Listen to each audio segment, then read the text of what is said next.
Welcome to this course, Introduction to Cybersecurity Literacy. This is Lesson 2, Why Study Cybersecurity? In this lesson, I'll sketch a definition of cybersecurity for you, and I'll make the case that cybersecurity is something that everybody can benefit from studying. It's rewarding for both casual computer users and technology enthusiasts alike. So, what is cybersecurity exactly? One rough definition looks like this. Cybersecurity is protecting yourself and others from attacks that are carried out primarily with computers.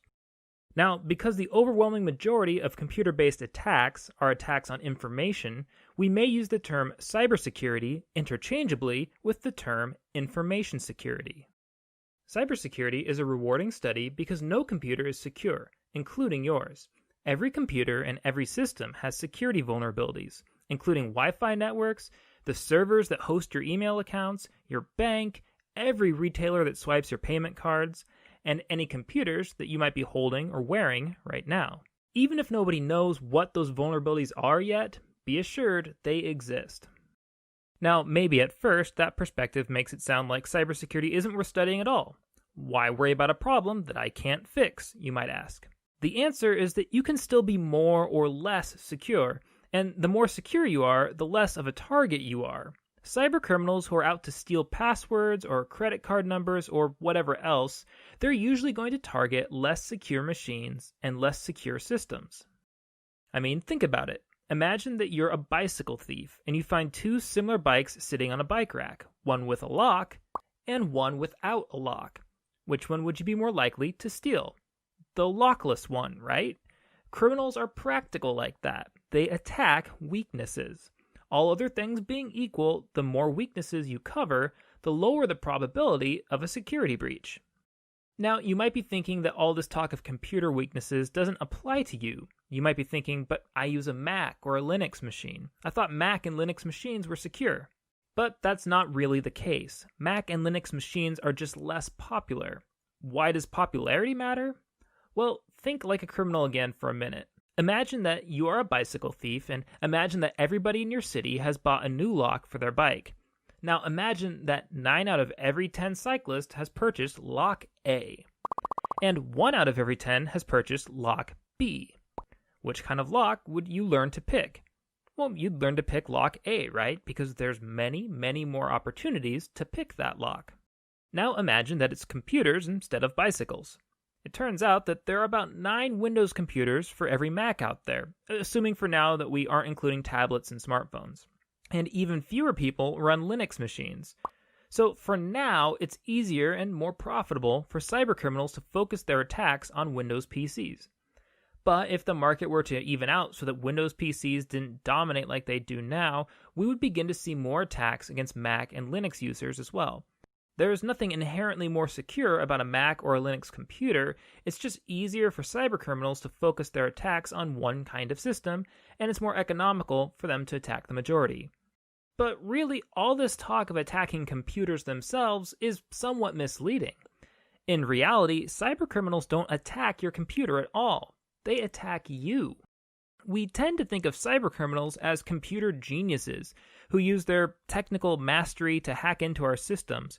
But most cybercriminals are more like con artists who exploit user behaviors rather than exploiting computer systems themselves. In many cyber attacks, the brand or type of computer that you're using is completely irrelevant because the criminal isn't attacking the computer, the criminal is trying to exploit you, the user. Now, a few cybercriminals out there probably are geniuses. But the truth is that most cyber attacks are carried out by regular criminals who have simply looked up how to attack a computer user. They're simply just following a set of directions. When these attacks work, they work because many computer users are naive. They don't understand how cybercriminals think, and they don't understand what kinds of cybercrimes are common or possible, and they don't really understand how the attacks are carried out. If you go online, you can find some lists of do's and don'ts for smart computer usage. Do's and don'ts are okay, but they don't really help you to understand why your computer is under attack or how those attacks are carried out. But we think that if you have a deeper understanding of cybersecurity, you'll be better prepared to recognize and avoid cyber attacks. And we also think that if you have a deeper understanding that goes beyond just simple do's and don'ts, then you'll be better prepared to teach yourself about new security problems when they arise. For this reason, we're going to go beyond do's and don'ts in this course and introduce themes like how computers work, how the internet works, how cybercriminals think, and what security tools are available to you. In this class, instead of just giving you a list of behaviors to blindly follow, we're going to help you to understand the issues surrounding cybersecurity so that you can take a more active role in your own digital defense. Finally, you might wonder whether this is going to be any fun. Well, our answer is yes. We think cybersecurity is loads of fun. Cybersecurity can feel like a great big strategy game, a game where everybody is a player, including computer users, security professionals, hackers, virus writers, con artists, corporations, banks, mobsters, armies, and nation states, all playing different roles and interacting with each other on different levels. Maybe it's the greatest, most complex strategy game in all of human history, and like it or not, you and your data are already in the game somehow. Okay, I hope that you're beginning to agree that cybersecurity is a valuable thing to study. In the next lesson, we're going to begin building your cybersecurity vocabulary by introducing some of the new language that we're going to be using in this course.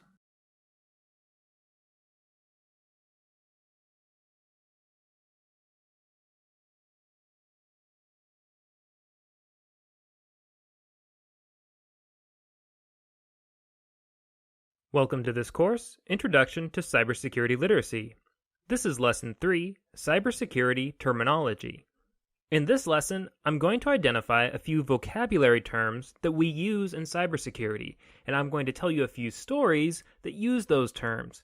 We find that the best way to learn new words is to use them and to listen to other people using them. So that's what we're going to do here. Some of you may be watching this video as part of a course that uses this textbook. If you are, you should know that the vocabulary we're going to discuss in this video can all be found in Chapter 1 of this book. Check out pages 6 through 11 especially. If you're not using this textbook, don't worry about it. Just follow along with the lesson. Here's a list of the vocabulary words that we're going to cover. Don't be intimidated here. We aren't asking you to memorize all of this just by watching this video. We find that the best way to learn new vocabulary is to encounter the words over and over again. Right now, we're just trying to provide some initial exposure to these words. Now, the first story I'm going to tell you is true.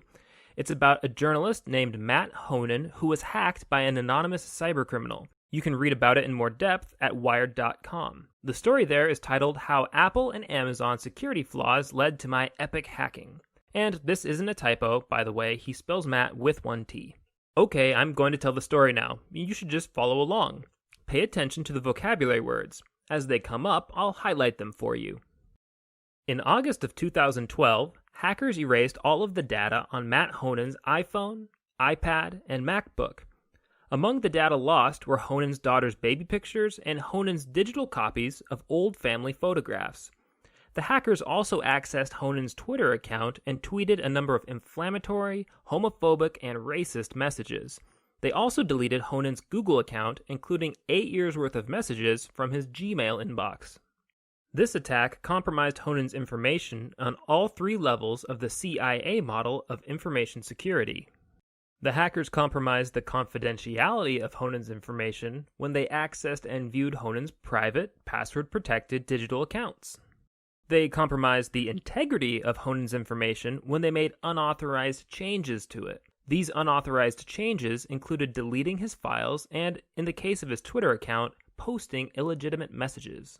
And of course, they compromised the availability of Honan's information. When the hackers changed Honan's passwords, he was locked out of his accounts, rendering his data temporarily unavailable. Even worse, when the hackers deleted Honan's data, they made it permanently unavailable.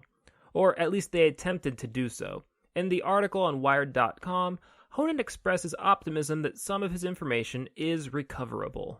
So, how did these hackers carry out this attack, which was both personally devastating and ultimately childish?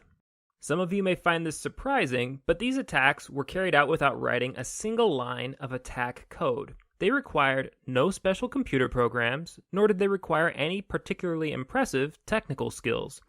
A script kiddie, that is, a hacker with no significant programming knowledge, could have easily pulled off these attacks because the only tools necessary were a web browser, a telephone, and personal information about Honan that was available to anybody with an internet connection. If you want more details, you'll have to read the whole story on Wired.com, but I'll give you a summary of how the attack went down. Here it goes. The hackers began by collecting all of the personal information about Honan that they could collect from Honan's social media accounts and public records that were available online. They got Honan's email address, physical address, and other bits of information, and they used that information to crack Honan's Amazon account. How did they crack his Amazon account, you might ask? Well, it was surprisingly simple. The hackers called Amazon, pretended to be Honan, and asked the Amazon representatives to reset Honan's account for them. The hackers used Honan's personal information, along with the clever use of a fake credit card number, to convince Amazon's customer service that the hackers were really Matt Honan. With access to Honan's Amazon account, the hackers were able to collect even more personal information about him. Most significantly, Amazon gave them the last 4 digits of Honan's credit card number. They used this information to crack Honan's Apple ID, which gave them access to Honan's Apple devices. How did they crack his Apple ID, you might ask? They used the same basic trick as before. They called customer service at Apple and used Honan's personal information to convince them to reset his Apple ID password for them. Once they had access to his Apple ID, they had enough information and enough access to his accounts that they could run a password reset on his Google account. So they reset his Google password and logged into his Google account. They used his Google account to collect the information they needed to log into his Twitter account. And finally, they used his Twitter account to post offensive and embarrassing messages. To cover their tracks, the hackers deleted Honan's Google account, and they used his Apple ID to request a remote data wipe of his MacBook, iPhone, and iPad data. Ironically, this remote wipe service from Apple is intended to protect users from cybercriminals. It allows a user to remotely request that their data be deleted in the event that one's laptop, tablet, or phone are stolen. The hackers in this story took advantage of several security vulnerabilities. While some of these vulnerabilities were beyond Honan's control, one of the primary vulnerabilities was Honan's own fault. He had linked several of his online accounts together in such a way that access to one account could grant a hacker access to all of them. Honan admits that the attack would not have worked if he had taken care of the vulnerabilities that were under his control. Honan wrote an article about his experience for Wired.com. In the course of writing the article, he was able to make anonymous contact with one of the perpetrators, who explained the method that they had used to attack Honan's accounts. In cybersecurity terms, this method of attack is called an exploit. Once Honan knew this exploit, he and his peers at Wired.com tested to see if they could recreate the attacks in a controlled setting. They were successful several times, and if they had wanted to, they could have mounted malicious attacks of their own. Since then, Amazon and Apple have insisted that they have updated their customer identification protocols to eliminate the vulnerabilities on their end of the problem. So we can hope that these exploits are no longer effective. In his write-up of the story, Honan points out that as bad as the hack was, its impact could have been much worse. Had these hackers been cybercriminals who were driven by profit, they could have easily used his email accounts to access his online banking information and ruin his finances. In a way, Honan was fortunate. If Honan's attacker wasn't driven by profit, what did drive him or her? Well, the hacker Honan exchanged messages with claimed that he was a hacker activist, a hacktivist, and that his motivation was to spread awareness about computer security. He also claimed that he had help from another hacker, and he claimed that his helper was the one who was responsible for deleting Honan's data and his Google account. What do you think? This particular hacker claimed that he is really one of the good guys. Is he? Did he perform a valuable public service by hacking Honan's accounts? Okay, now that we have an idea of how that attack went down, let's perform a little informal risk assessment. As you may have already read in the textbook, in the language of cybersecurity, risk is the combined measure of all the vulnerabilities, threats, and potential impact of cyber attacks for a given system. But what do these words mean exactly? If you already read the textbook, you might remember that vulnerability is a security term for describing potential weak points in a security system. Threat is a security term for describing the likelihood of a given attack. Impact is a security term for describing the consequences of an attack. And as I said, risk is the combined measure of vulnerability, threat, and impact. So let's pretend for a moment that you use the same gadgets and accounts that Honan uses, and let's pretend that Apple and Amazon have not yet fixed the vulnerabilities on their end of the problem. If that were the case, how could you lower your security risks? Well, one way would be to reduce your vulnerability to attack. Honan points out that he would have decreased his vulnerability if he had enabled two-factor authentication on his Google account. Those of you who've used Gmail might be familiar with two-factor authentication. Every Google account is protected by at least one factor of authentication, a password. With Google, users have the option to require a second factor, a unique single-use code which is sent to your phone. Two-factor authentication dramatically reduces vulnerability. It's much tougher for a hacker to get your password and access your phone than it is for him to just get your password alone. Another way to reduce risk would be to reduce threat, or the likelihood of an attack. Honan's threat of attack was naturally higher than yours probably is. He's a public figure who is known for writing online magazine articles about cybersecurity. These factors made him an enticing target for hackers. A relatively anonymous internet user like you or me is probably less likely to be targeted by hackers, at least by hackers who are interested in glory.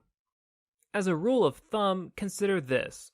The more that people stand to gain from attacking you, the more likely you are to be attacked.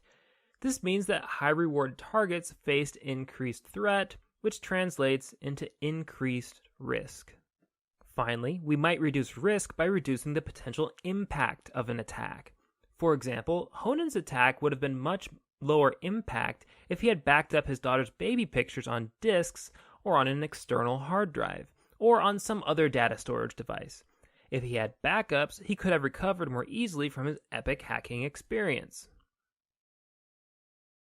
Well, good. I see that I was able to use most of the vocabulary words from pages 6 through 11 of the textbook in that epic hacking story. The only terms that I seem to have left out are nation-state, zero-day exploit, and malicious insider. I'll tell you another story, and I'll make sure to use those three terms in that story. I'll make this one shorter, though.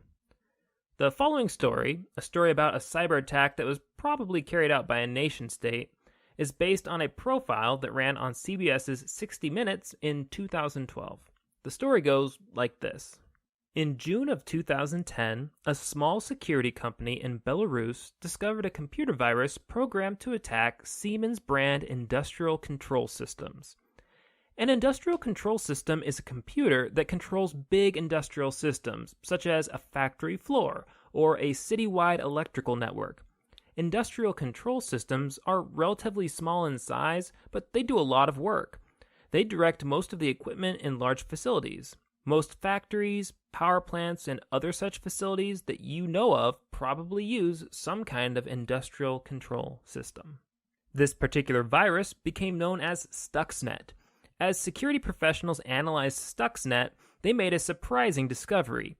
Though Stuxnet would infect many Siemens brand industrial control systems, it would only attack one of them. That's not to say that it would only attack one kind of Siemens system, mind you, but it would literally only attack one particular computer in the entire world. The only computer in the world that Stuxnet was programmed to attack was the industrial control system at a particular uranium enrichment facility in Iran. Stuxnet infected many systems, but it would only attack this particular facility. The remarkably specific nature of Stuxnet, combined with its jaw-droppingly complex attack code, has led many pundits to speculate that no ordinary hacker is responsible for Stuxnet. Many people have reasoned that it must have been developed by a nation-state, most likely the United States or Israel, but maybe both. Of course, no government is taking responsibility for Stuxnet, and if it is indeed a government operation, then all records of it are top secret. What does Stuxnet do? Security professionals have determined that when Stuxnet found the right computer, It was programmed to make the computer accelerate the rate of rotation for some motorized centrifuges. That's equipment necessary for the enrichment of uranium. Stuxnet would also make the computer display incorrect data on the centrifuges so that the plant operators wouldn't see that anything was wrong. The over-acceleration would damage the centrifuges, but the plant operators would attribute the damage to bad materials rather than to over-acceleration. In order to write such specialized attack code, the Stuxnet programmers required intimate knowledge of the uranium plant. A security expert interviewed in the 60 Minutes report claimed that the authors of Stuxnet probably knew the power plant better than the Iranian operators themselves. For this reason, some have speculated that a malicious insider may have leaked information about the plant to the programmers of Stuxnet. Did Stuxnet work? Nobody knows for sure, but it had a good chance because it was a zero-day exploit. That is, the attackers found the vulnerability before anybody else knew about it. Also, the plant that it was designed to attack did replace somewhere between 1,000 and 2,000 centrifuges. So, based on this circumstantial evidence, many security officials have concluded that Stuxnet probably caused the damage that it was designed to cause. That's all of the stories that I have for you for now. I hope that they have helped to familiarize you with some of those new security terms. If you have any trouble with learning the vocabulary in this class, the best advice I can give you is to just be patient. As long as you keep reading things that use this language, and as long as you look up the words that you don't understand, you will pick them up eventually. You just have to use them to learn them. In the next video, we're going to begin exploring the inner workings of a computer system. Now, we obviously cannot go into too much detail about such things. You could spend a whole lifetime studying computer science, so we'll keep things pretty basic. But if you understand some of the basics about how a computer works, you'll be better able to understand how cyber attacks work, and therefore you'll be better able to understand how to defend yourselves against them.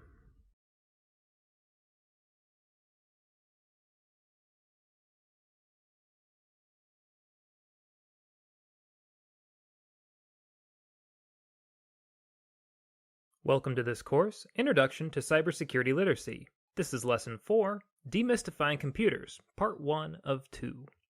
As I'm sure you all know, technological advances have compressed more and more computing power into smaller and smaller packages. The desktop computers of yesterday are easily exceeded by the computing power of an average phone. Computers have become so compact and so seamless in appearance that it's becoming easier and easier to forget that they are complex systems composed of a variety of interacting parts. In this lesson, we're going to take apart a computer and examine how some of the bigger parts interact with each other. We're also going to begin examining how software interacts with computers. The goal isn't to make you an expert. I just hope to demystify computers for you a bit so that you're more comfortable talking about computer problems and better prepared to consider different ways to solve these problems. We might imagine 4 layers in a computer system: the user, the hardware, the operating system, and the applications. I'll discuss all 4 of these layers and describe how they interact.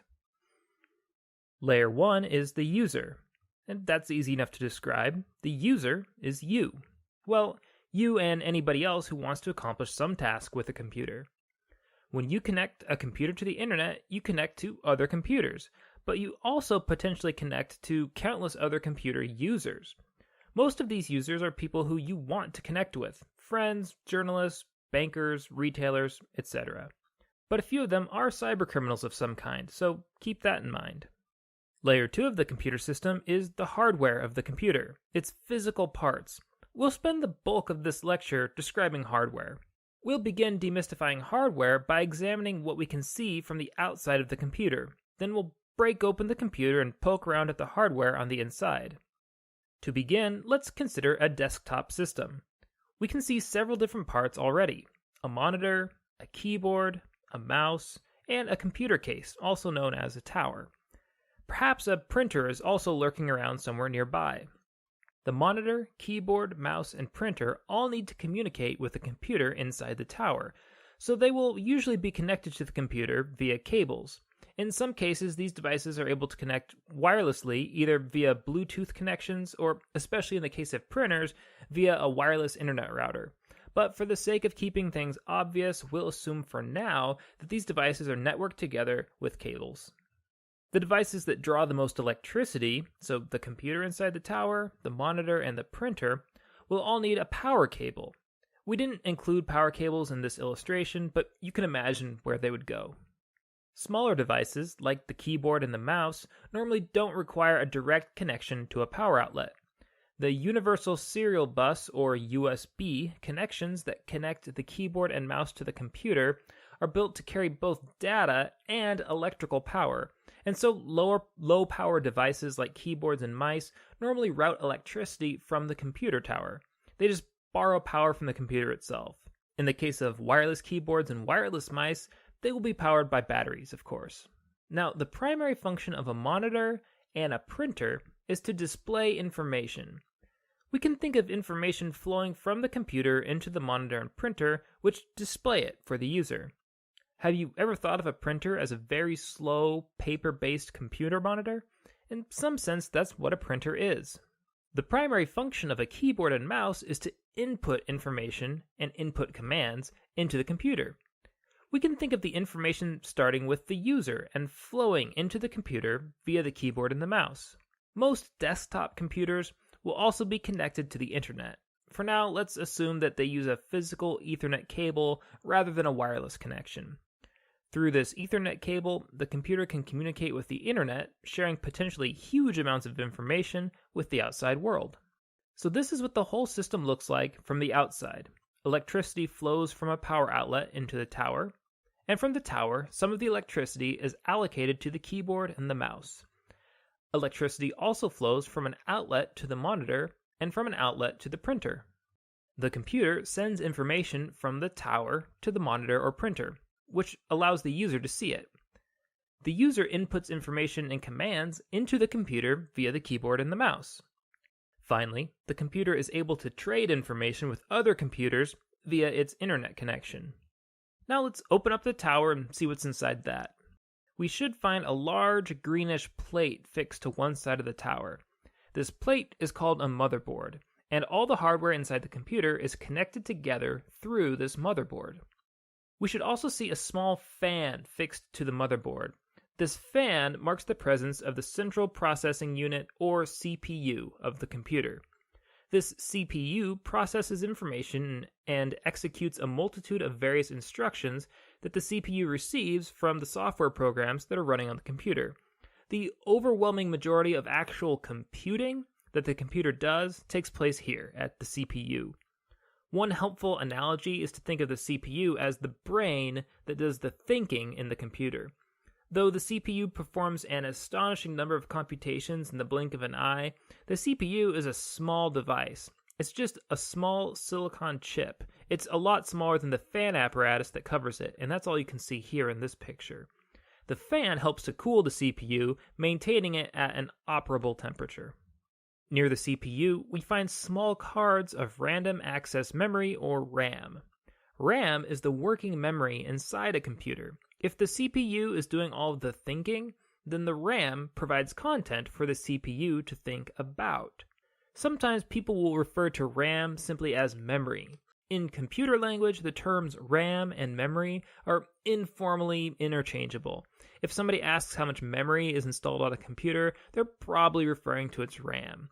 And in these videos, I'm probably going to use the terms memory and RAM interchangeably. Near the front of the computer tower, where users normally insert disks and where the power button is normally located, we find two storage units in this computer, the hard drive and the CD/DVD drive. The hard drive contains a series of magnetic disks, together referred to as the hard disk, which can store a large amount of information.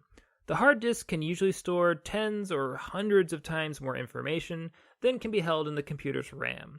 For most computers, the hard disk is its primary storage unit, containing both data files, such as user documents, music, and photos, and program files, so files that tell the CPU how to run different programs.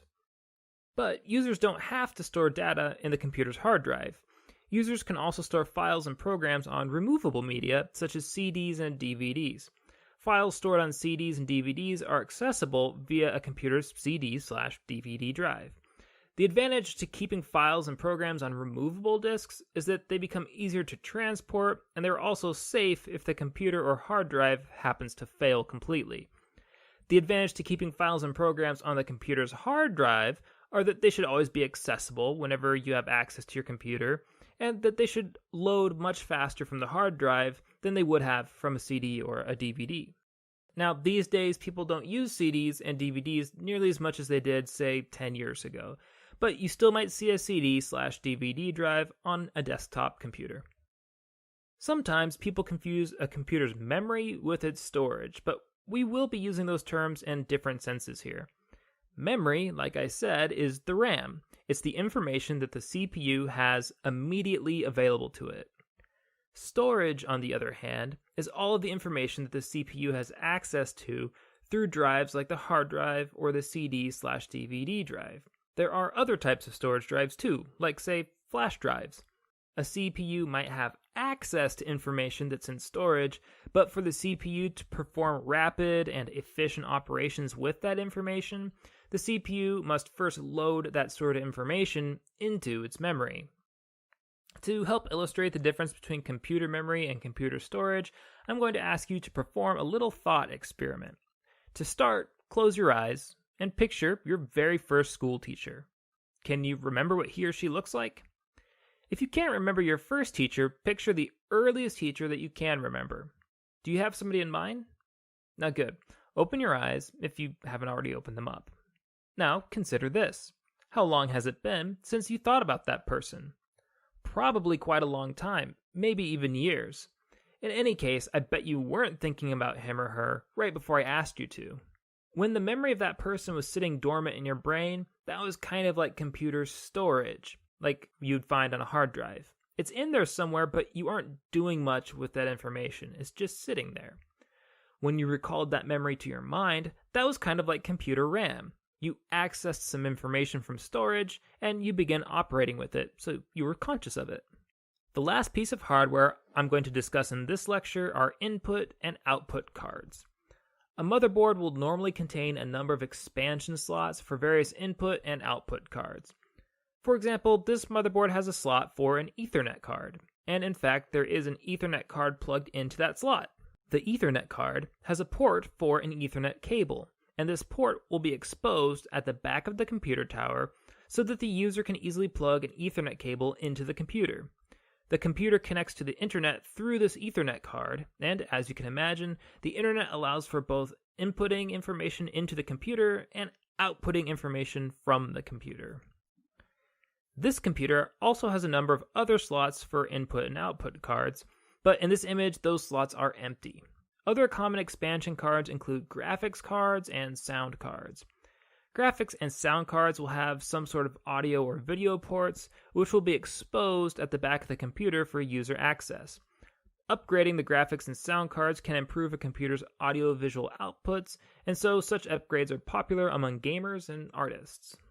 Now, so far, we've been looking at the hardware on a desktop PC. I should point out that most notebooks, tablets, and smartphones have many of the same basic parts as a desktop. The main difference for these smaller devices is that the parts have been compressed and reconfigured to take up as little space as possible. A notebook computer is basically a desktop computer where the monitor, keyboard, and computer tower are all compressed into a package that's about the size of a notebook. Because a mouse doesn't really fit into a notebook, laptop manufacturers have replaced the mouse with onboard touchpad pointing devices. Tablets and smartphones come in even smaller packages, and they replace both the keyboard and the mouse with a touchscreen display. Tablets and smartphones also replace those boxy data storage devices from a desktop, like the hard drive and the CD and DVD drives, with internal flash-based storage. So that's the hardware of a computer. Now let's move on to the third layer of this computer system, the computer's operating system. The operating system is a large, complex program that runs on your computer. Windows, Mac OS, Linux, and Android are examples of well-known operating systems. If you have a computer, a tablet, or a smartphone, it probably runs one of those four. An operating system coordinates and facilitates the interactions between users, hardware, and software applications. Operating systems display the files that are available to the user.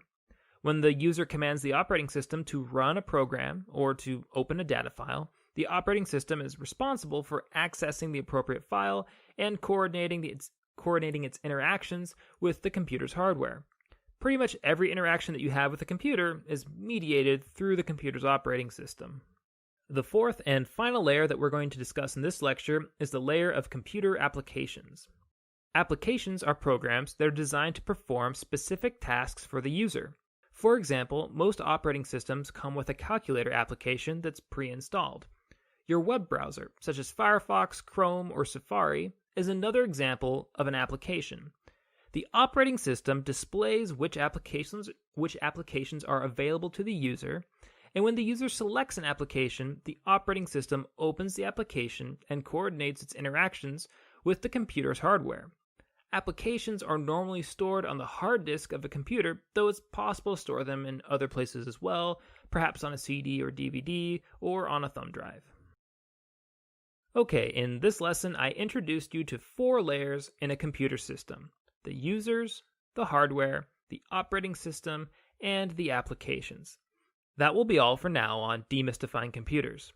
In part 2 of this lesson, we will continue to demystify computers by discussing what happens when you turn a computer on and when you run an application.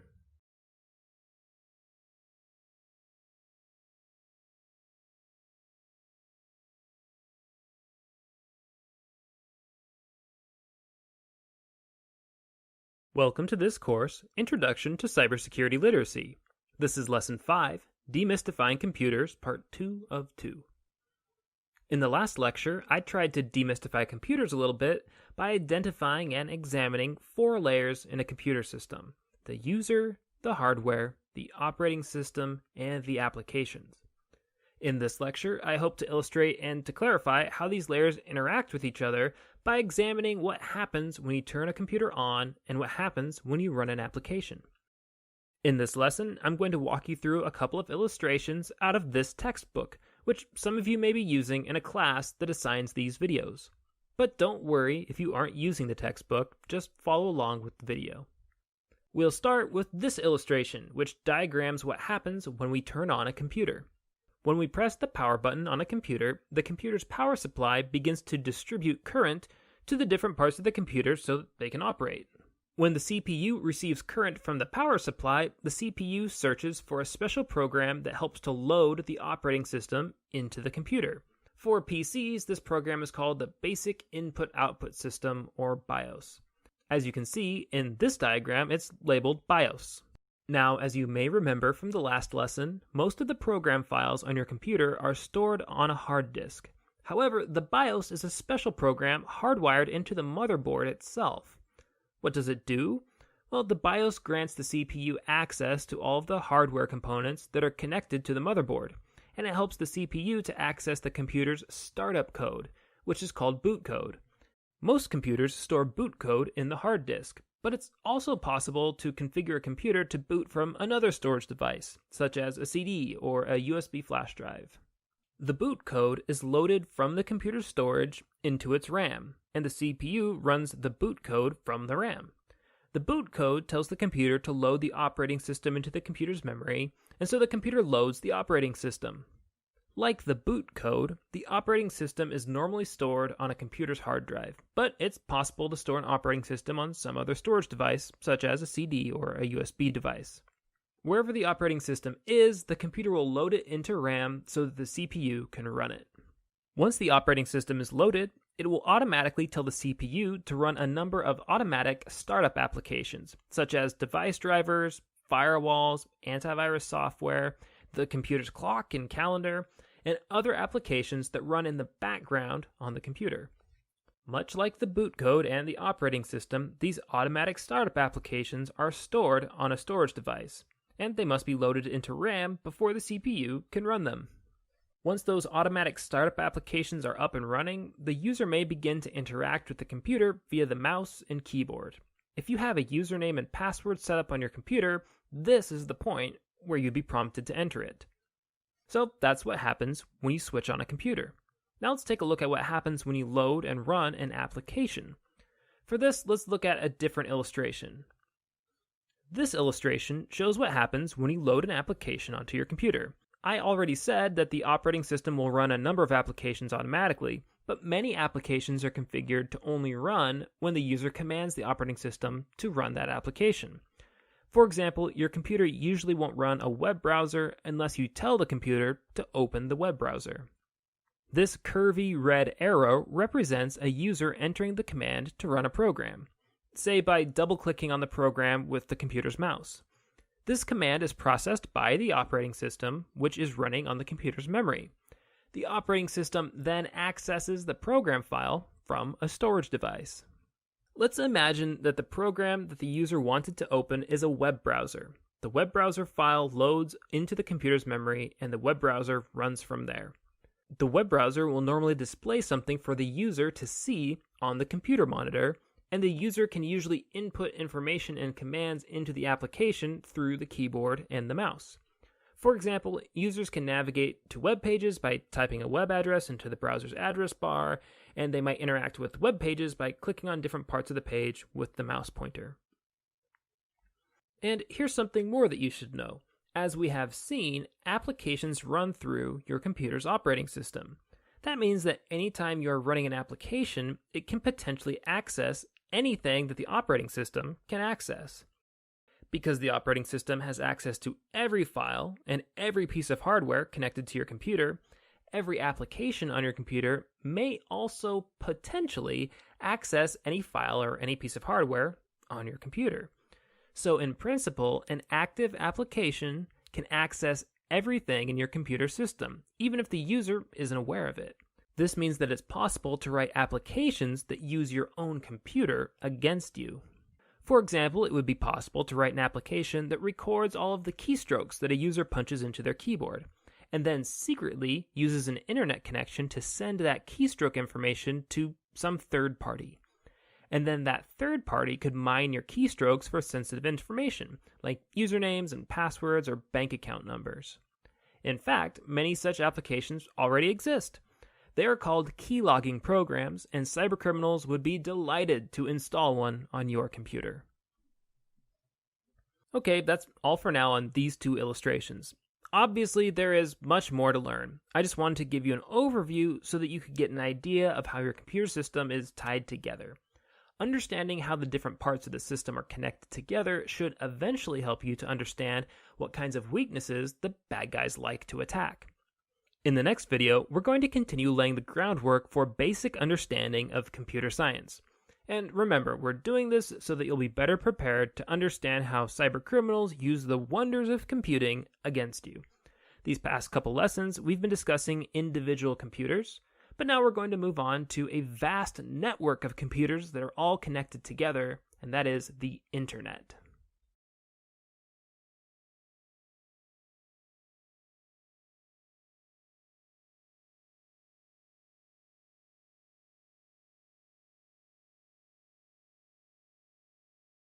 Welcome to this course, Introduction to Cybersecurity Literacy.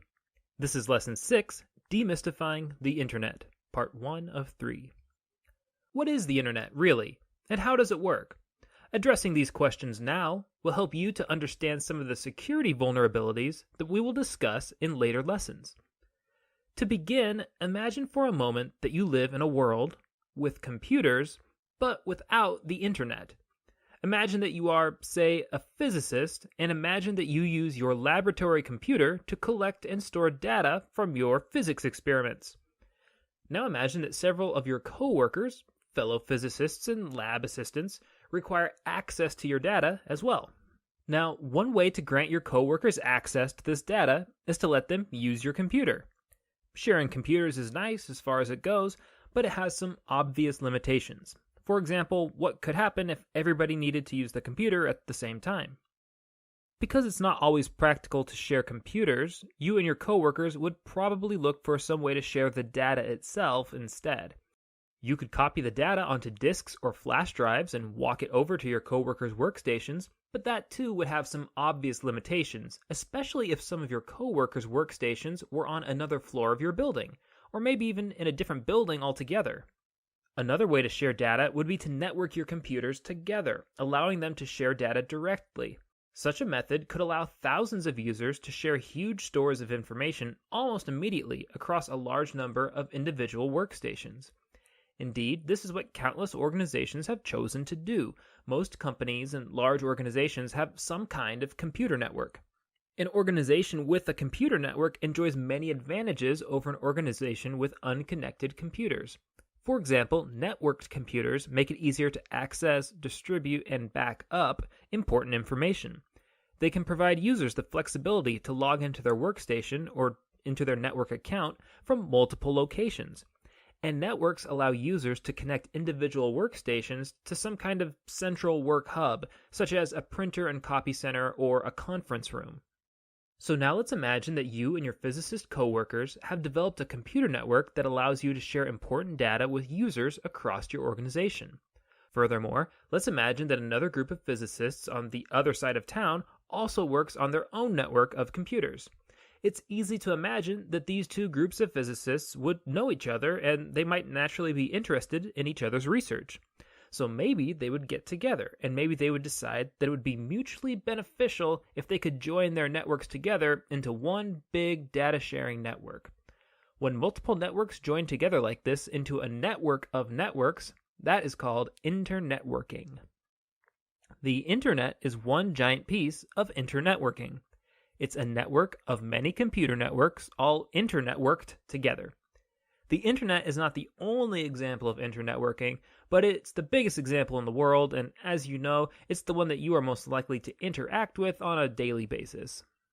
When you begin to network large numbers of computers together, you need increasingly complex systems of cables and data transfer devices to keep this network connected together.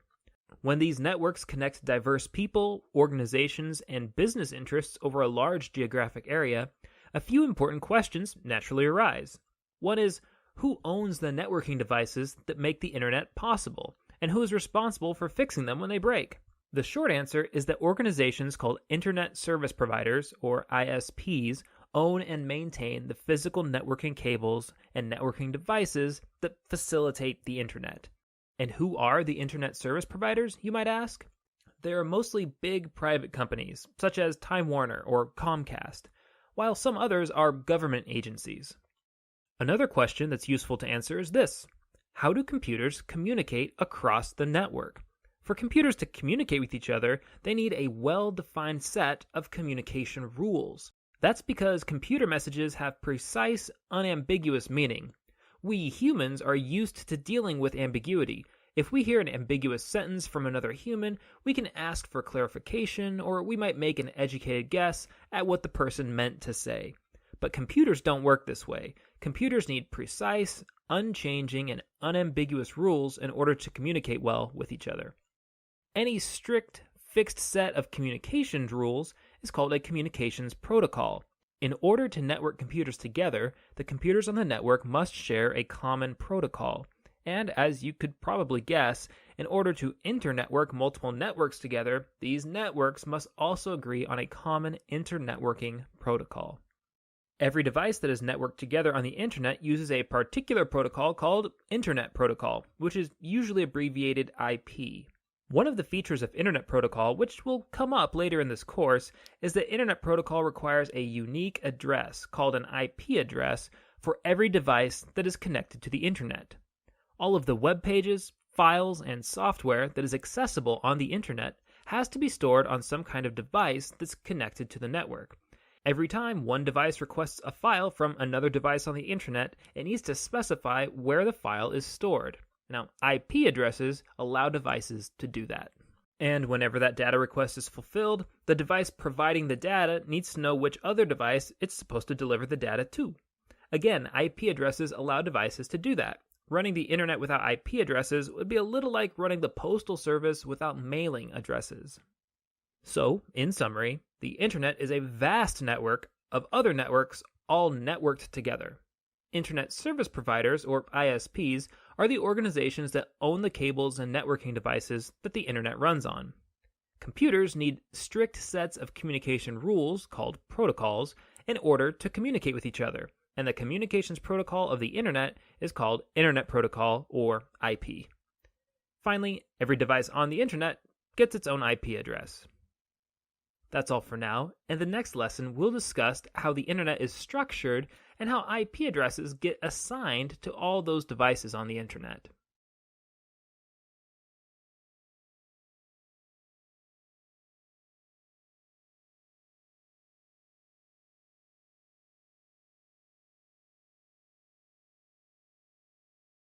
Welcome to this course, Introduction to Cybersecurity Literacy. This is Lesson 7, Demystifying the Internet, Part 2 of 3. In this lesson, we will examine some illustrations that will help us to see the Internet in greater detail. Some of you may be watching this video as part of a course that uses this textbook. If you are, you should know that the illustrations in this video are from Chapter 2 of the book. If you aren't using this book, don't worry about it, just follow along with the video. This first illustration models the mysterious cloud view of the Internet. Casual users see information go into and come out of the Internet, and they understand what kinds of information and services are available. Email services, web pages, online retailers, banking institutions, and more. But they may not understand how that information is networked together. Let's take a closer look at the structure of the Internet so that the cloud is not so mysterious. This next illustration begins to show how the Internet is networked together in a little more detail. It shows how the Internet is arranged loosely into a hierarchy. At the top of the hierarchy is what is referred to as the backbone of the Internet. The backbone of the Internet consists of the largest set of Internet service providers, or ISPs as they're called. An ISP is an organization that owns, controls, and maintains a large number of the computer networking cables and networking devices that make the Internet possible. These largest ISPs include corporations, governments, and in some cases large academic organizations. The connections linking the biggest ISPs together are modeled by red arrows in this illustration.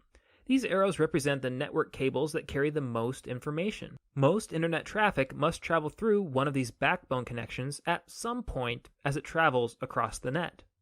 As we work our way down the hierarchy, we see that there is a tier of medium-sized ISPs.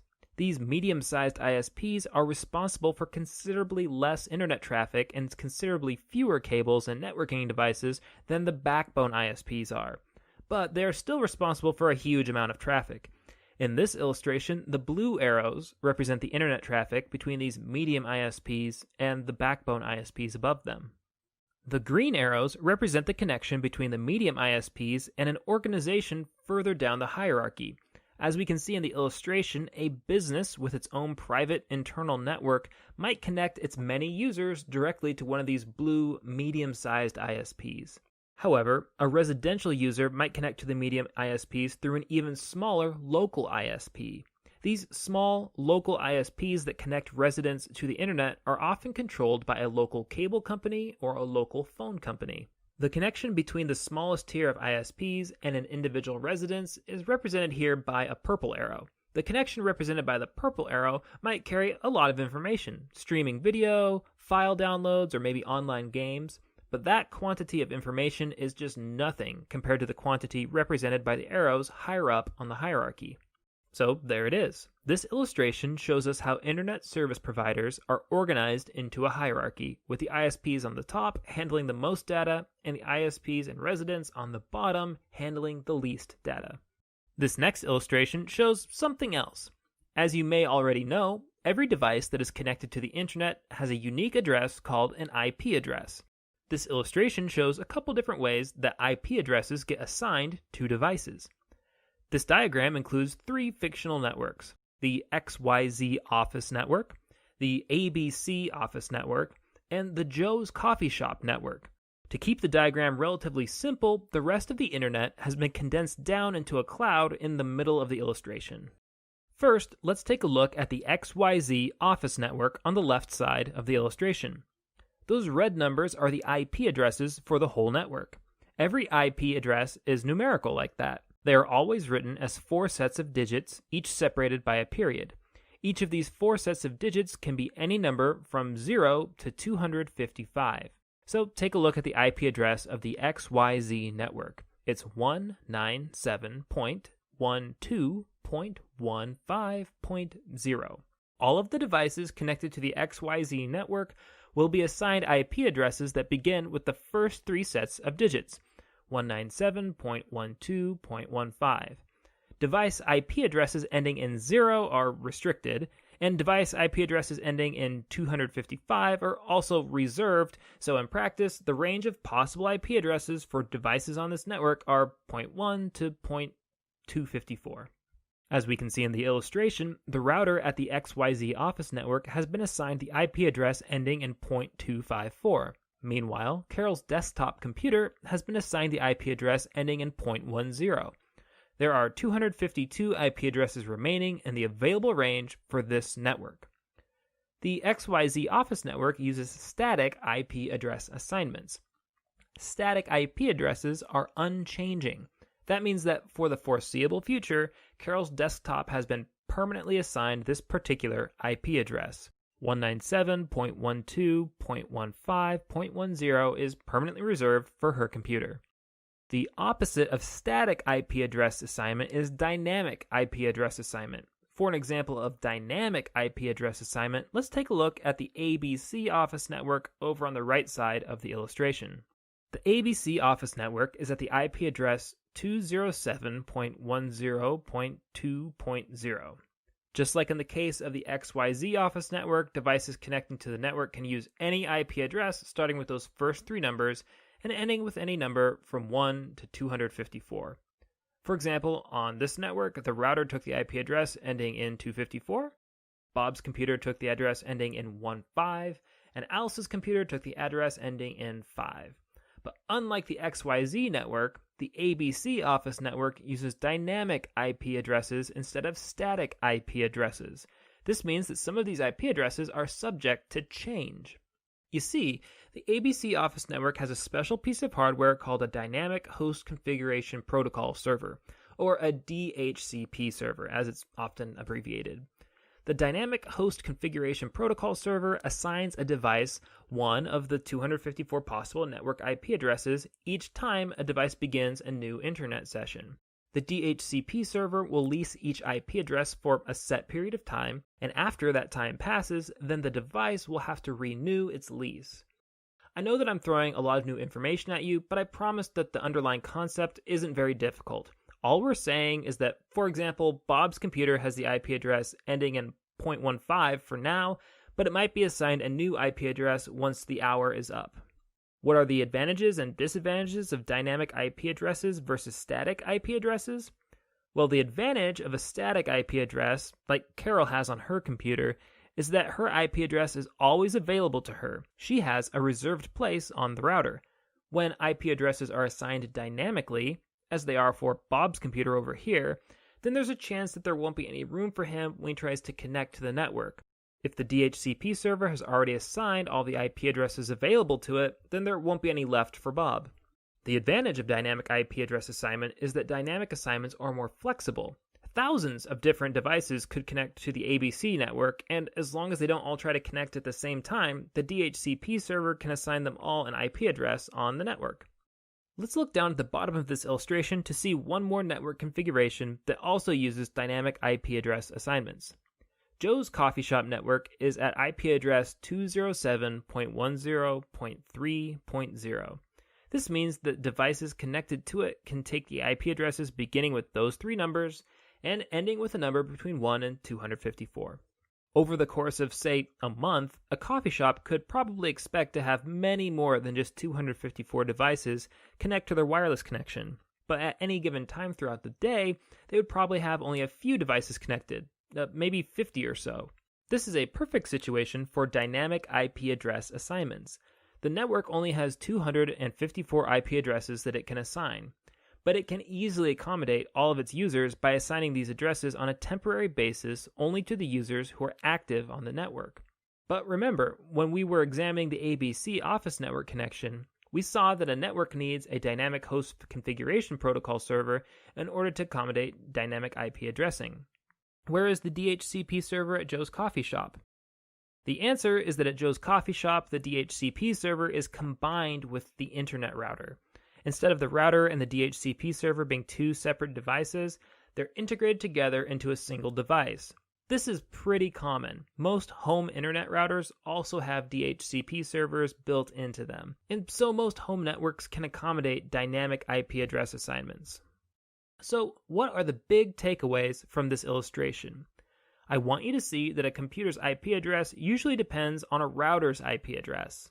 I also want you to see that your device's IP address can change depending on what network it's on and depending on whether the network uses dynamic or static IP address assignment.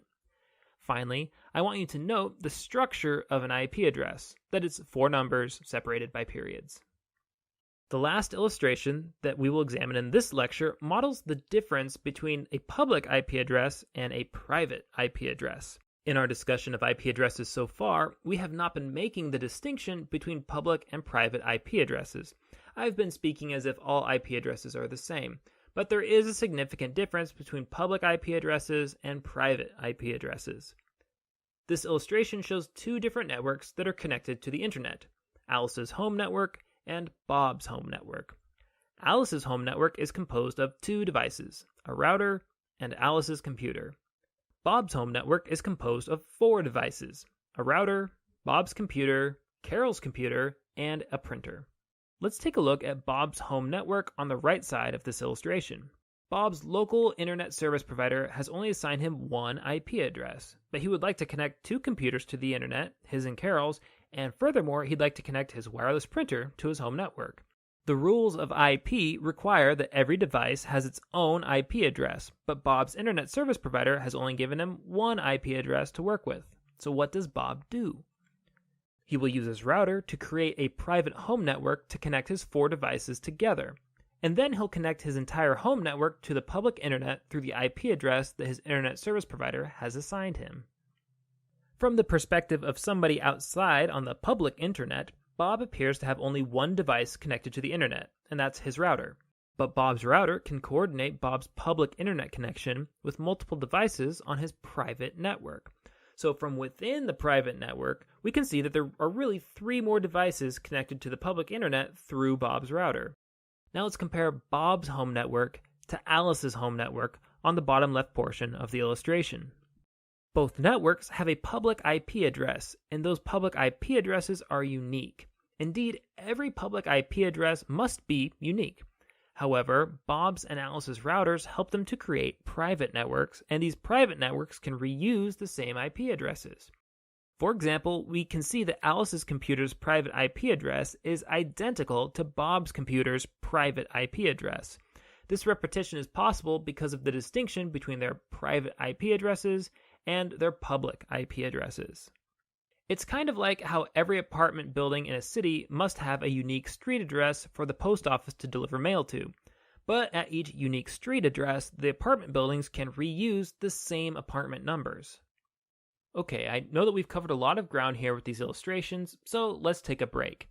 In the next video, we'll examine a few more illustrations that will help us to see how information is routed through the internet.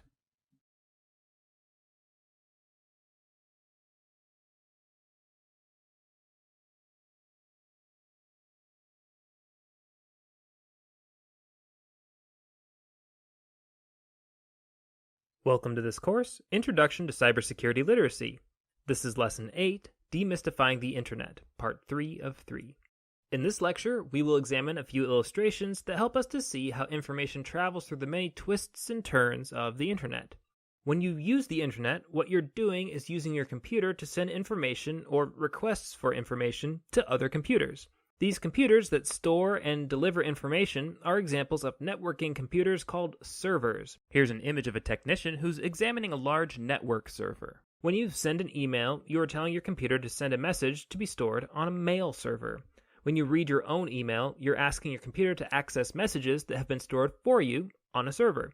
When you view a web page, you're using your computer to display a web document that somebody else uploaded to a web server. When you download media files from internet stores like iTunes, Amazon, or Google Play, information is copied from a server to your computer. Not quite all internet content is on servers, though. Peer-to-peer sharing software allows users to download files directly from each other's internet-connected personal computers rather than from a large central server.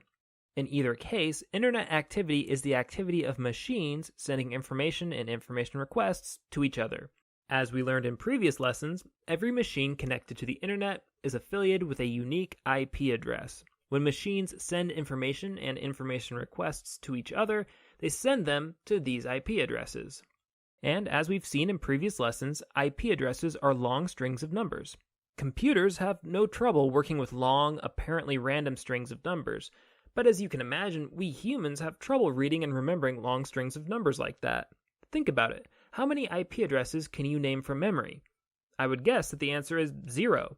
And yet you probably request information from servers at various IP addresses every single day. So how do we use the internet without knowing the IP addresses of various servers? The answer is that we assign natural human language names to places on the internet. These natural names are called domain names. Both email addresses and web addresses are common examples of domain names. When you submit either an email address or a web address, your computer has to translate those domain names into numerical IP addresses. So when you punch in a web address, an email address, or any other domain name, how does your computer figure out what numerical IP address it should look for? The answer is that your computer must access a domain name service server, or DNS server for short. I'm going to show you what that looks like. I'm going to use a couple illustrations from this textbook. Some of you may be taking a formal course that uses this textbook, but if you're not, that's okay. Just follow along with the video. This illustration helps us to see how domain name services work. In this illustration, Bob wants to visit www.dougj.net. When Bob submits the URL www.dougj.net into the address bar on his browser, his computer accesses a system called the Domain Name Service, or DNS. Internet-capable computers have an application on board that allows them to access this domain name service. Bob's computer will send a request to the DNS server at his local internet provider. This request asks the DNS server, "Hey, what's the IP address for dougj.net?" Sometimes the local server already knows the answer, and so it can simply answer the question right away.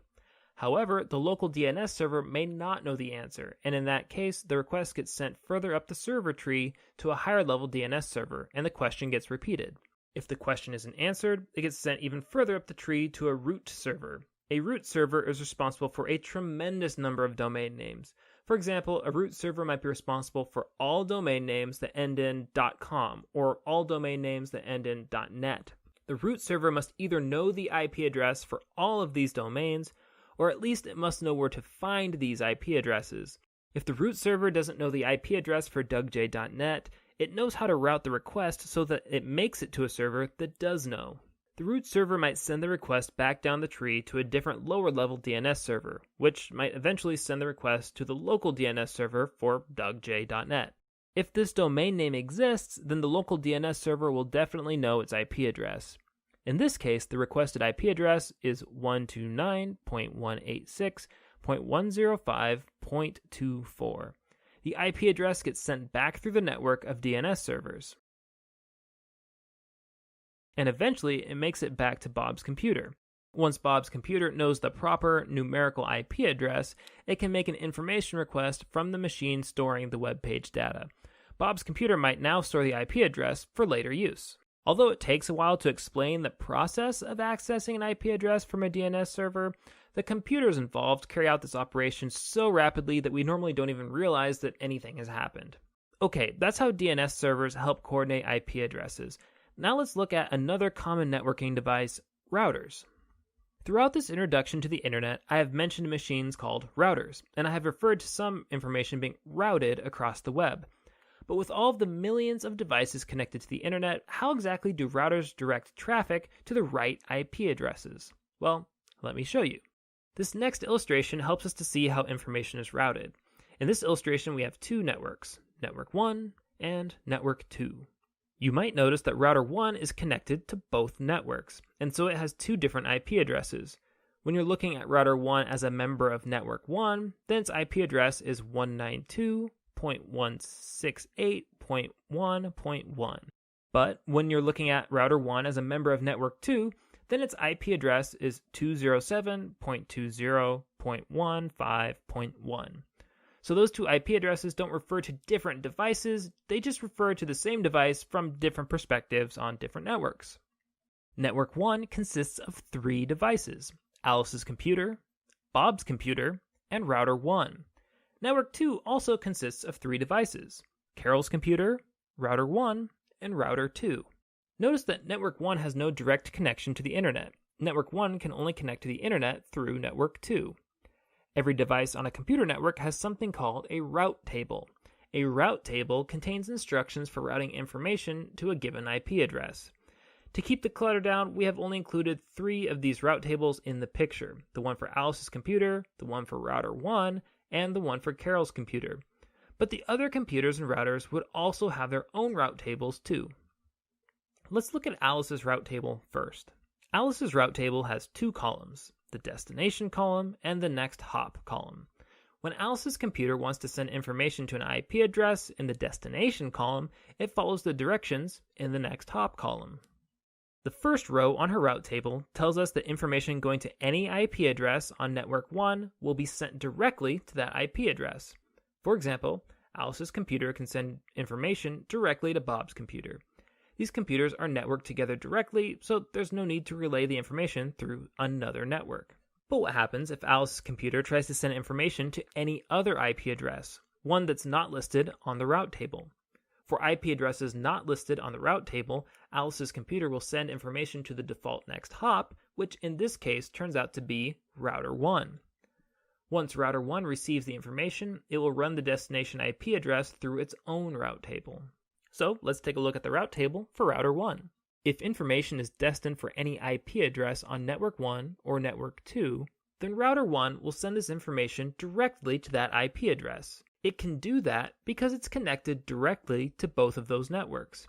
If the information is destined for any IP address outside of these 2 networks, then router 1 will default to sending the information to router 2.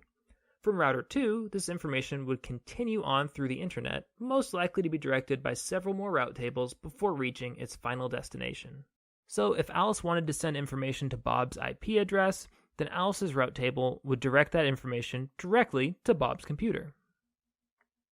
If Alice wanted to send information to Carol's computer, then the route table on her computer would direct that information to router 1, and then the route table on router 1 would direct that information to Carol's computer. If Alice wanted to access a web page somewhere else on the internet, then the route table on her computer would direct that information to router 1, the route table for router 1 would direct that information to router 2, and then so on throughout the internet until Alice's web page request reached the appropriate server somewhere on the internet. Now let's trace a couple of routes from Carol's computer. If Carol wanted to send information from her computer to Bob's computer, then her route table would direct that information to router 1, and then the route table at router 1 would direct that information to Bob's computer. If Carol wanted to send information to an IP address that is on neither network 1 or network 2, then her route table would default to sending that information to router 2, which would then run through its route table to direct that information to the next address in line. In this illustration, we've simplified the route tables so that they're easier to understand. Real route tables have more lines of instructions than the route tables in this illustration, but I hope that you can see how complex networks can run on relatively short route tables. Indeed, the route table on your computer is probably much less than a page long, and yet it allows you to connect to potentially billions of IP addresses. Now, so far, we've examined how computers use domain name service or DNS servers to translate domain names that are easy for people to read into IP addresses that are easy for computers to read. We've also examined how computers and routers use route tables to route information through networks. Now we're going to examine one last illustration that will help you to see how computers access web pages. Web pages are special documents that are stored on high-capacity computers called web servers. When you access a web page on your computer, you send an information request to the IP address of a server, and the server sends that information back to the IP address of your computer. Your computer's web browser allows your computer to display the web page. Web pages are highly flexible documents. They can display text, images, audio, video, and interactive programs like games. But what makes web pages really special is their ability to link to other web pages. That's why we call them web pages. They're connected together like a web. As you can see in the illustration, when Bob accesses www.dougj.net, his computer accesses the web server that hosts that website. The website, dougj.net, consists of a cluster of files that are stored on that computer. Each file contains all or part of a web page, which Bob can view in his web browser. The first page that comes up when Bob navigates to dougj.net will be the home page.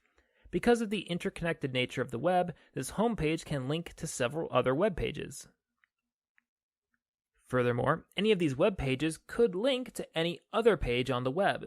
So a link at dougj.net could make Bob's computer request the homepage for www.anothersite.net. And then Bob might begin exploring the various web pages associated with anothersite.net. In all probability, the web document files for anothersite.net would be located on a completely different server than the files associated with dougj.net. Indeed, these servers could be on opposite sides of the globe.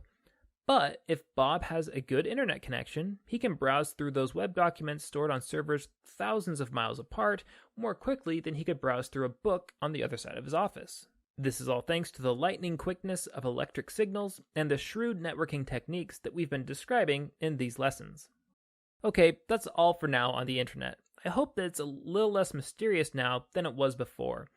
Now, this course isn't intended to make you a networking wizard, but we hope that if you have a clearer mental picture of what the internet is and how it works, then you'll be better prepared to understand how the internet plays into different security issues. In the next lesson, we're going to begin learning about passwords, which are very important for cybersecurity.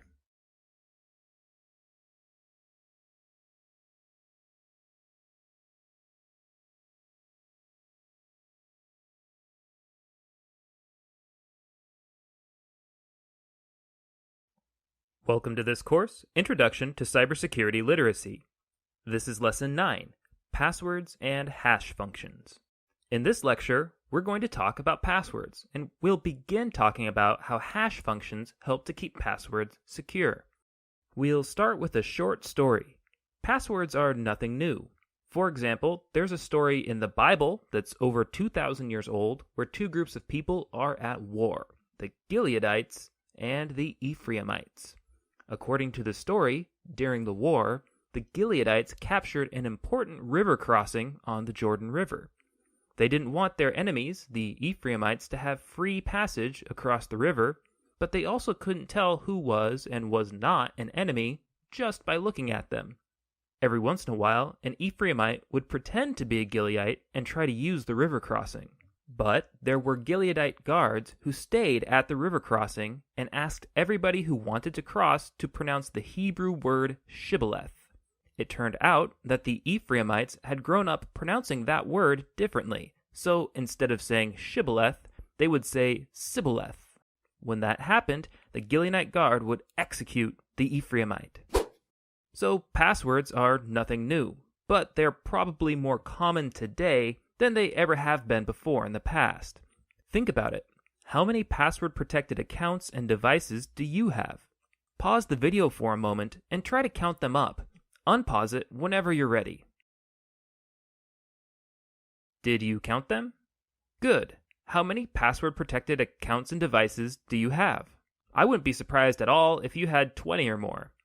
And in all likelihood, there are probably a few more that you forgot about while you were counting. That's a lot of passwords to remember.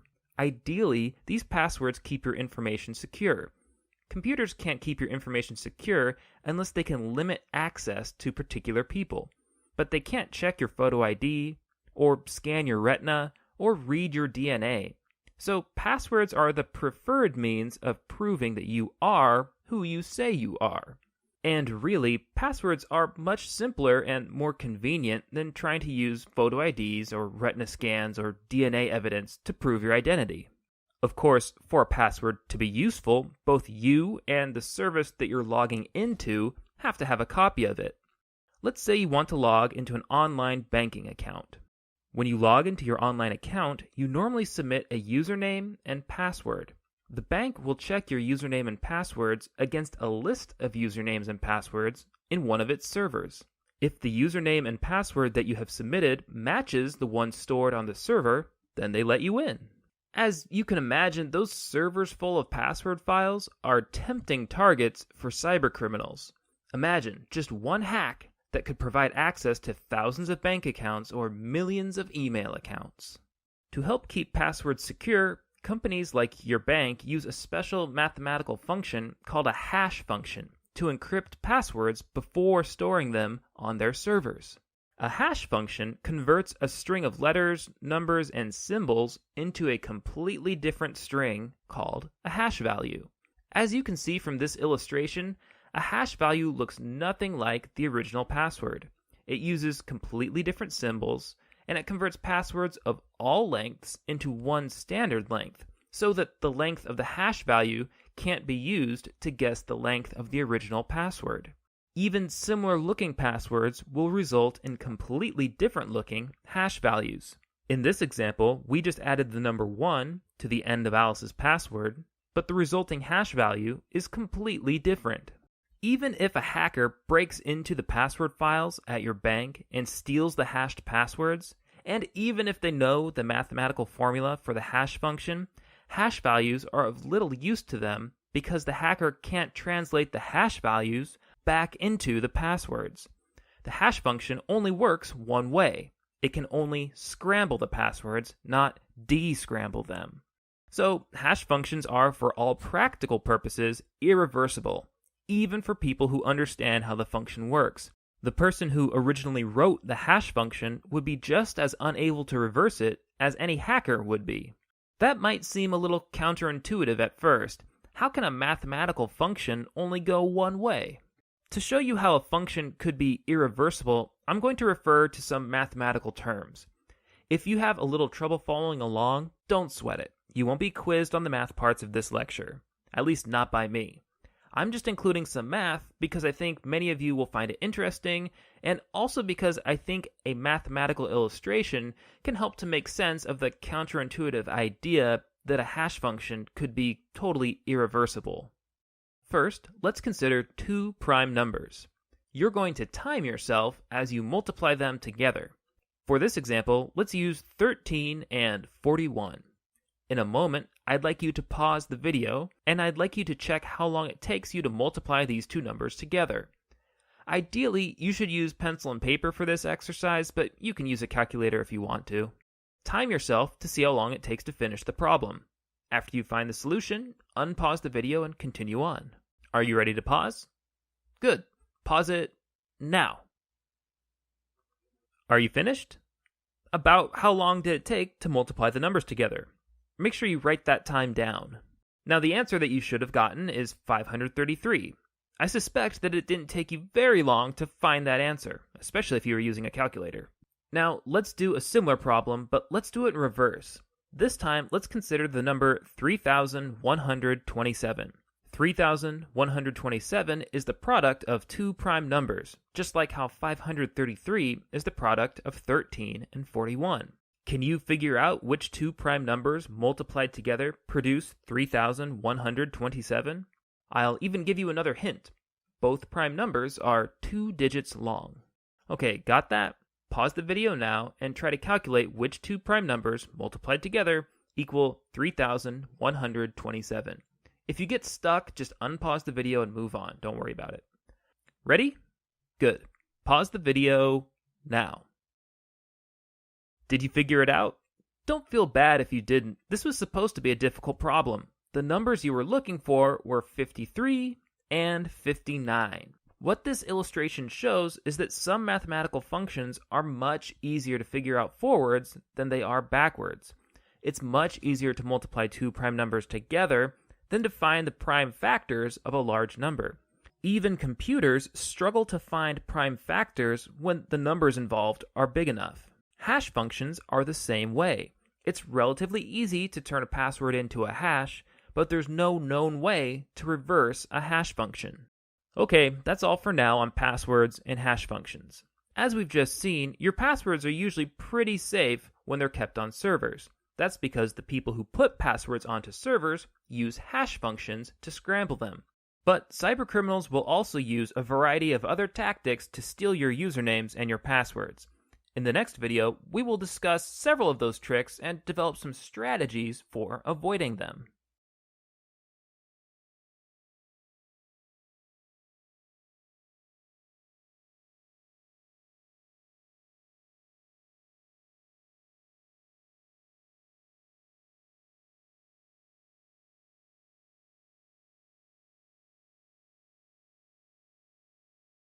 Welcome to this course, Introduction to Cybersecurity Literacy.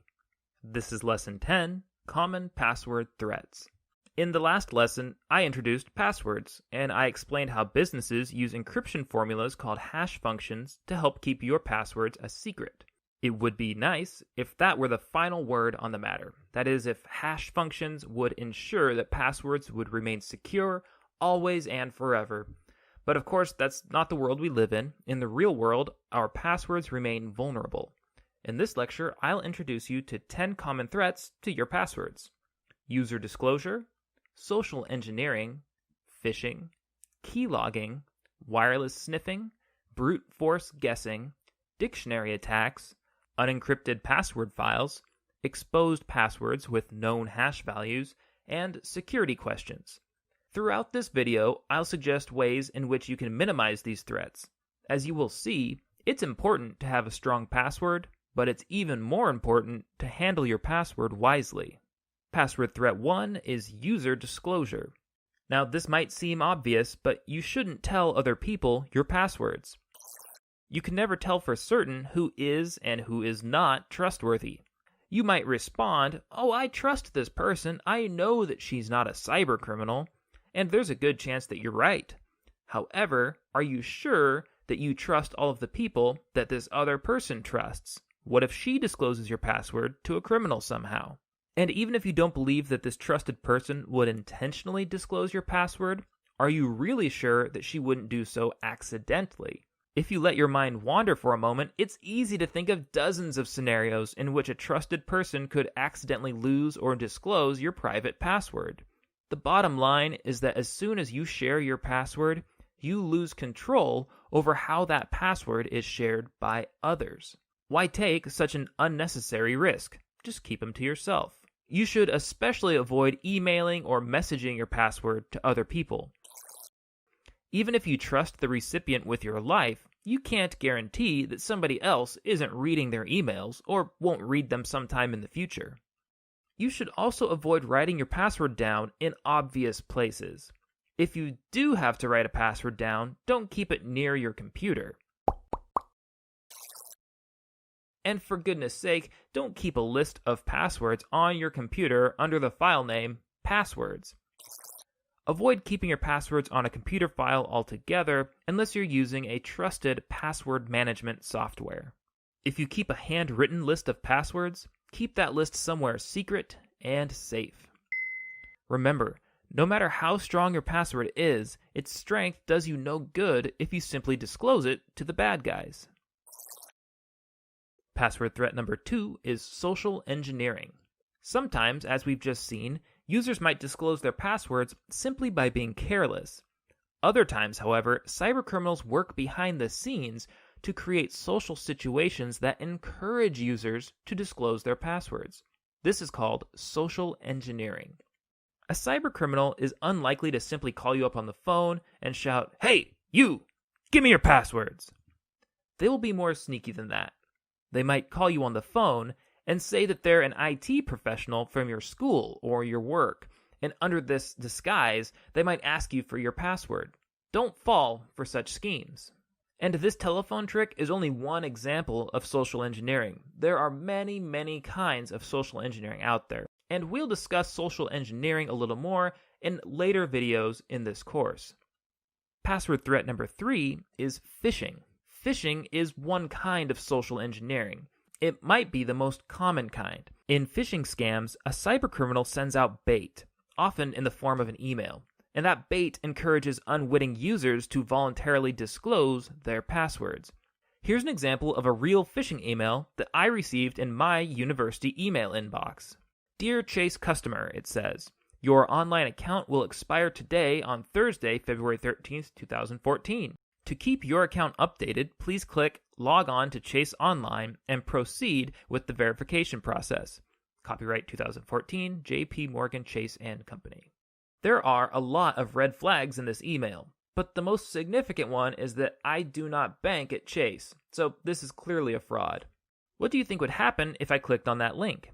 Now, I didn't click on it because it's not safe to click on fraudulent links like this, but if I had clicked on it, I'm sure I would have been confronted with some fake so-called verification forms, and I'm sure those forms would have asked me to enter my login information for Chase. If I did have a Chase account, and if I had entered my login information into those fraudulent forms, I'm sure that I would have been giving my banking information over to a cybercriminal. No bank or other legitimate institution will send you an urgent email insisting that you log into their website. In fact, you should avoid entering login information into any website that you've arrived at by clicking on a link in an email. If you receive suspicious or apparently urgent emails or even text messages from your bank or from any other institution that you do business with, you can always look up their phone number and call them on the phone and then ask them about it. In all likelihood, they'll inform you that the message you received was a scam and they'll recommend that you delete it. They may even ask you to provide more information about the scam so that they can prepare to defend their other customers against it. It's worth pointing out that strong passwords won't protect you from social engineering scams such as phishing scams. Only your wits and your wisdom will protect you from such scams. Password threat number 4 is keylogging. Another way that cybercriminals discover passwords is through the use of keylogging hardware or keylogging software. Let's look at keylogging hardware first. A keylogger keeps track of every keystroke made on a particular keyboard or on a particular computer. Keylogging hardware consists of small, discrete devices that plug into a computer's USB drive. These devices themselves contain a USB port which the keyboard cable plugs into. Keylogging devices blend in well with the cables and plugs and ports on the back of a computer, and they're difficult to spot if you aren't looking for them. Although keyloggers are small, they can store months' worth of keystroke records, so a cybercriminal could quickly install a keylogger into a public computer, say at a library, and then they could return for the keystroke records weeks or months later. But not all keyloggers require extra hardware devices. There is such a thing as keylogging software as well, and it's completely invisible from the outside of the computer. Keylogging software is a computer application that keeps track of your keystrokes. The keylogger might save those keystroke records on the computer to be extracted later, or it could even message the data to a third party somewhere else in the world through the internet. Because keylogging hardware is easy to install on public computers, it's good practice to avoid logging into private accounts on public computers. But for your own private devices, keylogging software is probably the greater threat. You can avoid keylogging software by only visiting websites that you trust so as to avoid unintentionally downloading the keylogging software. Of course, you should also only install software on your computer if you know and trust the source of that software. And remember, even if you're careful with your computer, your friends may not be careful with theirs. It's very difficult for a user to know whether their friends' computers have keylogging software on them. So it's a good idea to avoid logging into private accounts on a friend's computer. As a rule of thumb, security risks are usually greater on computers that you don't control.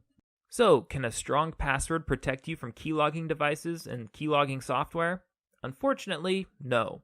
The best protections from keyloggers are informed use of your own computer and caution when using computers that are controlled by other people. Password threat number 5 is wireless sniffing. Have you ever seen a movie where somebody's having a private telephone conversation on a landline telephone, and then somebody else picks up a different phone somewhere else in the house and eavesdrops on that conversation? Well, wireless sniffing is a similar kind of eavesdropping that can happen on public wireless internet connections. Say you're in a coffee shop surfing the web. A cybercriminal within range of that wireless network can use a variety of methods to intercept the signals sent back and forth between your computer and the wireless router. So they can intercept the information that's sent from the wireless router to your computer, and they can also intercept the information that your computer sends to a wireless router. Can a strong password protect you from wireless sniffing? Again, no, it can't. The way to protect yourself from wireless sniffing will be to understand how wireless networks work, to understand the weaknesses that cybercriminals attack, and to understand how you can avoid those weaknesses. And we're going to discuss those things in more detail in other lessons. Password threat number 6 is brute force guessing. One way that cybercriminals discover passwords is by just guessing them. In a brute force attack, a cybercriminal uses a computer to try to guess every possible password for your account until she just happens to guess the right one.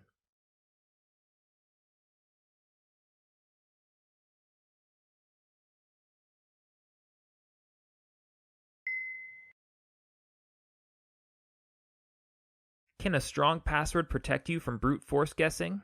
Yes, it can.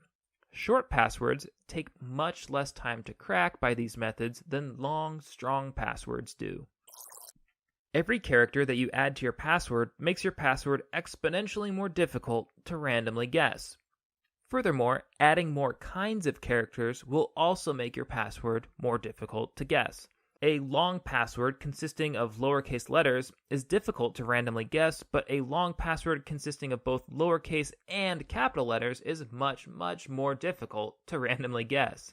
Adding more keyboard symbols like numbers and punctuation marks adds even more possibilities for the brute force attacker to deal with.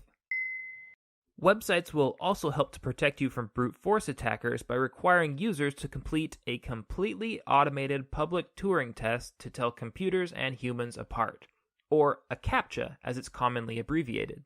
A CAPTCHA presents symbols on the screen that are difficult for computers to interpret, but easy for humans. If the user can't interpret the CAPTCHA, then the website denies their login request. This way, even if a computerized attack does guess your password, the CAPTCHA helps to prevent the computer from automatically logging into your account. Password threat number 7 is dictionary attacks.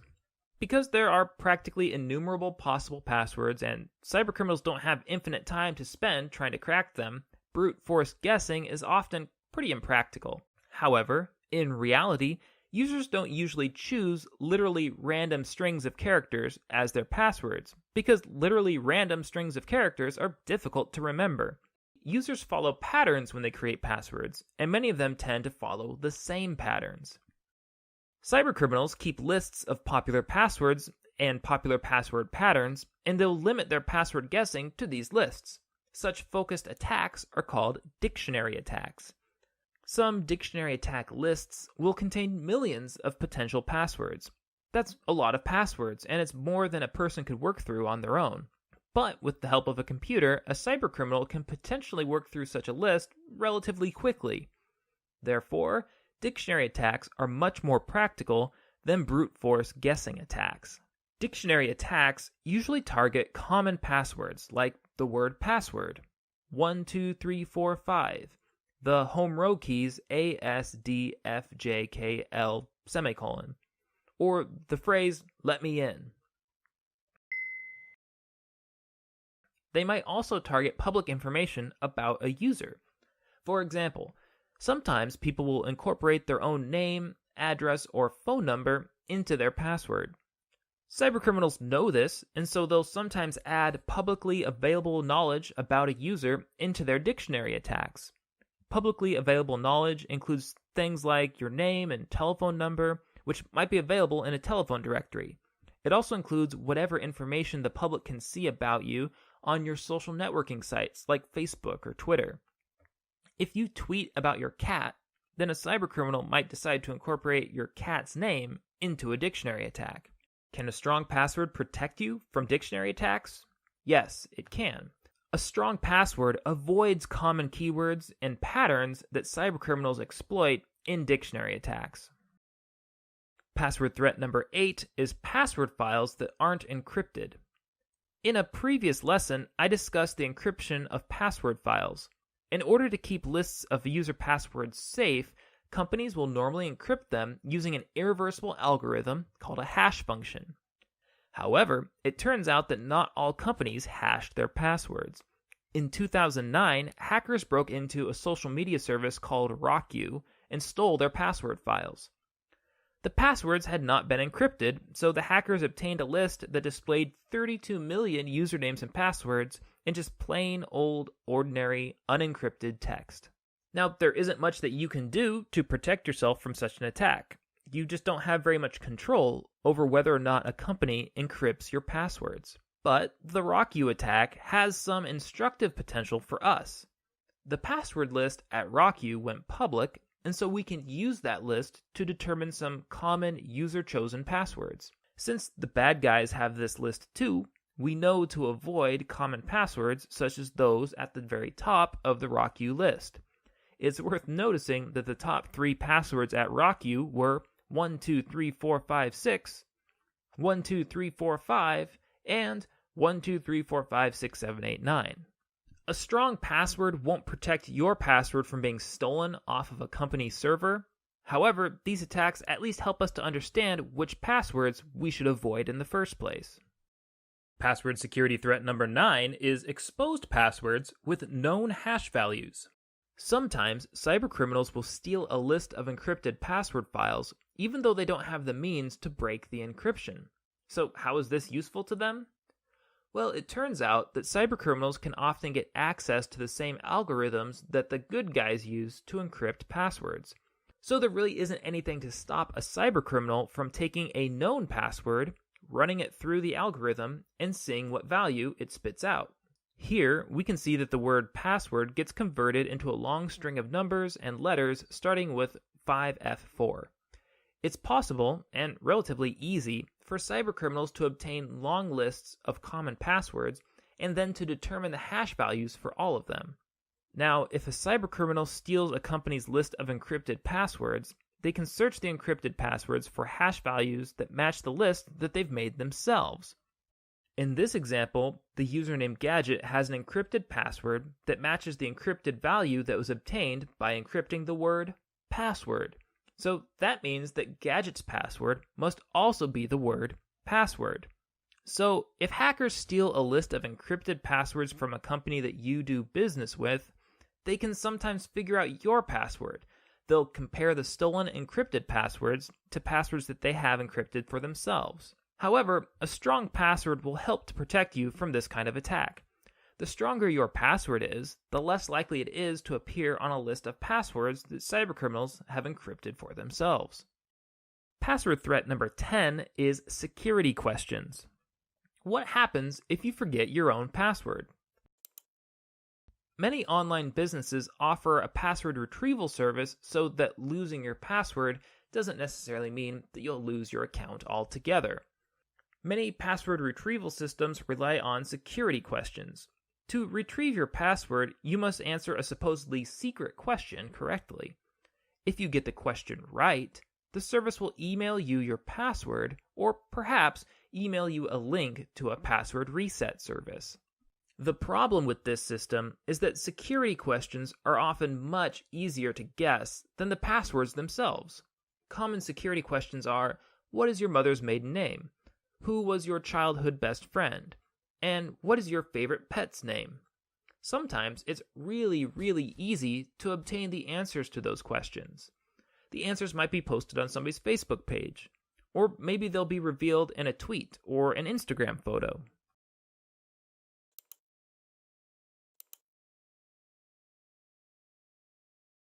So, how should you deal with security questions? One good practice is to simply lie.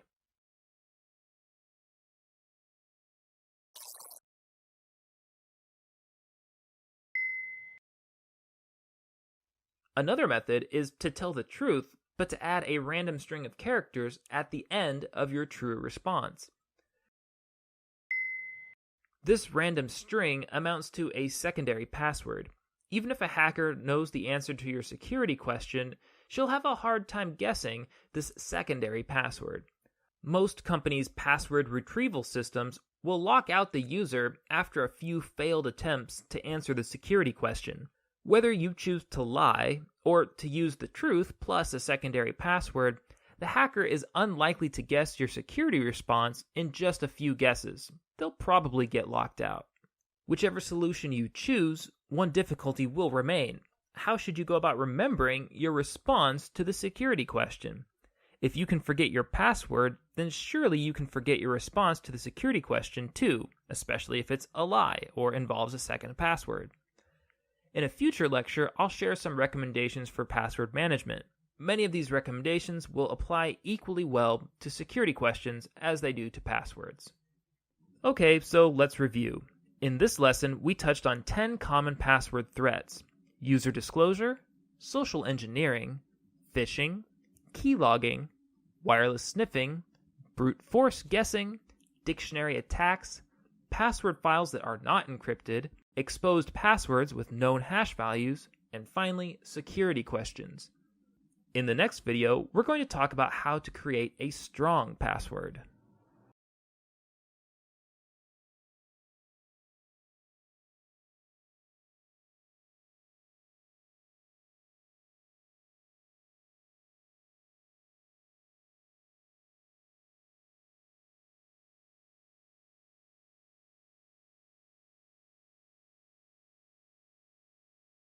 Welcome to this course, Introduction to Cybersecurity Literacy. This is Lesson 11, Creating Strong Passwords. In this video, I will show you a few strategies for turning a weak password into a strong one. Let's say that you have just set up a new online account and you need to choose a password. Naturally, you want something that will be easy to remember, so you type the first thing that comes to mind, the name of your beloved Persian cat, Muffin. As it stands, this is a weak password. It's especially weak if you have pictures of Muffin plastered all over your social media page or anywhere else on the web, because attackers do their homework. They might research you before trying to guess your password. One way to strengthen this password would be to add a variety of different symbols.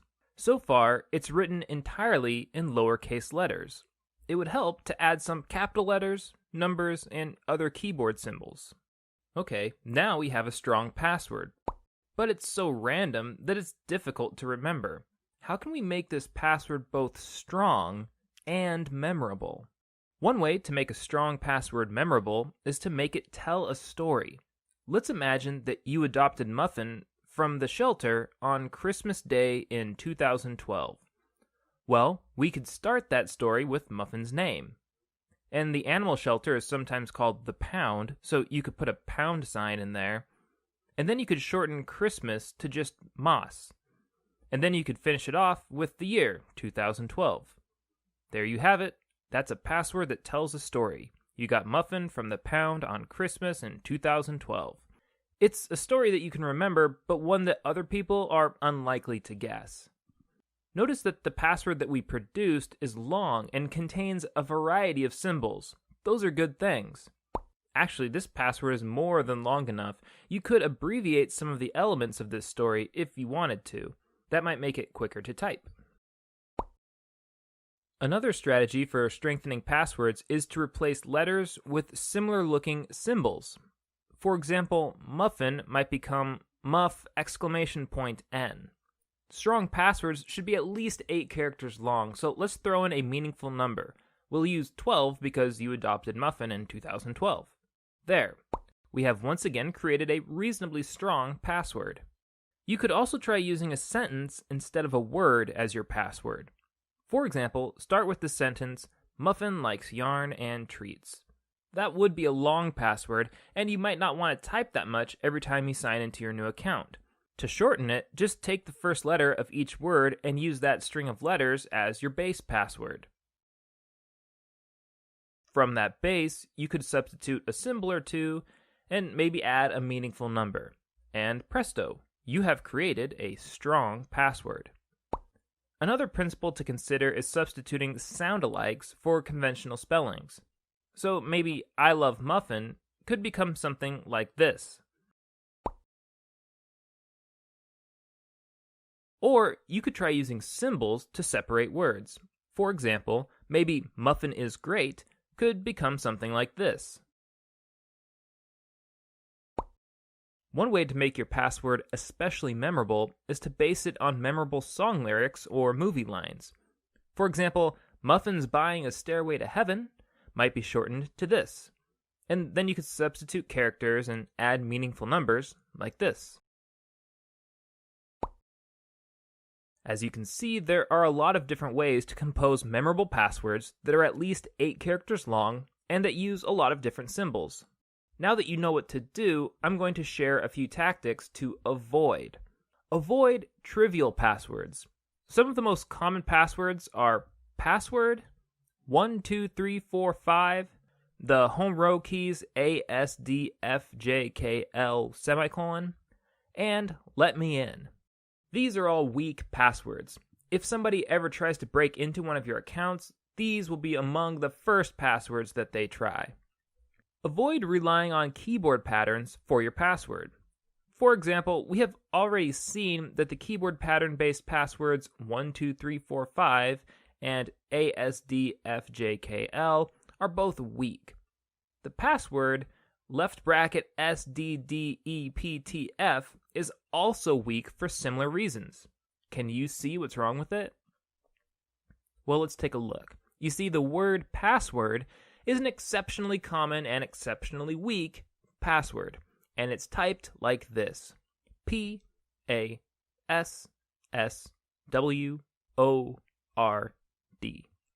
Now, some people think it's clever to shift their hands one key to the right and then to move their fingers as if they're typing the word password. Left bracket SDDEPTF. Cybercriminals are aware of this keyboard-based password trick and others like it. You're better off avoiding keyboard pattern-based passwords altogether. Finally, avoid the passwords that we discussed in this video, and avoid passwords that you see in any other how to choose a password tutorial that you've ever seen before. Cybercriminals seek out these tutorials, and they add the passwords that they find to their lists of common passwords. So, although this tutorial demonstrates good password creation principles, the passwords themselves are weak by virtue of their being shared with the public. Okay, that's all of the password creation tips I have for you for today. I hope this gives you an idea of what works and what doesn't work. In the next lesson, I'm going to give you some advice for managing your passwords. Some people, in fact maybe most people, have trouble keeping track of all their passwords because they just have so many of them. The next lesson is going to give you tips for dealing with that kind of problem.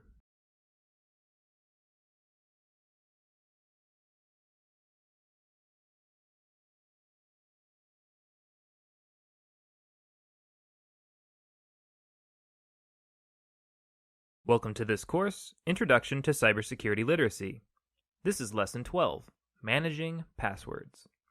Many of you have probably heard it said that you should have a strong, unique password for each of your various password-protected accounts and devices.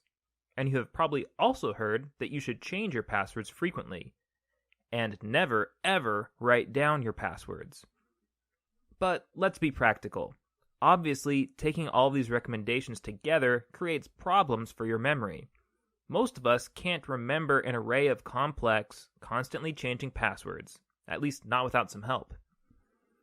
So in this video, I'm going to share 3 tips for practical password management. Securely record your passwords, rank your passwords, and use password management software. Password management tip number 1 is to securely record your passwords. You may have heard before that you should never write your passwords down. To that, I say never say never. It's okay to record your passwords, you should just be thoughtful and secure about it. Of course, it's not secure to write your password down on a sticky note that you keep near your desk. And because computers are easy to search, it's not usually secure to keep your passwords in a simple computer folder. So if you write your passwords down, consider using a pen and paper rather than writing them on a document on your computer. And keep them in a secret, secure place. Just in case your password log is compromised, you should be sneaky about the way that you write them down. Don't label them as passwords. And don't clearly label which passwords go to which accounts. Whenever possible, use some kind of keyword or code that only you will understand. In this example, I've embedded password clues into a phony and somewhat confusing guest list for a party.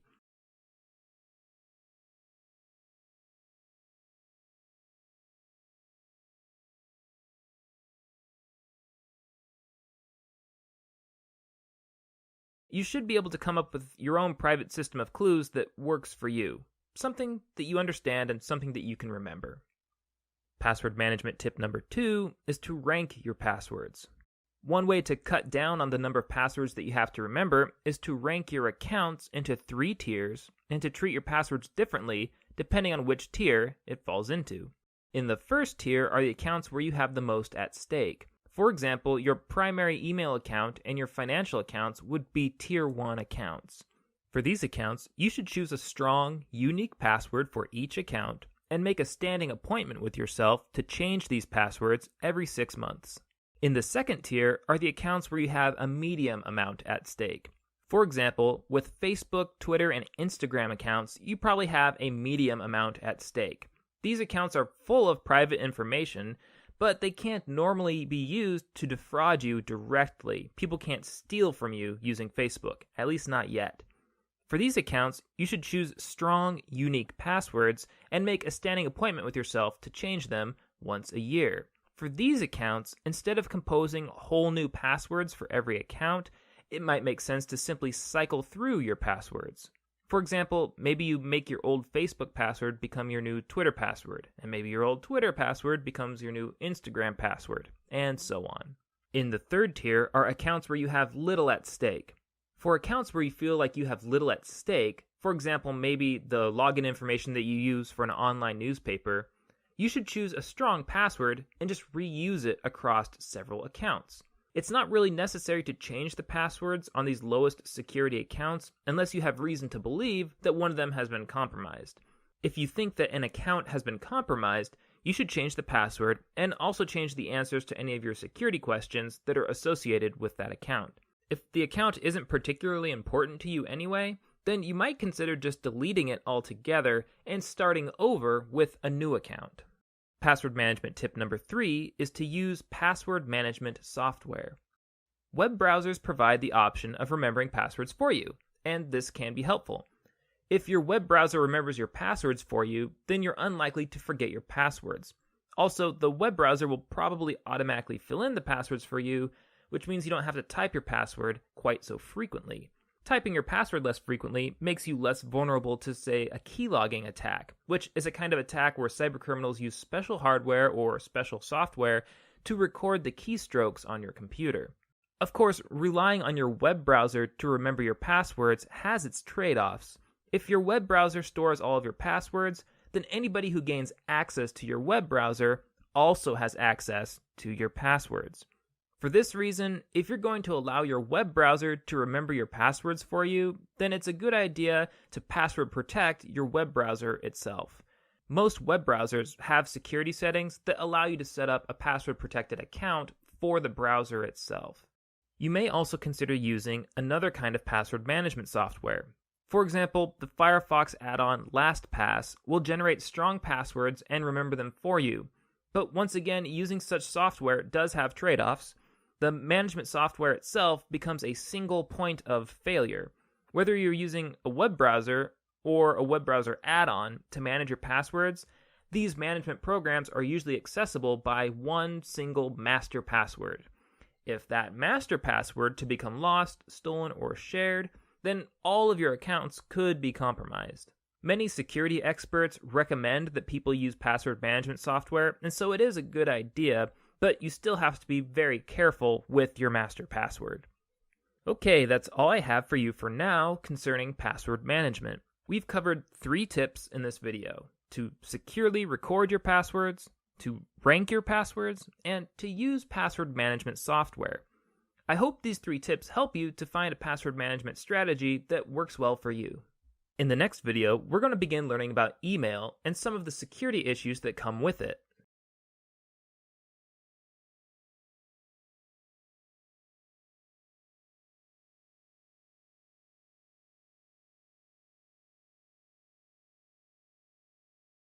Welcome to this course, Introduction to Cybersecurity Literacy. This is Lesson 13, How Email Works. In this lesson, we're going to examine two illustrations that help us to understand how computers send, store, and receive emails. Some of you may be watching these videos for a course that uses this textbook. The illustrations that we're going to look at in this video are both from Chapter 4. Now, if you aren't using this textbook, don't worry about it. Just follow along with the video. To begin, let's examine an illustration that summarizes the basic parts of an email system. For now, let's pretend that an email message is moving from left to right. The sender is the user on the left, and the recipient is the user on the right. To help us to talk about these users, let's give them names. I'll call the user on the left Jack, and the one on the right Jill. Jack will begin by writing and addressing the email using what is called a user agent. In Jack's case, his user agent is an email application that lives on his own computer. Examples of such applications include Microsoft Outlook or Mozilla's open source Thunderbird email application. These applications are compatible with private email systems, like the one that Jack uses. What exactly is a private email system? Well, most people don't use private email systems for their personal emails anymore, so you may not be familiar with private email systems. Most of us are probably more familiar with web-based user agents attached to web-based email services. Examples of web-based user agents include Gmail, Hotmail, and Yahoo Mail. However, some people prefer private email services that can only be accessed from private user agent applications. Many businesses and workplaces will use private systems like these. For private email systems, users must have an email application like Outlook or Thunderbird installed on their computer in order to access their private emails. A private email system also means that Jack's emails are stored on Jack's private network. In fact, he may just store them right on his computer. If we look over to the right side of the illustration, we see that Jill has a web-based user agent. A web-based user agent stores Jill's emails out on the web somewhere. It also means that Jill can send and receive emails from any computer with an internet connection. Jack can only send and receive emails from within his private network, which contains a very limited number of computers. In fact, if it's a home network, Jack may only have one computer connected to it. So Jack writes an email, and then he sends it off through the internet.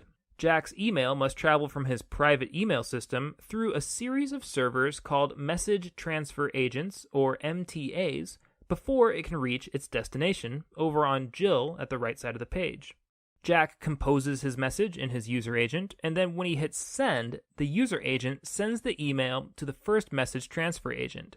That message transfer agent sends the email to another message transfer agent, which sends it through the internet to a third message transfer agent.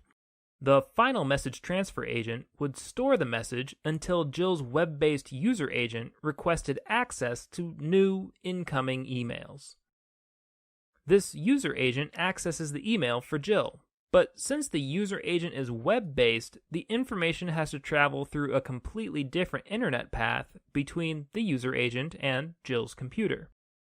If Jill wanted to send a message back to Jack, the whole process would be reversed. Jill would write a message in her user agent, which appears in her web browser. When she hits send, the email would travel through the internet to her web-based email client. This email client would forward the email to a message transfer agent. The message would travel across the internet through various message transfer agents, and the final message transfer agent would keep the email in storage until Jack's user agent requested access to new incoming emails.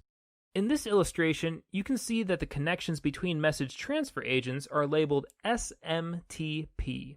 SMTP stands for Simple Mail Transfer Protocol, which is the communications protocol that message transfer agents use to communicate with each other. You might think of SMTP as the language of email servers, kind of like how Internet Protocol is the language of the Internet. Let's examine one more illustration that shows how email systems work. This one shows many of the same things that we just saw in the first illustration, but it highlights some different details. In this illustration, we see a user, Alice, sending a message to another user, Bob. Her message is composed of a short text message that says, "Hi Bob," and then there's a picture of a palm tree. Alice sends this email using her user agent, which relays the message to a message transfer agent. The message transfer agent sends the email across the internet to a second message transfer agent. This second message transfer agent holds the email for Bob until his user agent downloads all of his new incoming emails. Bob can view the email through his user agent. This illustration helps to show us how email addressing works. When Alice addresses this email, she specifies that it should go to bob@dougjay.net. Well, where exactly is dougjay.net? It turns out that everything following the @ in an email address is the name of a specific message transfer agent somewhere on the internet. So, in a non-technical sense, the email system asks Alice, "Which message transfer agent do you want me to send this email to?" Alice responds, "The one for dougjay.net. And then the email system asks, "Okay, now which user at the message transfer agent do you want me to deliver this email to once it gets there?" And Alice responds, "Send it to Bob." The email address tells the computer, "Send this email to the username Bob at the mail server called dougjay.net. Now, every email keeps an official record of what it is and where it's been. When Alice first composes the email, all it contains is a message and an address. However, once she hits send, her user agent will attach a header that gives the recipient more information. It will add a return address, which shows the recipient who the email came from. It will also add something called a MIME header. MIME stands for Multipurpose Internet Mail Extension. It turns out that when email protocols were first designed, they were only designed to handle plain text messages. However, MIME allows email systems to work around this limitation. The MIME header allows emails to carry different design elements that go beyond plain text, elements such as images, special fonts, and file attachments. The MIME header on an email will explain what the email contains. In this case, it will say that Alice's email contains text and an image. When the message goes to the first message transfer agent, that message transfer agent leaves a header of its own so that there's a record of where the email has been. All subsequent message transfer agents will leave headers of their own as well. In this illustration, there are only 2 message transfer agents, and so the email only picks up 2 message transfer agent headers. The email arrives at Bob's user agent with all of these headers attached. In many cases, the headers will end up being much longer than the email message itself. To reduce clutter, most modern user agents won't display all of these headers, at least not by default. In Bob's case, he can only see the message and a reduced header that tells him who sent it. However, user agents will allow you to see the full header if you ask for it. You could try this with one of your own emails. To view one of these full headers in your user agent, open an email and look for an option that says something like View Full Header or Display Message Details or something like that. Normally, you wouldn't have much reason to be interested in these headers. That's why most modern user agents hide them. But sometimes they are useful.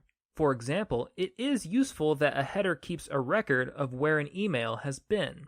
Sometimes cybercriminals will send forged emails that pretend to come from a trusted source, say your workplace or your grandma. But if you learn to read email headers, you can check for yourself which message transfer agents the email originated from. Cybercriminals can fake the return address on an email, but they cannot fake the message transfer agent headers. If you receive a suspicious email that claims to be from your grandma, it's possible to check the detailed header of the email to determine whether it really came from the same message transfer agent as your grandma's other emails. Okay, that's all for now about email systems. Of course, there is much more to learn about how email works, but if you followed along with this lecture, then you probably already know more than most casual users do. In the next video, we'll talk about security threats that come through email, and we'll identify some ways to avoid, or at least to minimize, these threats.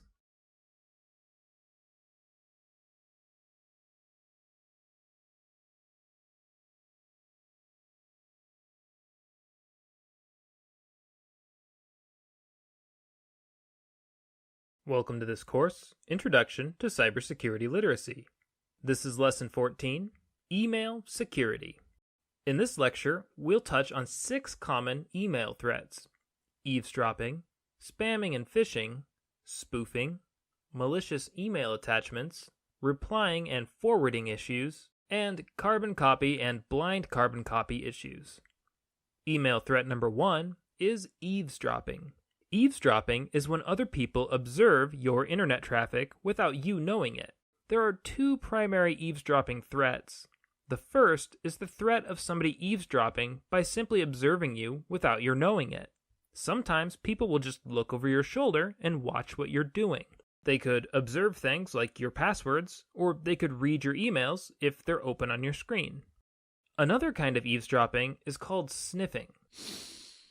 Sniffing is when an eavesdropper uses a computer to intercept the radio signals traveling between your computer and a wireless router. They might intercept your username and password when you log into your email account, and they might intercept the emails themselves as they're sent to and from your web browser for your viewing. If your email service encrypts your email traffic, then that will help to protect you from sniffing. And many web-based email services do encrypt email traffic. But if your email traffic is unencrypted, then sniffing can be a serious threat. Email threat number 2 is spamming and phishing. Sending emails is cheap. For most of us, all it costs is our time, and it costs about the same amount of time to send an email to 10 people as it does to send an email to 10,000 people, assuming you have that many people on your contacts list. That's why email has become the communication of choice for many advertisers and scammers. They can send a tremendously high volume of messages at almost no cost. The costs are so low that even if only a tiny fraction of the recipients respond, then those responses can pay off. Spam is a kind of advertising email. Spam is usually unsolicited, that is, you never asked anybody to send it to you, and it's normally junk mail that simply wastes your time. Spam is more of a nuisance than a security threat. Phishing emails, on the other hand, are a security threat. Here's an example of a real phishing email that showed up in my inbox. Phishing emails look like an email from a legitimate entity, such as a bank or a social network. However, phishing emails are sent out by scammers who are trying to get you to give them private information, usually usernames and passwords. This one is supposed to look like it came from a real bank, Chase. But I don't bank at Chase. This email is just trying to direct me to a fake banking webpage that is designed to trick me into sharing my banking information. In a lot of cases, phishing emails are sent out as mass emails to hundreds or thousands of email addresses at a time. The scammers can send all of these emails for cheap, and they'll make a profit if only 1 or 2 recipients fall for the trick. Email threat number 3 is spoofing. With emails, it's possible to fake a return address. It's similar to a paper letter, actually. Have you ever sent a letter through the postal service, but forgot to put a return address on it? Or have you sent a letter, but accidentally put the wrong return address on it? Chances are that the letter probably still reached its destination. The postal service doesn't need a return address to deliver a letter. They don't even look at the return address unless they're unable to deliver the letter for some reason. Just like the postal service, email services don't need an accurate return address to deliver a message. You can send an email from one account, but say that you're sending it from another account, and the system will usually deliver the email to the correct recipient anyway. Email systems don't usually need to know the sender's address, they just need the recipient's address. Some scanners use this feature for a scam tactic called spoofing. A spoofed email is one that says it's from one person, but actually came from somebody else. On a spoofed email, the return address is just a fake. Phishing scammers and other cybercriminals sometimes spoof their emails. They will say that an email comes from a trusted person or a trusted institution, even though it really didn't. Now, the key to telling a spoofed email from a legitimate email is the email header. Do you remember in Lesson 13 when we talked about the full header that comes along with each email? The full header tells us where an email really came from. A savvy email user who learns to read the full header of an email can use the information in the header to tell the difference between a spoofed email and a genuine email. Email threat number 4 is malicious email attachments. As you probably already know, you can use emails to send file attachments to other people. These files could be documents, images, or even software programs. Cybercriminals take advantage of this functionality by using emails to deliver malicious software straight to a user's computer. One common method is to send an intriguing email that encourages the user to open the attachment out of curiosity. For example, check out this phony order confirmation email. I'll stop talking for a moment to give you a chance to pause the video and read the email if you like. Can you see how this email is intended to confuse the recipient? If you got this email but hadn't made a purchase that corresponds to this confirmation order, then you might wonder what's going on and who should you contact to sort out the problem. In a state of confusion, a recipient might open the attachment hoping that it would shed some much-needed light on the situation. But this attachment will just make everything worse. This attachment is a .exe file, which means that it will automatically run some program when you open it. When the file runs, it's sure to install malicious software right onto your computer. Email threat number 5 is replying and forwarding. The reply button and the forward button are helpful email tools. Neither is associated with any direct security risks per se, but they do involve some privacy issues that are worth mentioning. You should remember that the reply and forward buttons make emails really, really easy to share, even on accident sometimes.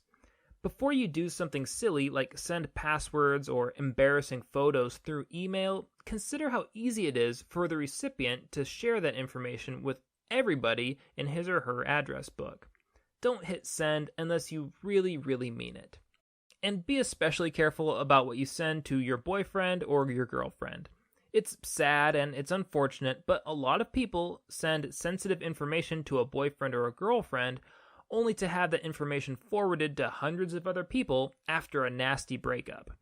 Because forwarding takes so little effort, it only takes a passing moment of weakness, anger, or bad judgment for somebody to forward sensitive information to practically everybody they know. So remember that even if you trust somebody now, you may not be able to trust him or her forever. In many cases, trust is temporary, but the forward button is forever. Furthermore, you would be wise to remember the distinction between the reply button in an email system and the reply all button. Reply automatically addresses your response email to one address, the address that sent you the email in the first place.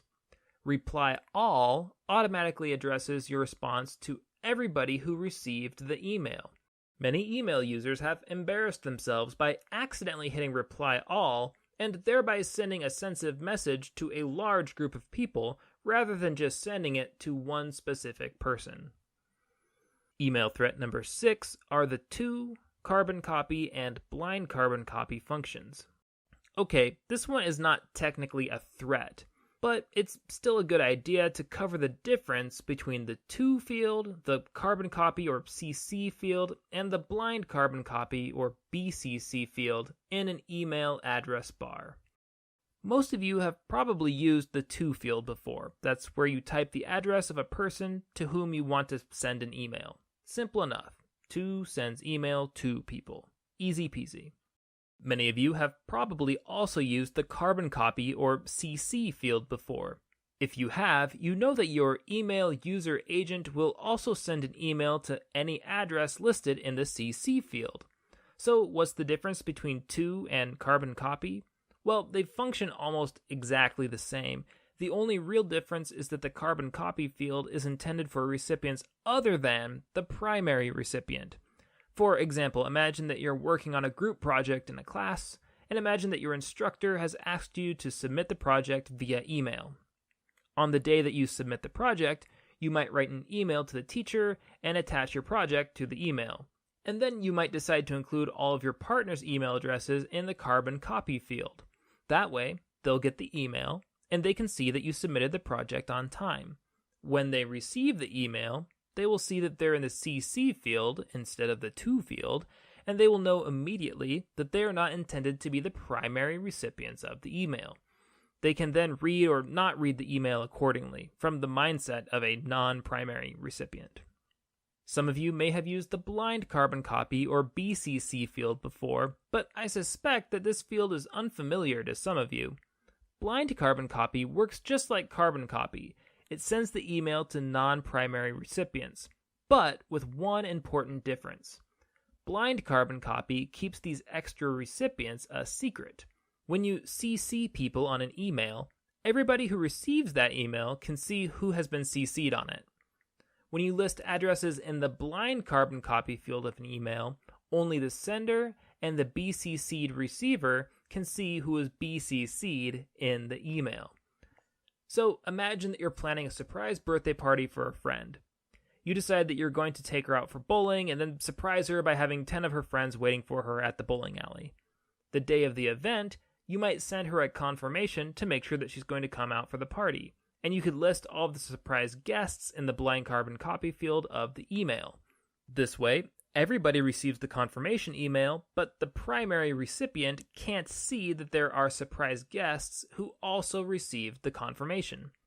Blind carbon copy allows you to send the same email to multiple people, but it also gives you better control over who can and cannot see who else received the email. Okay, that's all for now about email security. In this lesson, we covered 6 email threats: eavesdropping, spamming and phishing, spoofing, malicious email attachments, replying and forwarding issues, and carbon copy and blind carbon copy issues. In the next lesson, we're going to start learning about malicious software, or malware. Computer viruses are one example of malware, but as you're about to see, viruses aren't the only kind of malware that can infect your computer.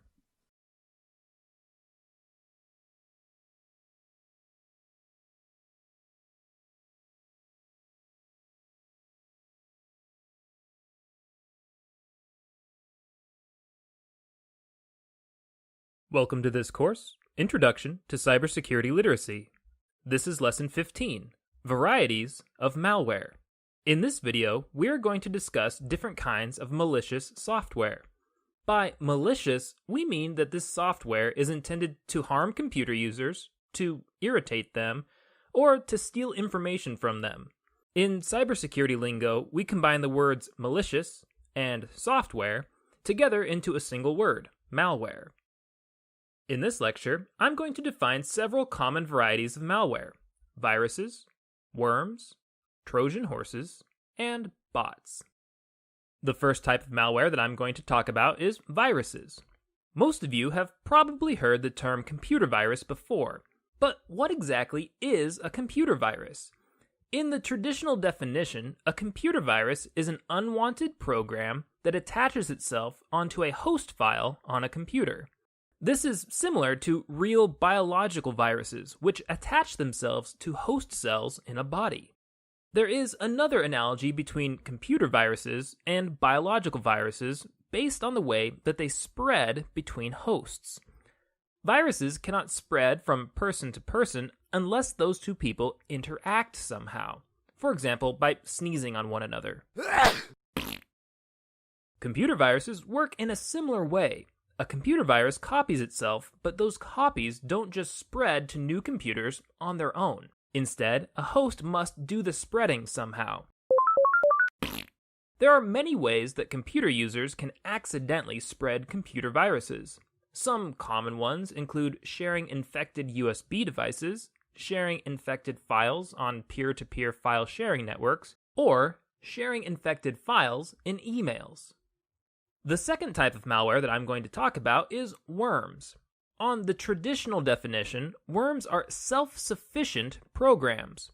We just saw that viruses live in host files on a computer. But worms are programs that hide out on a computer without the aid of a host file. A virus is just a string of malicious code that can't function without a host, but a worm is its own separate program. Unlike viruses, worms are often able to spread themselves throughout a computer network. When a worm becomes attached to a computer, it normally tries to spread to all the other computers on the same network as the original host computer. It doesn't matter if it's a wired network or a wireless network. A worm can spread itself using either kind. In fact, the network itself is often the target of a worm. The idea is that by infecting all or many of the computers on a network, a worm can slow down the network itself, rendering the network useless. The third type of malware that I'm going to talk about here is Trojan horses. Trojan horses are like worms in that they are normally independent programs that run on your computer. They don't need to attach themselves to a host file in the same way that viruses do. But Trojan horses don't necessarily spread like worms do. What makes Trojan horses unique is that they spread by tricking computer users into voluntarily downloading them. A Trojan horse will appear to be some kind of valuable computer file, but when users download that file, they receive malware that they weren't expecting. Just as the Trojan horse of Greek mythology appeared to be a gift, but was actually filled with menacing Greek raiders, Trojan horse software will appear to be an enticing download, but it will be full of menacing malware. The fourth type of malware that I'm going to talk about here is bots. Bot is short for robot. Most of the time, when we think of robots, we think of physical machines that can perform tasks that are normally performed by human beings. The term bot in cybersecurity lingo is similar. A bot is a malicious program that automatically performs functions on your computer that are normally performed by the user. For example, a bot might send emails, or pull up web pages, or change your computer's settings, or many other things, and all that without the user's permission. Now, sometimes a bot is simply programmed to do those things on its own without any input, but sometimes bots are actually capable of receiving commands from a third-party user called a bot master. Bot masters use bots to control your computer without your consent or even your awareness. Like a worm, bots can replicate themselves. However, unlike a worm, a bot is usually very careful about replication. Worms are normally programmed to replicate very quickly. The rapid spread of a worm can create so much traffic on a computer network that the network slows down or completely crashes. Indeed, this is often the purpose of worms, to damage a network. Bots, on the other hand, usually replicate relatively slowly so that they can avoid being noticed. Similarly, bots are frequently designed so that they will run on a computer completely undetected. Now, viruses are normally designed to damage a computer. But bots are designed to run smoothly along with other computer programs. But that doesn't mean that bots aren't harmful. A bot can receive commands from a remote bot master, and so a bot gives partial control of your computer over to some other user at some other location, and that can be a very harmful thing. Throughout this video, I've referred to 4 distinct types of malware: viruses, worms, Trojan horses, and bots. However, in the real world, boundaries are fuzzy between all the different kinds of malware. It can be difficult to categorize real pieces of malware as just viruses or just worms.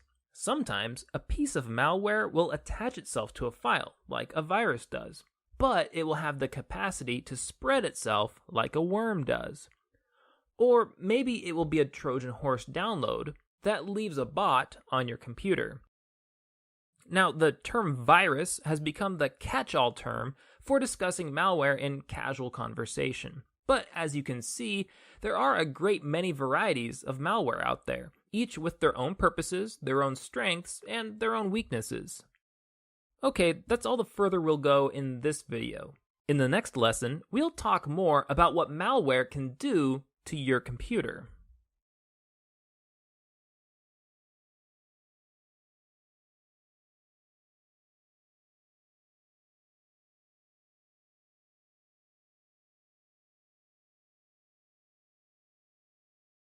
Welcome to this course, Introduction to Cybersecurity Literacy. This is Lesson 16, Functions of Malware. In the previous video, I described 4 common kinds of malware: viruses, worms, Trojan horses, and bots. In this video, we're going to explore 7 common functions of malware, so we'll see some of the things that malware can do. Malware can have a practically infinite variety of negative effects on a computer or a network. The only limits to what malware can do are the creativity and the ill will of the malware programmers. But we'll stick to just these 7 functions for now. These 7 functions are overwhelming system resources, running malicious adware, running spyware, running ransomware, creating backdoors, disabling security functions, and creating botnets.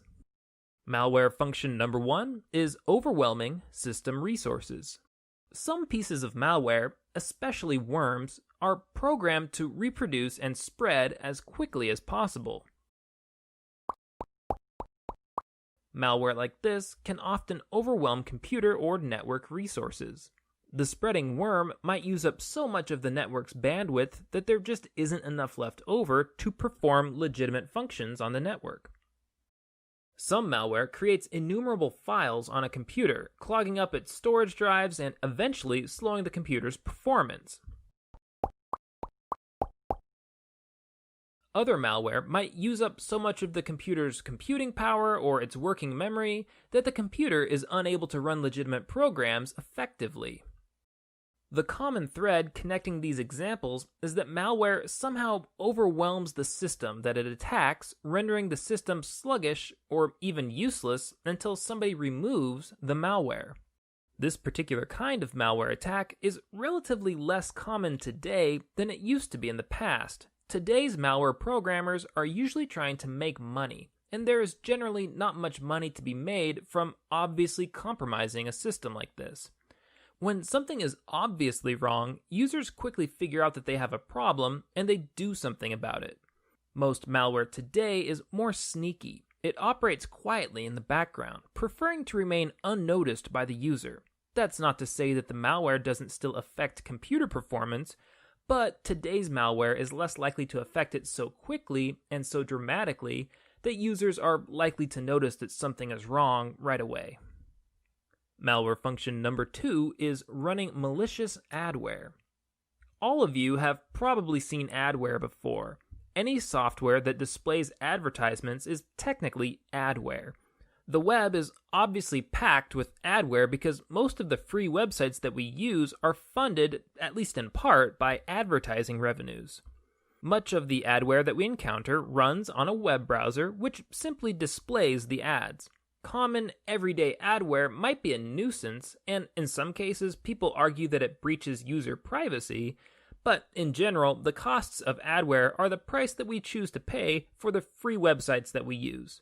However, some malware programs install mean, nasty, malicious adware onto computers themselves without the user's consent.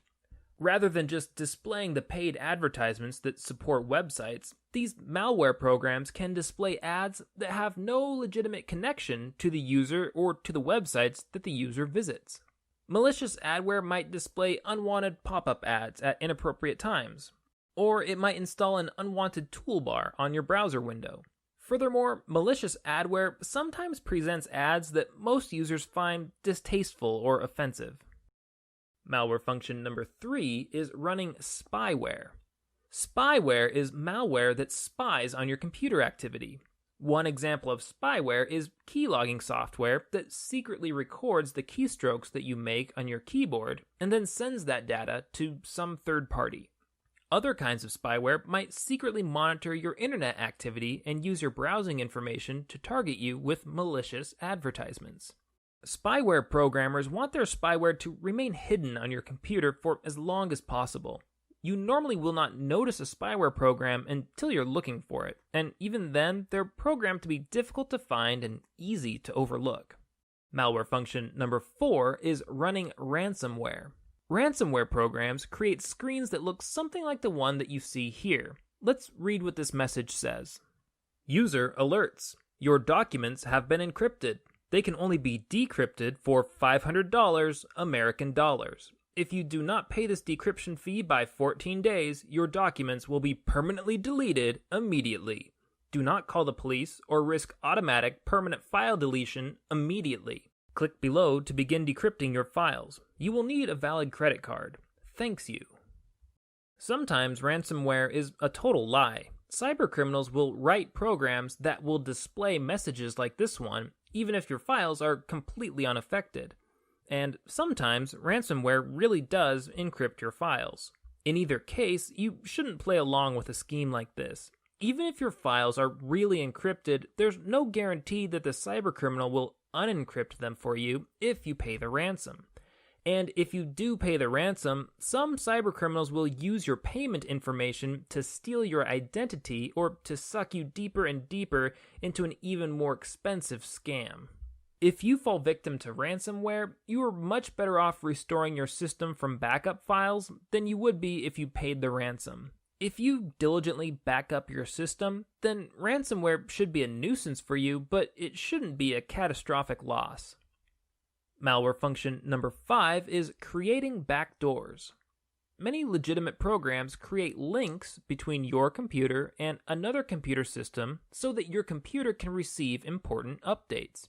For example, Microsoft releases security updates on the second Tuesday of every month, and computers running Windows will download and sometimes install these updates by default. Many malware programs also establish connections between an infected computer and another system. But the connections that malware programs establish are secret, and they're intended to strengthen the malware, not to strengthen the computer. Using these secret connections, cybercriminals can update malware to make it more harmful, more difficult to remove, or more difficult to identify. These secret malicious connections are called backdoors. If a malware program creates a backdoor, then it can use that backdoor to modify itself or to install even more malware programs onto the infected computer. Malware function number 6 is disabling security functions. Some malware programs can disable security functions on a computer. For example, it could disable antivirus software, or it could block the system from installing security patches. Malware that disables the security functions on a computer tends to last longer because there aren't any security functions left to stop it. And these programs also tend to leave computers more vulnerable to other malware infections from other sources. Malware function number 7 is creating botnets. In the previous lesson, I discussed bots. Bots are malware programs that can control your computer without your input. For example, they might automatically send emails, or retrieve web pages, or change computer settings, or submit usernames, passwords, or financial data into a website. Some cybercriminals will create bots that they can control through backdoors on a user's computer. These cybercriminals who control networks of malicious bots are called bot masters. Bot masters will develop vast networks of thousands of computers that they can control through their bots. These bot-controlled networks are called botnets. Bot masters can use their botnets in a variety of ways. One of the most common uses is to crash a website. They do this by asking all of the bots on the botnet to visit the website at the same time. If the botnet is big enough, the website won't be able to handle all of the traffic, and it will crash. Or, as a variation on this attack, the botmaster might threaten to crash a particular website at a really inconvenient time, or maybe even at a financially ruinous time. The botmasters tell the owners of the website that they're going to crash it unless the owners agree to pay a ransom. For example, gambling websites are popular targets for botnet attacks. Botmasters will threaten to crash gambling websites before or during the Super Bowl, which is the busiest time of the year for most gambling websites. Okay, in this video we've covered 7 different functions of malware: overwhelming system resources, running malicious adware, running spyware, running ransomware, creating backdoors, disabling security functionality, and creating botnets. Now, this list is by no means complete. There are many other malicious possibilities, but these 7 should give you a pretty good idea of what you're up against. In the next lesson, I'll help you to understand the sources of malware, so that you have a better idea of how to avoid the attacks that I've just been describing.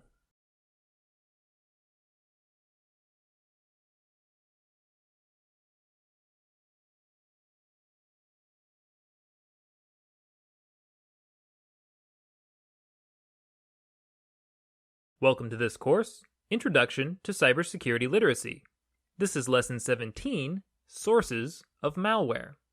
In this lecture, I'm going to describe 8 common sources of malware: removable media, documents and executables, internet downloads, network connections, email attachments, drive-by downloads, pop-ups, and malicious advertisements. Malware source number 1 is removable media. The very first computer virus, way back in 1982, was called the Elk Cloner virus. Elk Cloner targeted Apple II computers, and its effect was that every 50th time users booted up an infected computer, the computer would display something called the Elk Cloner poem. The poem went like this: Elk Cloner, the program with personality. It will get on all your disks. It will infiltrate your chips. Yes, it's Cloner. It will stick to you like glue. It will modify RAM too. Send in the Cloner. Here's how Elk Cloner spread. Back then, computers stored practically everything on floppy disks. Every time a floppy disk was inserted into the computer would run code stored on the disk to load or boot the disk onto the computer. Elk Cloner would start out attached to the boot code of a floppy disk. When an infected disk was inserted into an Apple II computer, Elk Cloner would copy itself onto that computer. Once the computer was infected, it would copy Elk Cloner back onto any uninfected disks that were inserted into the computer at a later time. As you can imagine, since everything ran on floppy disks back then, a user's disk library could easily become infected all the way through. If a user ever shared an infected disk with a friend, which of course many users frequently did, then they would spread Elk Cloner to their friend's computer, and that would likely infect most of their friends' floppy disks as well. Elk Cloner was what is called a boot sector virus, living and propagating in the boot code on removable media devices. We don't use floppy disks anymore, but we still use removable media that automatically loads when plugged into a computer. These removable media devices can still carry boot sector viruses today. USB flash drives are popular carriers for boot sector viruses. One tactic for spreading boot sector viruses via USB drives is simply to leave infected USB drives on the ground in public places. Curious people will find the USB drives, and frequently they'll plug them into their own computers. These people are often good Samaritans who are just looking for information that will help them to return the USB drive to its rightful owner. If you find a flash drive in a public place, never plug it into a computer. Just leave it alone. If you feel compelled to be a good Samaritan, you could take it to the nearest lost and found and hope that the owner checks in on it. But you should realize that the people at the lost and found may not have the cybersecurity understanding that you have. They might try to plug the USB drive into their own machines after you leave. In that case, you would have been instrumental in delivering the virus to the victim. Malware source number 2 is documents and executables. A virus is a specific type of malware, one that attaches itself to a legitimate document file or a legitimate program file. Mundane documents like word processor files or PDFs can contain viruses. So any means of sharing documents is potentially a means of sharing viruses. The good news is that viruses that are attached to a document or an executable file cannot infect your computer unless you interact with them. That is, you have to actually open the document or run the executable file for the virus to take hold. What do we do if many of the file types that we use every day can potentially contain computer viruses? Obviously, we can't just refuse to open all files. If we did that, we couldn't really use our computers. What we can do is use discretion. Only share files and storage devices with people that you trust. Don't share files or storage devices with people that you don't trust. And if somebody you trust shares a suspicious file with you, remember that you don't have to open it.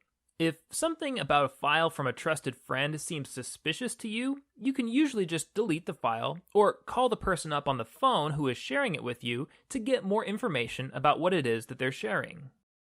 Malware source number 3 is internet downloads. In a previous lesson, I talked about Trojan horses. Trojan horses are malware that come disguised as legitimate files. Trojan horses often originate in internet downloads.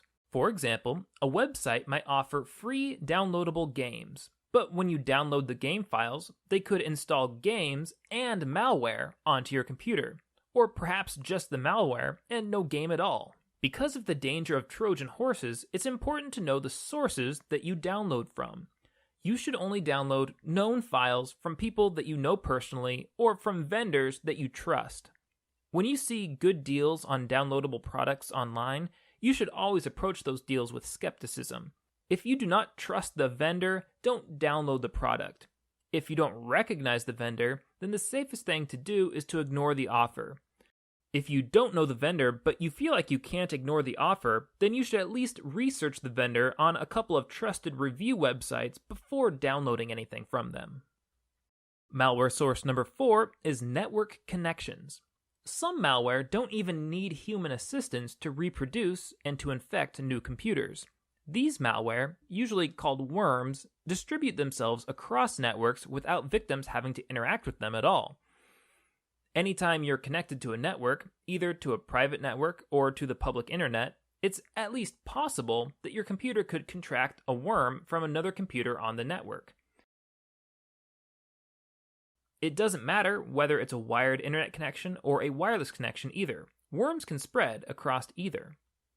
Some worms spread across the world, infecting millions of internet-connected devices in a matter of days or hours.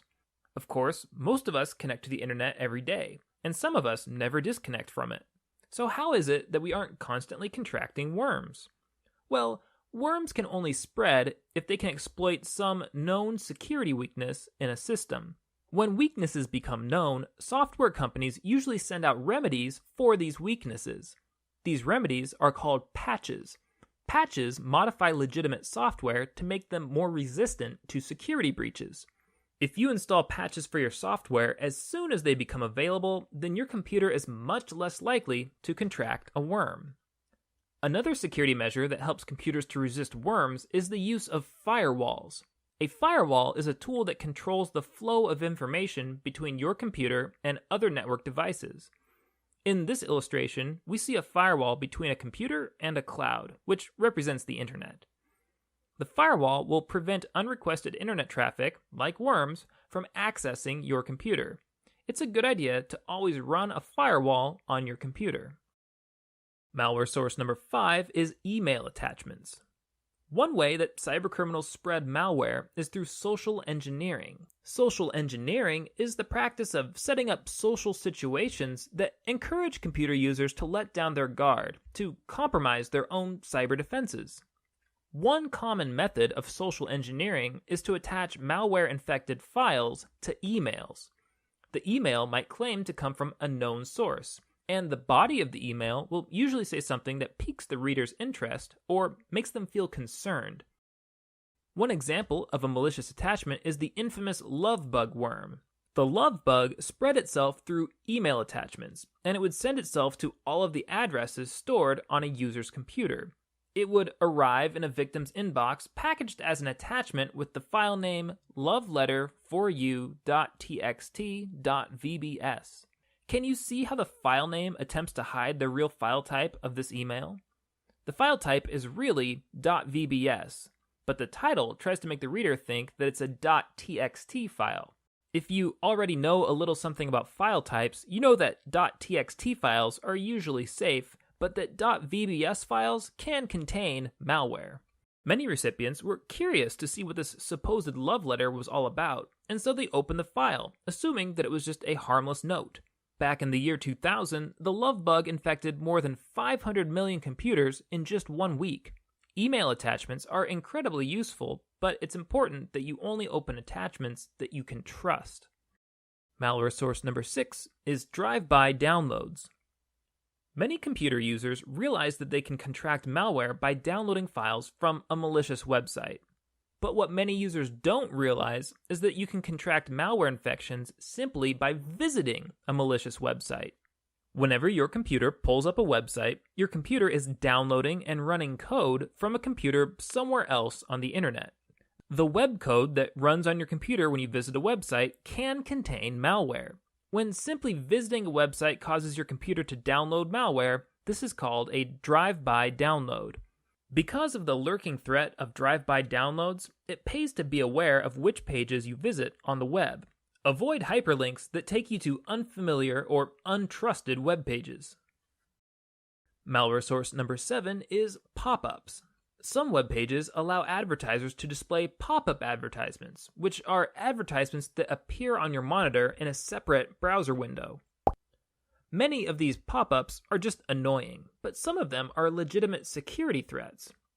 Some malware distributors will use pop-up ads to direct users to a page that contains a drive-by download. Other times, pop-up ads will contain buttons, and sometimes clicking on those buttons will result in a malware download.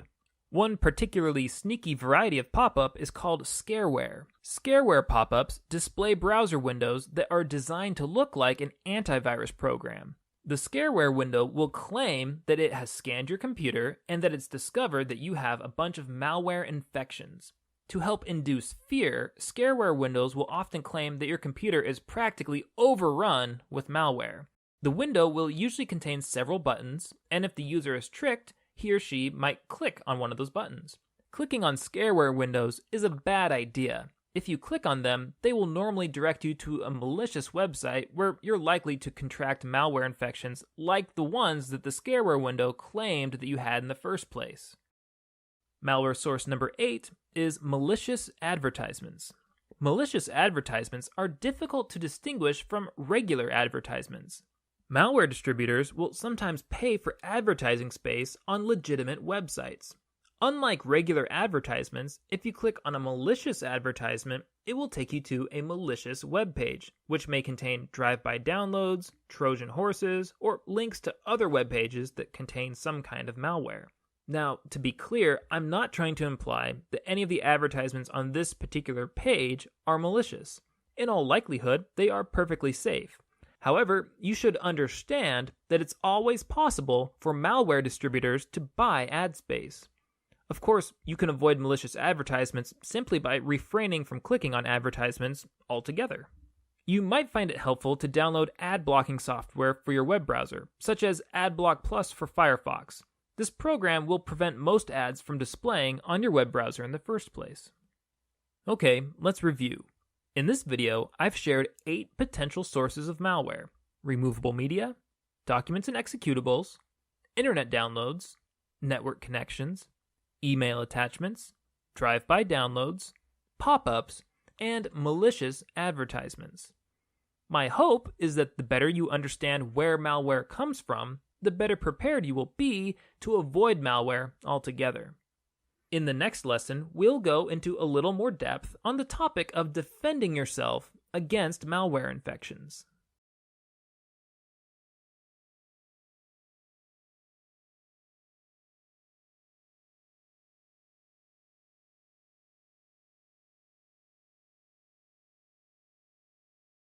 Welcome to this course, Introduction to Cybersecurity Literacy. This is Lesson 18, Layers of Defense Against Malware. In this video, I'm going to introduce you to the layers of defense that will help to protect you from a malware attack. We will introduce 5 layers of defense: backing up data, using a firewall, installing software patches, using antivirus software, and user education. None of these layers is particularly powerful by itself, but taken together, they constitute a firm defense. As long as you use a computer, you will always be at some risk of malware attack. But implementing these 5 layers will make that risk vanishingly small. Layer number 1 is backing up your data. Let's imagine for a moment that this box represents your computer system, and these gold bars represent all of the valuable things that you keep on your computer. Personal information, photographs, music, and other things like that. In most cases, it's easy to make backup copies of digital property. Digital storage is cheap, so it's a good idea to make copies of your important files and to keep those copies somewhere away from your computer. Somewhere safe. That way, even if your computer is compromised by some sort of malware infection, you'll still have your backup files to fall back on. You have several options for making backups of your data. Some of the most popular include removable disks, such as CDs and DVDs, removable flash memory devices, such as thumb drives, external hard drives, and, of course, web-based cloud storage services. Any of these could be an excellent choice, depending on your personal storage needs. Layer number 2 is using a firewall. Let's say that, once again, this box represents your computer system, this cloud represents the internet, and this friendly face represents all of the millions of friendly people, machines, and organizations that you can interact with on the internet. Normally, you send your information or your requests for information out to these friendly entities, and they send back information or web pages of their own. This is normally a benign transaction. But not everybody on the internet is friendly. Some of them are out to attack other users. This skull will represent those attackers who wish to place malware onto other people's computers. Now, this situation raises an important question. If we can send information to other computers on the internet, and if other people can send information back to our computers, what's to stop the bad guys from sending malicious information straight into our computers and leaving us with a nasty malware infection? The answer is that there's a layer of defense between your computer and the internet. This layer is called a firewall. Firewalls may be either hardware devices, software programs, or both. In either case, firewalls are responsible for screening the information that comes and goes from your computer. Firewalls block information coming into your computer from the outside. When you send out a request for information, the firewall keeps track of where you sent that request. When you get a response from that entity, the firewall lets the information back through to your computer. But if somebody tries to send unrequested information directly into your computer, the firewall will block it. You should be aware of 2 important limitations inherent in firewalls. First, a firewall cannot help you if you request information from a malicious source. If you initiate contact with a malware attacker, then your firewall might let a piece of malware right back onto your computer. The second limitation is that firewalls are never perfectly foolproof. It's relatively uncommon for attackers to send unrequested malware through or around firewalls, but it does happen every now and again. Despite these limitations, firewalls are an indispensable cybersecurity tool. You should be sure that you're running a firewall whenever your computer is connected to the internet. Layer 3 is installing software patches. When malware programmers design malware to attack your computer, they're generally attacking the software that runs on your computer. All software has security weaknesses, even if we don't know what they are yet.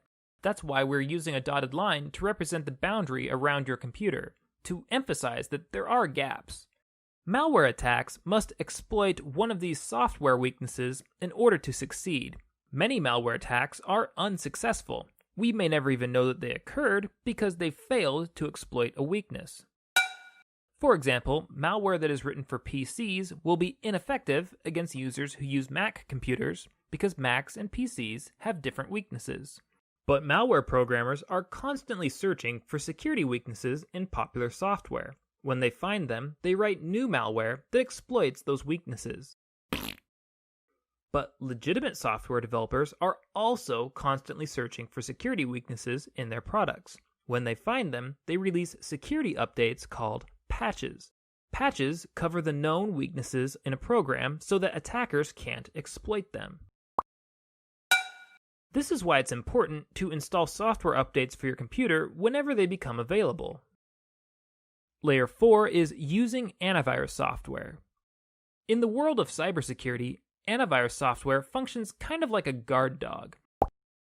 A dog can learn to detect people and to distinguish between people based on the way that they smell. Similarly, antivirus software can detect and distinguish between good and bad software based on the lines of code present in that software. When antivirus software detects a line of code associated with a known malware threat, it takes action. Antivirus software can alert you to the presence of malware, sometimes before your computer is even infected. It's kind of like a guard dog who begins barking when intruders approach its territory. Antivirus software can also recognize malware attacks and block them, kind of like a guard dog that attacks an intruder before he enters the house. And if you do get a malware infection on your computer, antivirus software can sometimes remove it for you, like a guard dog who chases an intruder out of your house. Of course, antivirus programs aren't perfect. There will always be a few strains of malware that they're unable to detect, and many people find that certain antivirus programs slow down their computers. But we still recommend that you run an antivirus program on your computer and make sure that the program is up to date so that it can smell the most recent malware threats. Layer number 5 is user education. So far, we have focused mainly on your computer, but we think it's important to also focus on you, the user. You are, after all, the person who is under attack, and we'd like to discourage the idea that you're just a passive participant in cybersecurity. It's better to think of yourself as an active participant, and the more you learn about cybersecurity, the more purposefully you can act. Furthermore, the better you understand cybersecurity, the better you will be at distinguishing friend from foe in the first place, and the better you will be at recognizing the tactics that malware attackers will use to get malware onto your computer. So that's our 5th level of defense. Users should arm themselves with knowledge. If you're watching these videos, then you're on the right track. Okay, that's all I have for you for now on malware defense. To review, we covered 5 layers of defense: backing up data, using a firewall, installing software patches, using antivirus software, and user education. None of these layers is very effective on its own, but taken together, they constitute a strong cyber defense strategy. In the next video, we'll begin discussing web browsing, and we'll talk about some of the security issues that users face when they're surfing the web.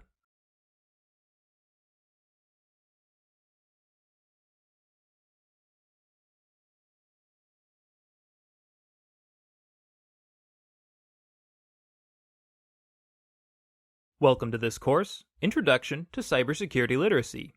This is Lesson 19, How Web Browsing Works. In this lesson, I'll show you a few illustrations that depict the way that your computer interacts with the web. This information will be useful background information in later lessons when we discuss tips for safely browsing the web. Some of you may be watching this video as part of a course that uses this textbook. If you are, you should know that the illustrations we're going to examine here are all in Chapter 7. If you aren't using this textbook, then don't worry about it. Just follow along with the lesson. Let's take a look at the first illustration. It depicts some of the primary ways that your computer interacts with the web. Let's start over on the left side of the illustration. This largest box represents your whole computer.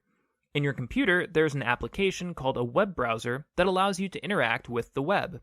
Popular web browsers include Firefox, Chrome, Safari, and Internet Explorer, but there's other options out there as well. One of the primary functions of a web browser is to request and display web pages for the user. That function is represented by the green box that says HTML Viewer. What is HTML exactly? HTML stands for Hypertext Markup Language, and it's the primary code used for writing web pages. We'll look at HTML a little more closely later in this lesson. For now, all you have to see is that web browsers translate web pages from HTML code into graphical displays that we can see on our computer monitors. Web browsers contain many other functions besides simple HTML display capabilities. Your browser probably has a PDF viewer so that it can display PDF files. It may also have a Flash plugin, which allows it to view a variety of online animations written in Flash. Browsers have many more applications like this that allow them to take advantage of the diverse capabilities of the web. In this illustration, these applications are all lumped together into the green box labeled Internal Executables. Your web browser is also linked to other applications on your computer, not just internal applications on the web browser. For example, your web browser might detect a song or a video that's embedded in a web page, and so it might automatically access a media player from your computer so that it can view that media on the web. Your web browser also has access to a couple different kinds of data storage. One kind of data storage is called cache. Cache helps a web browser to load web pages more quickly. When a web browser loads a web page for the first time, it has to download all of the data from the web server so that it can display it for the user. Web browsers will keep some of this data in cache storage so that the next time the user needs to access the web page, it will load more quickly. It already has some of the data in storage. Another kind of storage is the general file storage for your computer, such as the storage space available on your hard drive. Your web browser can download documents and applications from the web, and it can store those documents and applications in the storage space on your computer. And then you can open or execute those files later without being connected to the internet or even having your web browser open. Now let's start working our way over to the right. There's a red arrow connecting the web browser to the web server. This arrow is labeled HTTP. HTTP stands for Hypertext Transfer Protocol. HTTP is the communications protocol, that is, the communications rules used for communicating HTML code. Now, you may remember, in an earlier lesson I said that computers communicate across the internet using a set of rules called Internet Protocol, or IP. Now, you might be wondering, well, which is it, IP or HTTP? Technically, the answer is that computers need to use both IP and HTTP in order to access web pages. IP is necessary for communicating anything at all across the internet, whether it be a web page or something else. But HTTP is an additional protocol that's only necessary to communicate web pages. As you can see in the illustration, the HTTP arrow runs both ways.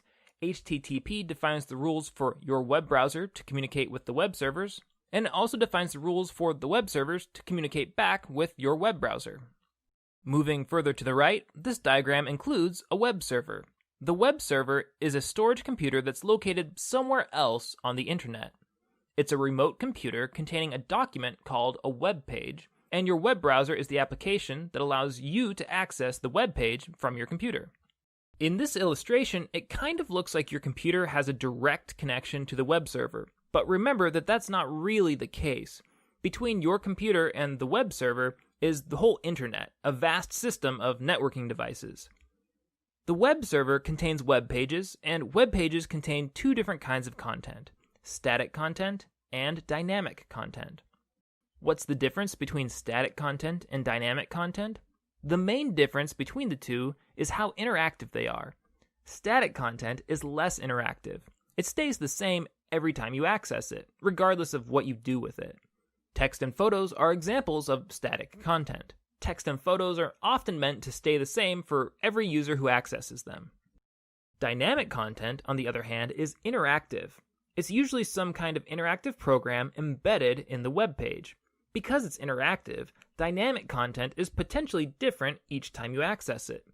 A good example of dynamic content is a restaurant's web page that lets you build and order your own burrito online. Okay, that illustration gives you an idea of how your web browser interacts with web pages. Now let's take a closer look at the HTML code that web pages are written in. Here on the left, we have a simple web page. And over on the right, that's the source HTML code for this web page. That source code is what gets stored in the web server. Your web browser accesses that code, and it interprets and displays the code for you in a page resembling the one here on the left. For this particular web page, the first 6 lines of code are setup code that gives the browser information about the web page. There isn't much in these first 6 lines that's particularly important for us right now. I will briefly mention 2 things though.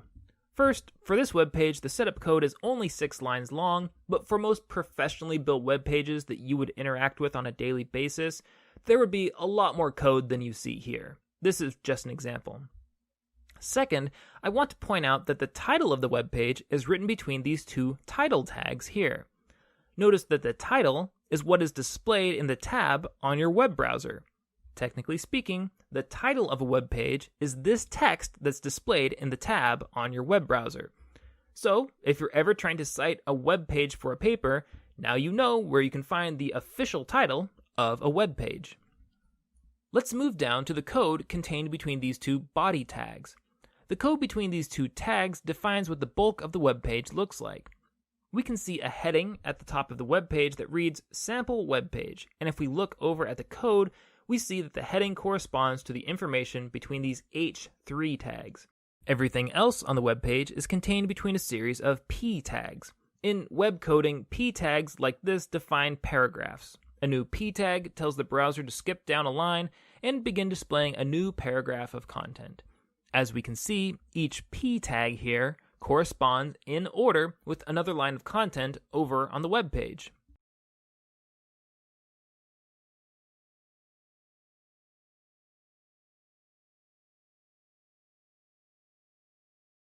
Now, I want to show you 2 significant features of HTML that have security implications for you and me. The first is the difference between local images and remote images. You see, if you build a web page in HTML, one option is for you to upload your own images for the web page onto the same server where you're uploading all of the other HTML code. These are called local images.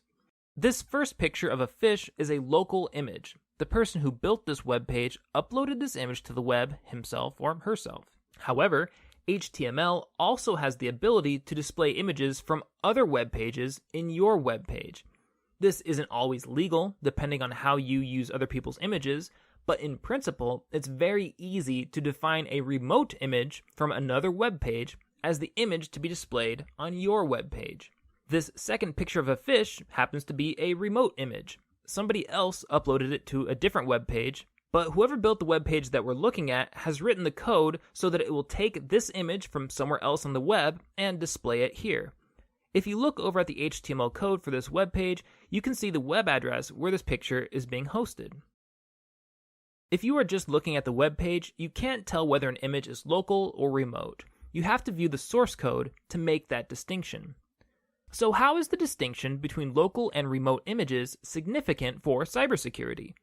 Well, some cybercriminals will build fake web pages that are intended to look like web pages from your bank or another trusted institution. They may use remote images from the trusted institution's web page to make their counterfeit web page look exactly like the original.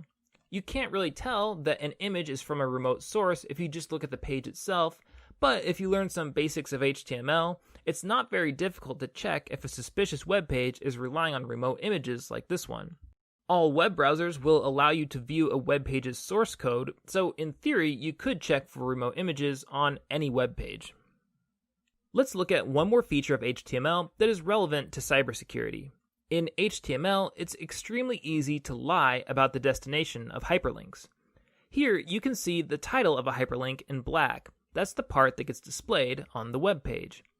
Over here in blue, you can see the actual web destination of each hyperlink. So this particular link is labeled dishonestly. It claims to navigate to CNN.com, but really it takes you to www.dougj.net. Criminal web pages and also scam emails will frequently contain misleading hyperlinks like this. They're designed to trick you into visiting malicious web pages that you wouldn't normally visit. The good news is that web browsers will tell you where a hyperlink really navigates to. All you have to do is hover the mouse button over the hyperlink without clicking on it. A small box should pop up somewhere on the browser window, and it will tell you where the link will really take you. Okay, that's all for now. In the next lesson, we'll continue discussing security topics that are relevant to web browsing.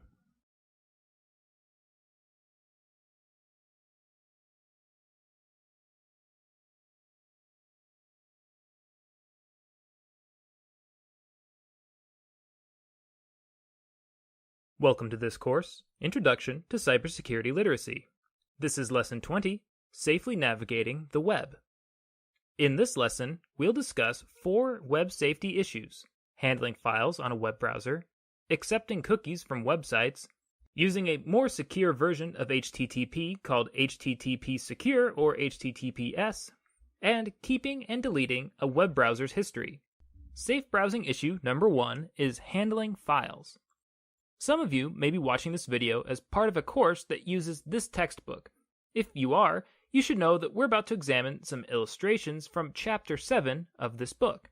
If you aren't using the book, then don't worry about it. Just follow along with the lesson. This diagram shows how Alice's computer interacts with files from the web.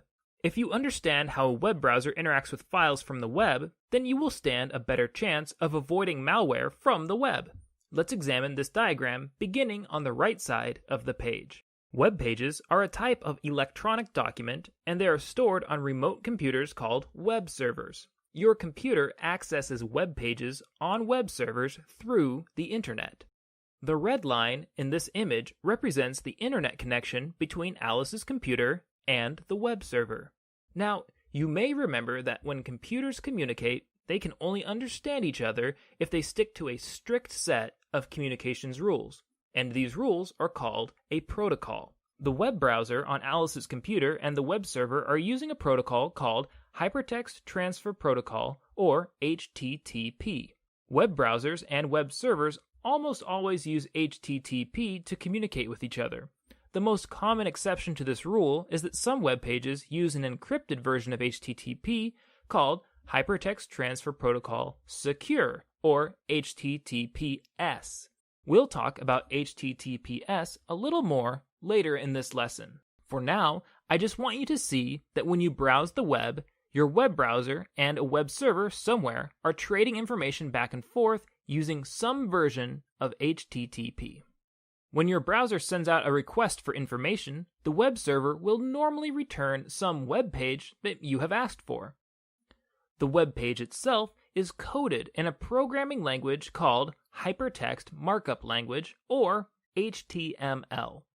A major component of the web browser, then, is the HTML interpreter, which allows the web browser to decode and display web pages that are written in HTML. In this image, notice that Alice's whole web browser is represented by a red box, and the HTML interpreter part of her browser is represented by a smaller black box within the web browser. The HTML interpreter is part of the web browser, but the web browser does more than just decode and display web pages written in HTML. When the HTML interpreter reads through the lines of code for the web page, it will occasionally find non-HTML files embedded into the HTML code. For example, it might find a video file or a PDF embedded into the web page.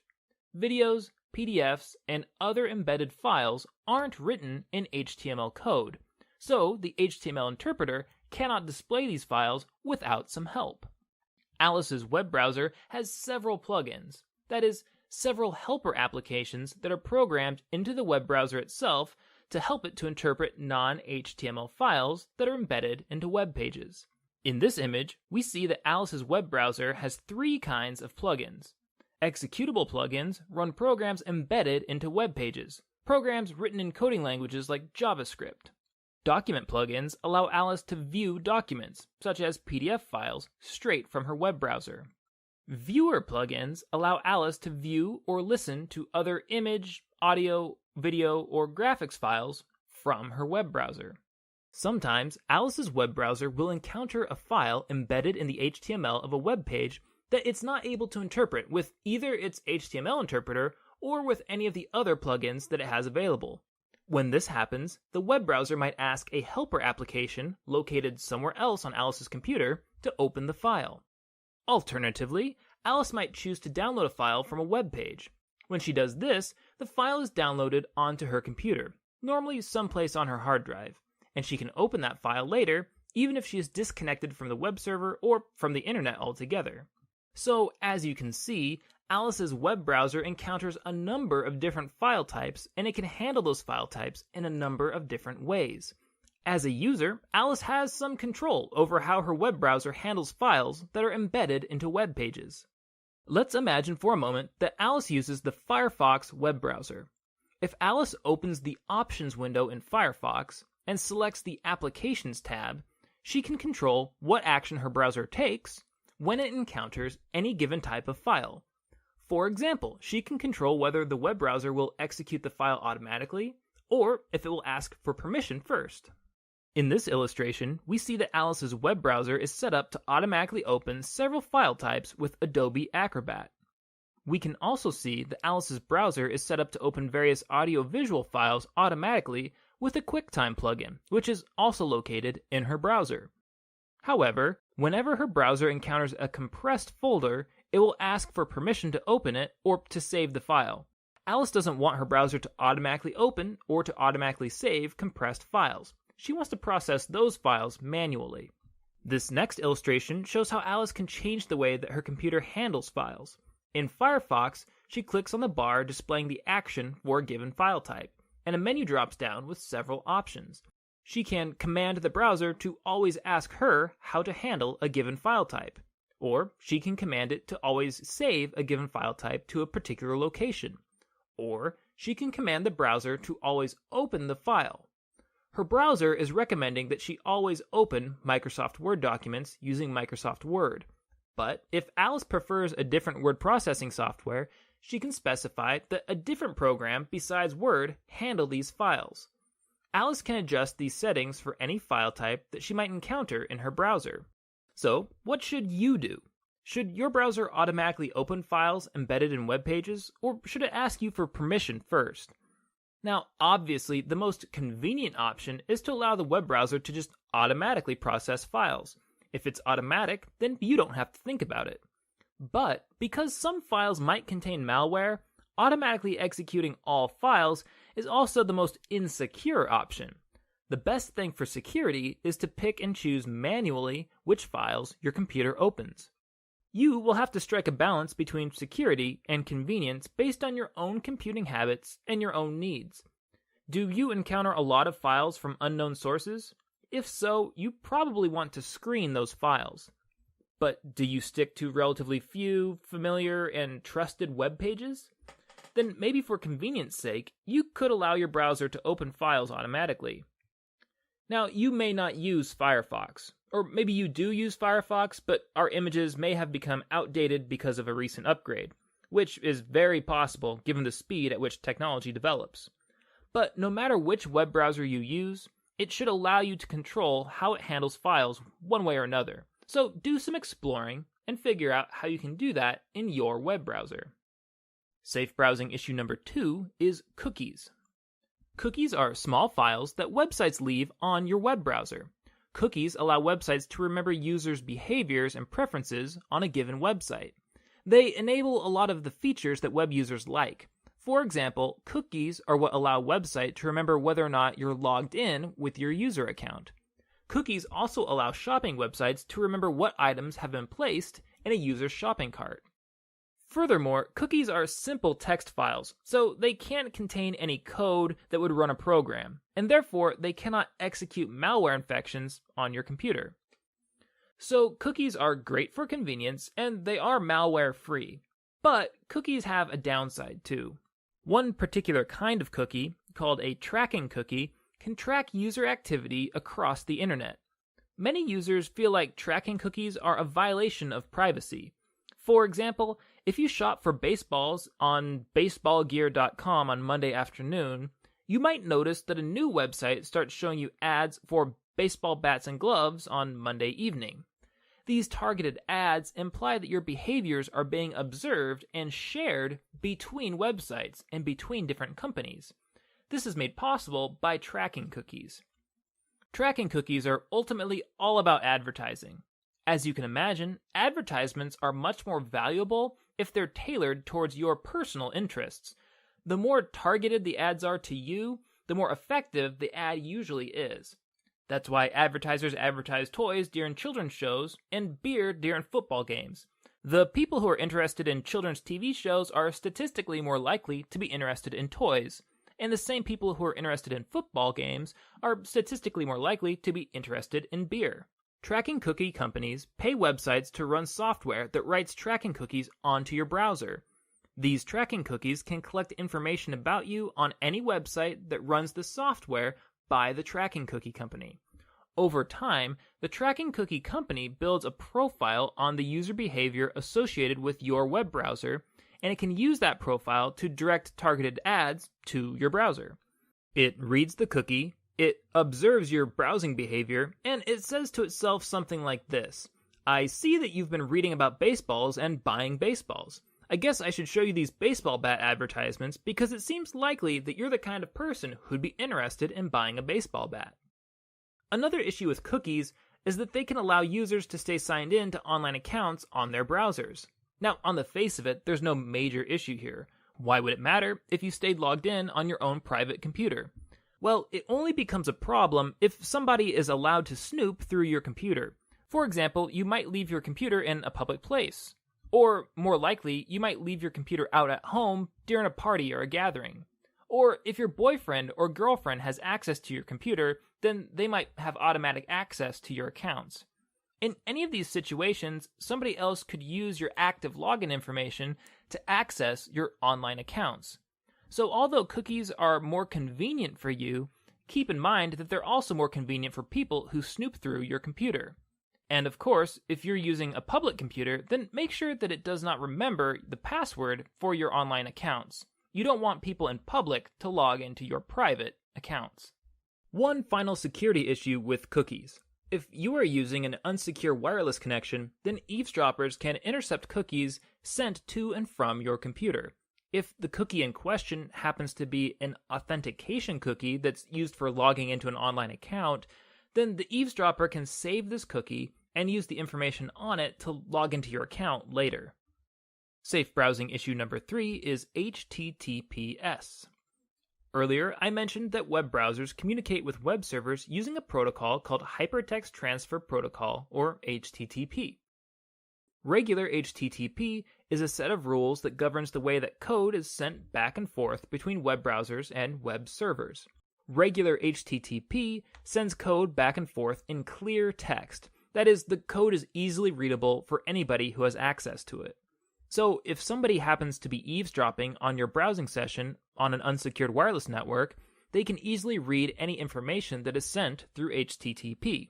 There is another protocol called Hypertext Transfer Protocol Secure, or HTTPS, that adds another step to the HTTP protocol.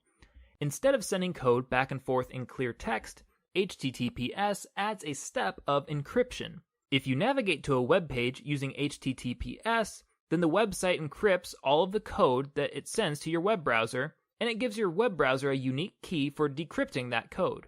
Eavesdroppers will still be able to see your traffic on an unsecure wireless network, but if your browser and the website are communicating with HTTPS, then the traffic between them is unreadable for the eavesdropper. The eavesdropper will only intercept an encrypted mess of unreadable, garbled code.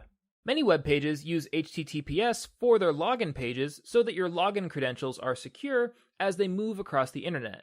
If you're going to submit sensitive information online, you should make sure that you're using web pages that use HTTPS. Most web browsers display the address bar differently for a web page that uses HTTP than it does for a web page that uses HTTPS. Here's what the difference looks like in Firefox. The page on top uses HTTP, and the page on bottom uses the more secure HTTPS. Notice the green padlock and security certificate on the HTTPS page. Here are the same two pages shown as they would display on Google Chrome. Again, HTTP is on top and HTTPS is on bottom. Notice once again the green security certificate and padlock icon on the HTTPS page. You should be aware that HTTPS helps to protect you from wireless eavesdropping, but HTTPS can't protect you from malicious websites. Not every website that uses HTTPS is necessarily safe. Bad guys can use HTTPS too. It's just that using HTTPS will protect you from wireless eavesdropping. You should still proceed with caution on websites that you do not recognize and trust, even if they use HTTPS. Safe browsing issue number 4 is browser history. As you probably know, your web browser normally keeps a complete record of which web pages you have navigated to.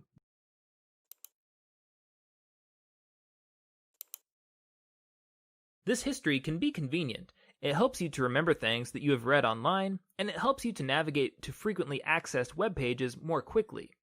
But like most convenient things, browsing histories trade security for convenience. Your browser won't differentiate between sensitive and non-sensitive information. It will keep a complete record of all of it.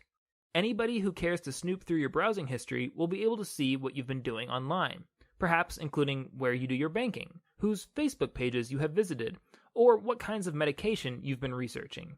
Web browsers on public computers will normally default to recording your browsing history too. If you use a public computer, say one at a library, then practically anybody can see what you were doing after you leave the computer. There are 3 primary ways to control your browsing history. The first is to delete your history. Your browser should have a delete history function, and all of the most popular browsers will give you some control over what you delete. For example, Firefox will allow you to clear your history going back different amounts of time, an hour, a week, etc. And it will allow you to clear all of your history at once, or to just focus on one specific kind of information: cookies, browsing history, data typed into online forms, etc. The second way to control your browsing history is to limit what kinds of information your computer gives, receives, and remembers.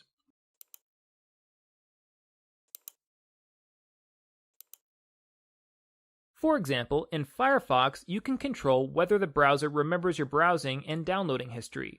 You can also control whether the browser accepts cookies and how long it retains those cookies. The third way to control your browsing history is to use the private browsing setting in your web browser. The private browsing setting normally opens up a new private browser window.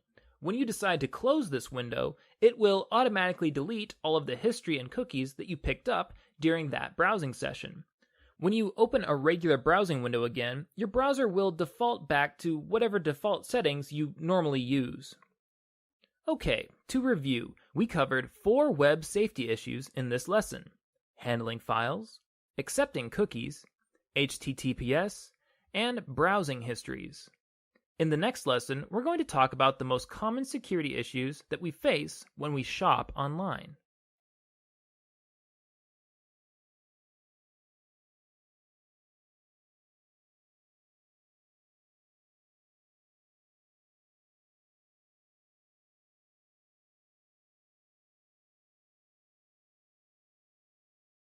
Welcome to this course, Introduction to Cybersecurity Literacy.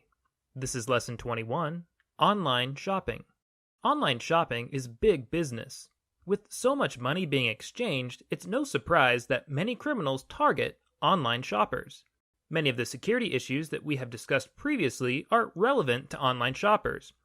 In this video, we'll address 11 online shopping security issues: avoiding malware, using strong passwords, using trusted computers, avoiding unsecure wireless networks, avoiding malicious adware, avoiding phishing websites, distinguishing legitimate retailers from illegitimate ones, using a link scanner, researching a retailer, withholding information, and finally, paying with plastic.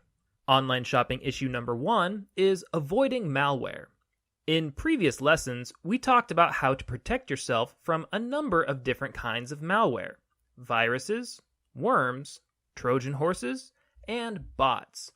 Some malware attacks are directed specifically at online shoppers. So, before you shop online, it's a good idea to make sure that you're employing the defense in-depth strategy outlined in Lesson 18 of this series. Do you remember what that strategy entails? Back up your data, run a firewall, make sure that your software patches are all up to date, run antivirus software, represented here by a guard dog that blocks viruses from getting into a computer, and be an educated user, somebody who knows the old threats, but who also keeps up with new threats as they appear in the news. I won't say much more about these layers of defense here. If you would like to review them in more detail, you can go ahead and rewatch Lesson 18 in this series, which is titled Layers of Defense Against Malware. Online shopping security issue number 2 is using strong passwords. Online shopping accounts are sensitive accounts. Many of them grant users access to your credit card information. They also usually have a shipping address on file, which would tell somebody where you live. And because they might keep a record of your purchases, these accounts also give users an idea of how much money you spend and what kinds of valuables you might have in your house. So it's important to use a strong password if you set up an online account with a retailer. Strong passwords make it more difficult for cybercriminals to compromise your shopping accounts. Lesson 11 gave you advice for creating strong passwords. Rather than rehash all of that advice here, I'm going to refer you back to that lesson. Online shopping security issue number 3 is using trusted computers. Refrain from doing your online shopping, or from divulging any financial information at all, on untrusted computers, especially on public computers. It's relatively easy for a cybercriminal to install keyloggers onto a computer. A keylogger can record all of the keystrokes that you make on a computer, and so it picks up things like usernames, passwords, and credit card information that you plug into a website. Furthermore, there are other kinds of spyware that could potentially lurk on untrusted computers. You don't want anybody spying on your financial transactions, so stick to private computers that you trust. Online shopping security issue number 4 is unsecure wireless networks. We have already discussed some of the dangers of unsecured wireless networks, and we will discuss them in even more detail in upcoming lessons. One of the main security issues that comes along with unsecured wireless networks is wireless sniffing, which is the practice of intercepting information traveling between a computer and a wireless router. Because of these dangers, it's best not to shop on unsecured wireless connections. Online shopping security issue number 5 is malicious adware. In lesson 16, we touched on the dangers of malicious adware. We explained that many advertisements are legitimate, but some advertisements aren't. Malicious advertisements try to trick people into clicking on them, and then those advertisements direct people to a malicious website, such as a phishing website or a website containing a drive-by download. So be shrewd. If an ad presents an offer that's too good to be true, then it's probably not a legitimate offer. Before you click on any ads, always hover your mouse arrow over the link to check the URL that the link navigates to. If an advertisement says that it's taking you to, say, an Amazon or an eBay affiliated webpage, but then the URL it displays is not from Amazon.com or eBay.com, then you should not click on the advertisement. In fact, it's a good idea not to ever shop on a web page that you navigated to through clicking on a hyperlink. It's better to type the retailer's URL into the address bar for yourself. This will give you an added layer of assurance that you're shopping where you want to shop. Online shopping security issue number 6 is phishing websites. In lessons 10 and 14, we touched on the dangers of phishing. Phishing is a trick where a cybercriminal tries to convince a victim to divulge his or her sensitive information, such as usernames, passwords, or bank routing numbers. We examined a phishing email which claimed to be from Chase Bank, but which really contained links to a website that was intended to steal users' banking information. Cybercriminals will do the same trick with online retailers. They will send out emails containing links to fake retail web pages that are intended to trick you into divulging login information or banking information. Here's an example of a phishing email claiming to offer popular products at deep discounts, which are well below market value. If you get emails like this, just delete them. They are probably phishing emails. Legitimate businesses won't discount their goods 80 or 90% from market value. Successful companies don't become successful by losing money on every single sale that they make. Online shopping security issue number 7 is distinguishing legitimate retailers from illegitimate ones. How can you tell the difference between a legitimate and an illegitimate retailer? I just mentioned that some illegitimate retailers will claim to sell popular, high-demand goods for incredible discounts. But there are other cues to look for when assessing a retailer. Here's the homepage for a fictional retailer, lowprices.com. Let's pretend for a minute that Low Prices is a real, legitimate retailer. How could you be sure that this is the real homepage for Low Prices? One obvious cue is to check the URL up in the address bar. If you wish to shop at lowprices.com, but the URL says something different, like lowprices.cn, then you should suspect that the page that you're on is a counterfeit. Another cue to look for is HTTPS. Legitimate retailers should always use HTTPS to log you into your account or to accept payments. Any website that does not use HTTPS for these functions is unsafe and probably malicious. Now, some malicious websites will go so far as to use HTTPS. What this means is that the presence of HTTPS is not a foolproof assurance that the website is trustworthy. However, you can take the absence of HTTPS as an assurance that the website is not trustworthy. Even if a retailer has only good intentions, if they don't use HTTPS, especially for logging in and for accepting payments, you know immediately that they're not using adequate security practices. Stay away from such retailers. Another cue to look for is whether a retailer asks for too much information. For example, retailers don't need to know your social security number to complete a transaction. If they ask for it, there's a good chance that they are up to no good. Online shopping security issue number 8 is using a link scanner.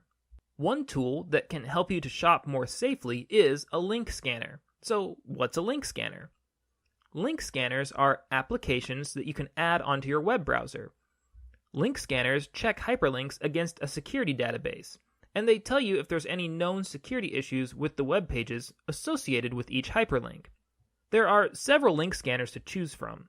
One popular example is Web of Trust. Web of Trust displays color-coded circles next to hyperlinks. These circles tell you whether or not the web page has a good security reputation. For example, I have Googled the phrase Iowa State University Information Security. Web of Trust has marked each of the top 5 hits with a green circle. This tells us that these links have a good security reputation. Of course, this isn't an absolute guarantee. Web of Trust is capable of making mistakes.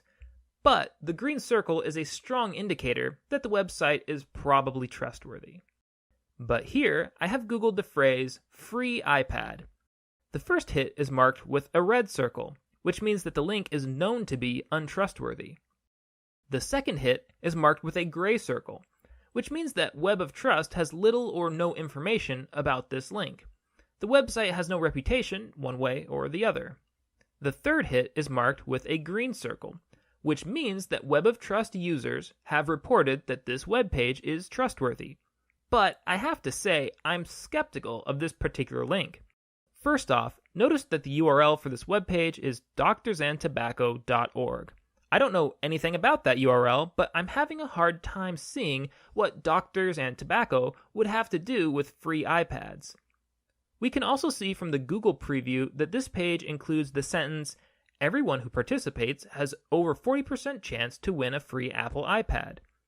That promise is obviously too good to be true, so I think common sense dictates that we should avoid this link, even though Web of Trust has marked the link as safe. If we want to learn more about a link's rating on Web of Trust, we can click on the circle next to the link. This takes us to a Web of Trust scorecard page for that link. Here, we find a clue that might explain why such a fishy-looking link has a good rating from Web of Trust. We see here that Web of Trust has very low confidence in this rating.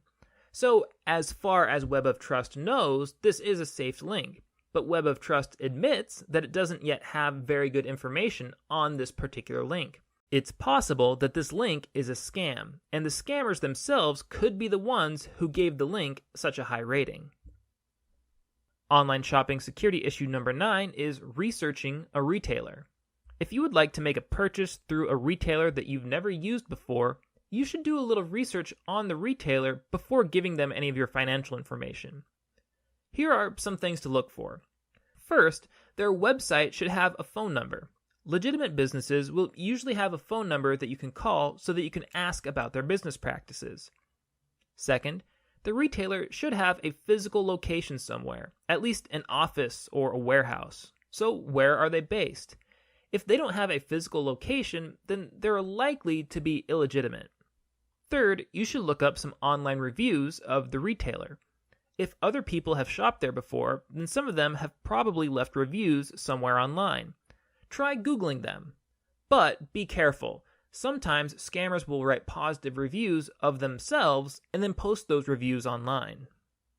Online shopping security issue number 10 is withholding information. Another way to protect your sensitive information is to give retailers as little information as possible. Don't show them everything about you. Hold back as much as you can. Even if you trust a retailer, it's always a good idea to withhold as much information from them as you can. If they ask for information that's not required to make a purchase, such as your date of birth or your gender, withhold that information. In all probability, they just want that information so that they can use it to direct ads at you anyway. So there's no harm in holding it back. And if a retailer asks for your social security number, stop interacting with that retailer immediately.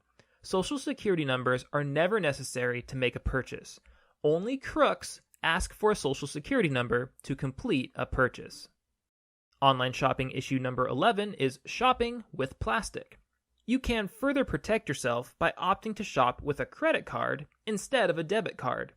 There is inherently nothing more secure about credit card technology, but it's an accident of American legal history that credit cards offer better fraud protection than debit cards do. Because of the way that federal laws ended up being written over time, consumers are better protected from credit card fraud than they are from debit card fraud. As you can see in this table, both credit card users and debit card users are not liable for fraud if the fraud is reported before the stolen card is actually used. So you're safe if you notice that your credit card is missing and report it as missing before somebody else uses it. But a cardholder may be held liable if the fraud is only reported after the card is used. Users of either kind of card are only legally liable for up to $50 worth of expenses if the fraud is reported within 2 business days. However, there's a sharp jump after 2 business days for debit card users. Debit card users are legally liable for up to $500 of fraudulent charges if the fraud is reported within 2 to 60 business days. Credit card users, though, they are still liable for only up to $50. It's worth noticing here that in either case, after 60 business days, you could be liable for unlimited amounts of fraudulent charges. Furthermore, it's a good idea to check your credit card statement and your debit card statement once a week. Now, your bank or your credit card company has software to help them to detect fraudulent charges. Now, this is convenient for you, but it's still important for you to monitor your own debit and your own credit card accounts. Criminals know that banks and consumers are more likely to notice large, conspicuous purchases, so sometimes they'll try to limit themselves to smaller, less noticeable purchases so that they can use the stolen card for a long time before anybody notices. So check your statements for yourself, too, to make sure that your bank hasn't missed something. Okay, that's all the advice I have for you with regards to online shopping. To briefly review, we addressed 11 issues: avoiding malware, using strong passwords, using trusted computers, avoiding unsecure wireless networks, avoiding malicious adware, avoiding phishing websites, distinguishing legitimate retailers from illegitimate ones, using a link scanner, researching a retailer, withholding information, and paying with plastic. In the next lesson, we will begin discussing a major issue in cybersecurity, that is, wireless network security.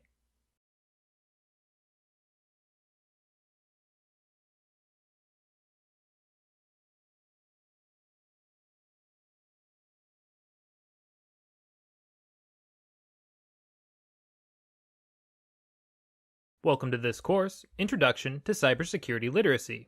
This is Lesson 22, Wireless Network Basics.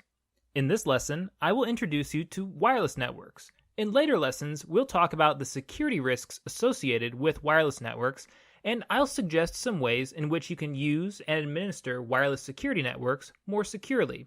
But we'll start here with a few brief words on how wireless internet connections work. Wireless internet connections go by several names: Wi-Fi, Wireless Ethernet, and IEEE 802.11a, 802.11b, 802.11g, or 802.11n. For our purposes, all these describe the same thing: the wireless connections that allow your devices to connect with a wireless internet router, and through this router, to communicate with the whole internet. These types of connections are distinct from cellular internet connections, which do not have the same security risks as Wi-Fi connections. In this class, when we talk about wireless networks, we're going to stick to the traffic traveling between a Wi-Fi enabled device, normally a computer, a tablet, or a smartphone, and a wireless internet router. To be clear, the issues we're introducing are relevant to your phone when your phone is on Wi-Fi, but they probably aren't relevant to your phone when you're using your phone's mobile data connection. Operating systems for Wi-Fi enabled devices will have some kind of wireless connection manager program. For example, this illustration shows the Wireless Connection Manager application that runs on the Windows 7 operating system. On the left side of the window, you can see a list of Service Set Identifiers, or SSIDs. An SSID is also commonly referred to as the router's name, or the network's name. How does your computer know which wireless routers are in range at a given time? Simple. Wireless routers emit signals that broadcast their SSID. They are constantly advertising their own availability. Over on the right side of the window, we can see the signal strength for each network. Devices on Wi-Fi networks, both routers and computers, work by transmitting information through radio waves.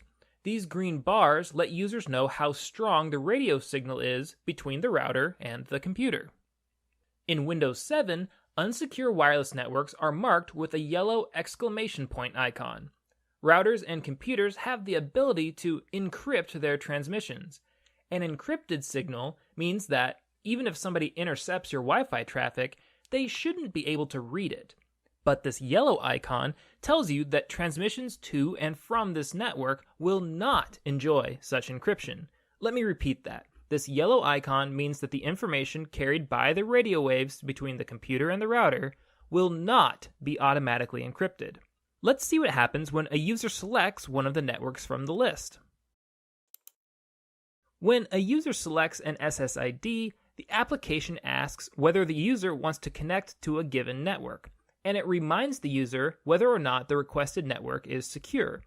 If a user chooses to connect to an unsecure wireless network, the computer should make the connection automatically.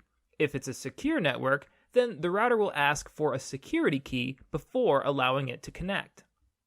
If you are connected to a Wi-Fi network, it's worth remembering that all of the information that travels from your computer to the router and from the router back to your computer is transmitted via radio waves. These radio waves move out in every direction from their source. And they don't stop when they reach their intended destination. They will keep radiating out for a long ways. A wireless eavesdropper does not have to be seated between you and your router to pick up your wireless transmissions. They just need to be within the range of your Wi-Fi radio. And remember, radio waves are easy to intercept. All you need is the right kind of radio, and you can detect the waves. How far do Wi-Fi signals travel? Well, they usually go about 100 to 300 feet in every direction, depending on conditions and obstructions. To put that in perspective, here's what a 100-foot broadcast radius looks like compared to a football field. For perspective, here's what a 300-foot broadcast radius looks like. It's worth mentioning that with special equipment, people can sometimes detect Wi-Fi signals from even further away, say about 1,000 feet. Remember that radio waves go out in every direction, including up and down. So people who are above you in a tall building or below you in a basement may also intercept Wi-Fi signals. Okay, that's all for now. In the next lesson, we'll cover a number of wireless internet security threats that you should be aware of and that you should learn to protect yourself against.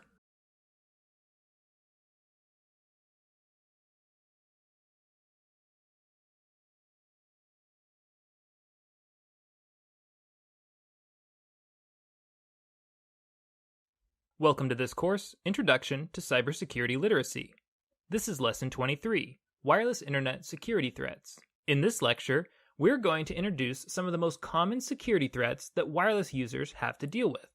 We'll discuss the following 4 wireless security threats: sniffing, rogue routers, evil twin routers, and unauthorized connections. At the beginning here, I'm going to remind you that these threats apply to Wi-Fi internet, but they do not apply to mobile cellular networks, which use different technologies besides Wi-Fi. So, when you're using Wi-Fi on your phone, this lesson applies. But when you're using data on your phone, it probably doesn't. Wireless security threat number 1 is sniffing. Have you ever seen a movie where somebody is having a private telephone conversation on a landline telephone, and then somebody else picks up a different phone somewhere else in the house and eavesdrops on that conversation? Wireless sniffing is a similar kind of eavesdropping that can happen on public, wireless internet connections. If you're in, say, a coffee shop surfing the web, a cybercriminal within range of that wireless network can use a variety of methods to intercept the signals between your computer and the wireless router. They can intercept the information that is sent from the wireless router to your computer, and they can also intercept the information that your computer sends back to the wireless router. By default, computers are configured not to sniff, but there is free and legal software that can reconfigure a computer to run in what is known as promiscuous mode. A promiscuous computer sniffs all of the wireless traffic on a network. For those of you who are watching this lesson as part of a class that uses this textbook, there's a diagram in Chapter 9 that illustrates what we're talking about. We'll look at that diagram here. If you aren't using this textbook, don't worry about it, just follow along with the lesson. This illustration shows how computers normally function on a network, that is, when they're not sniffing traffic. Over on the right side of the page, we have a wireless router that has been named MSP Wireless. We also have 3 computers connected to this wireless network: User 1, User 2, and Alice's computer. The red dotted line here represents Alice's computer sending a packet of information to the router. It's requesting the homepage for CNN.com. Normally, this information goes out in all directions and is readable by every device on the network. But computers are normally configured to ignore this kind of information, so only Alice's computer and the router are actually involved in the transaction. User 1 and User 2 are configured to ignore Alice's computer's Wi-Fi traffic. Here's an illustration that shows the same situation, only one computer has been configured into promiscuous mode. When Alice submits her password, which is the word bananas, to the website that she's trying to log into, her password information is available to every device on the wireless network. User number 1 is still ignoring this information, which is what he or she is supposed to do. The router is still listening to this information, which is what it's supposed to do, but user number 2 has now turned into sniffer number 1. This user is secretly observing Alice's login credentials. Alice can prevent sniffing in several ways. One is to use a secure wireless network. On a secure wireless network, all users on the network still have access to each other's internet traffic, but this traffic is encrypted so that other users aren't able to read it. Another way to prevent sniffing is to stick to websites that use HTTPS. HTTPS is a set of communication rules that some internet-connected devices use to communicate with each other. HTTPS encrypts all traffic between users and a given web page. Again, the traffic is still sniffable on the wireless network, but it's garbled by the encryption. Finally, users may negate sniffing by using a virtual private network or VPN. I won't go into the details of VPNs here, but suffice it to say that VPNs are another method of internet encryption that renders internet traffic unreadable to all but designated members of a network. So, in short, the solution to sniffing is encryption. All 3 of these techniques are different ways of encrypting wireless traffic. The radio waves that carry your wireless internet signal will always be out in the public airspace for anybody to intercept. But if your data is encrypted, it will be meaningless and useless to those potential sniffers. Wireless security threat number 2 is rogue routers. A rogue router is an illegitimate router. Attackers set up rogue routers so that they can prey on casual internet users who connect to those routers. A cybercriminal might come along and set up a rogue router anywhere where people expect there to be free Wi-Fi. So, for example, airports are popular locations for rogue routers. Attackers will give the rogue routers plausible names like free airport Wi-Fi so that they can attract users to connect to them. But once users are connected, the attackers simply use those rogue routers to sniff the wireless traffic on them. They might even ask users to set up user accounts for the network, and in this way, the attackers try to snatch usernames, passwords, and other identification information from unwitting users. In fact, because some airports charge for Wi-Fi, some attackers will even go so far as to charge users to work on the rogue routers. Users will pay these fees because they were expecting to pay a fee anyway, so the victims are charged a fee to be cyber-attacked. Rogue routers are particularly tricky at travel hubs like airports and bus stations. In those situations, travelers are vulnerable. They have little time and very few resources to spend on their own cyber defense. Furthermore, the attackers that set up routers in transportation hubs may also be travelers themselves. They might not live anywhere near the place that they're attacking, and after a couple of hours of sniffing and fishing, they might simply hop on a plane and fly to the next targeted airport. But although rogue routers are particularly nasty at travel hubs, they are by no means limited to travel hubs. Rogue routers might appear anywhere where you would expect to find a potential cluster of wireless networks. Maybe coffee shops, public squares, apartment buildings, or other places like that. So you might be thinking, gee, it sounds like any public router could be a rogue router. And it's certainly possible. Between rogue routers and unsecure networks, public Wi-Fi connections can be pretty dicey. Now, this isn't to say that you should avoid them entirely, but you should definitely proceed with caution anytime you connect to a public Wi-Fi network. Wireless security threat number 3 is evil twin routers. A close relative to the rogue router is the evil twin router. Like a rogue router, an evil twin router is a router that has been set up for the purpose of attacking users. With an evil twin router, cybercriminals take advantage of people who allow their computers to automatically connect to a public network. For example, a college or university might have a campus-wide wireless internet connection named University Wi-Fi. Routers connecting to that network are probably installed in strategic locations all across campus. Attackers will sometimes set up alternate routers with the exact same name as a known legitimate network. So if your computer is set up to automatically connect to the network named Library Wi-Fi, it will connect to whatever router it finds with that name. If there's more than one router with that name, it will connect to the one with the strongest signal. If the evil twin router happens to be the strongest connection from where you're working, your computer might automatically connect to the evil twin router without you knowing it. Once you're connected to the evil twin router, you are susceptible to all of the familiar attacks, especially wireless sniffing. Wireless security threat number 4 is unauthorized connections. So far, we have discussed wireless networks from the perspective of a user who's connecting to a publicly available network. Now, let's consider an important security issue that comes up for wireless router owners who manage their own wireless networks at home. This issue is unauthorized connections. If you have an unsecure wireless network at home, you leave your home network open to unauthorized connections by neighbors or anybody else within the broadcast radius of your router. This practice of connecting to unsecured wireless networks without the owner's permission is sometimes called piggybacking.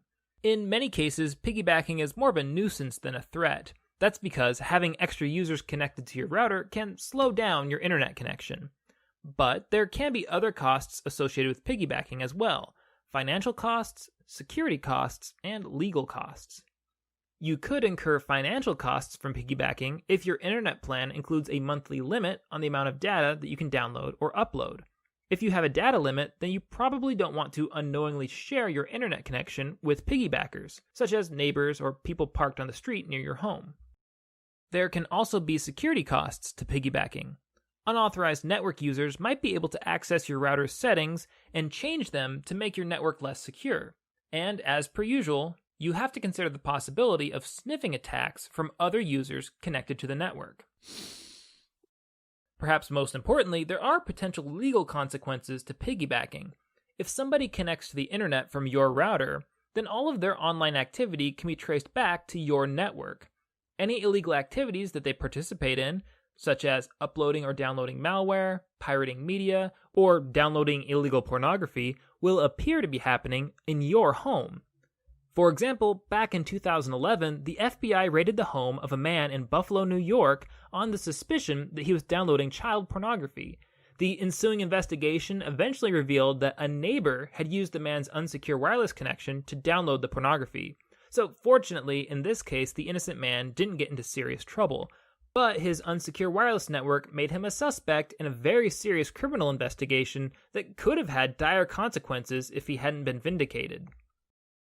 Even if your neighbors are all good, trustworthy people, it still pays to secure your home wireless network. Some cybercriminals drive around neighborhoods looking for unsecure networks that they can exploit. Okay, let's review. We've introduced 4 wireless security threats: sniffing, rogue routers, evil twin routers, and unauthorized connections. All of these threats are relevant to Wi-Fi internet connections, but they don't necessarily apply to mobile cellular networks. In the next lesson, we'll discuss public Wi-Fi connections and talk a little more about what you can do to use them safely.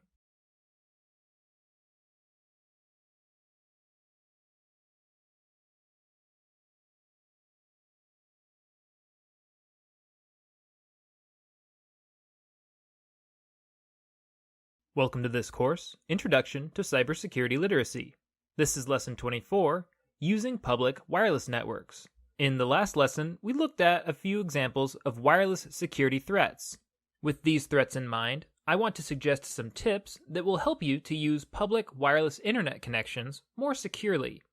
These tips are to refrain from using unsecure network connections for private business, to obscure your computer screen and keyboard, to know whether your connection is secure, to use websites that use HTTPS, and to use a virtual private network, also known as a VPN. Wireless security tip number 1 is to refrain from using public networks for private business. It can be difficult to tell whether a public Wi-Fi connection is legitimate.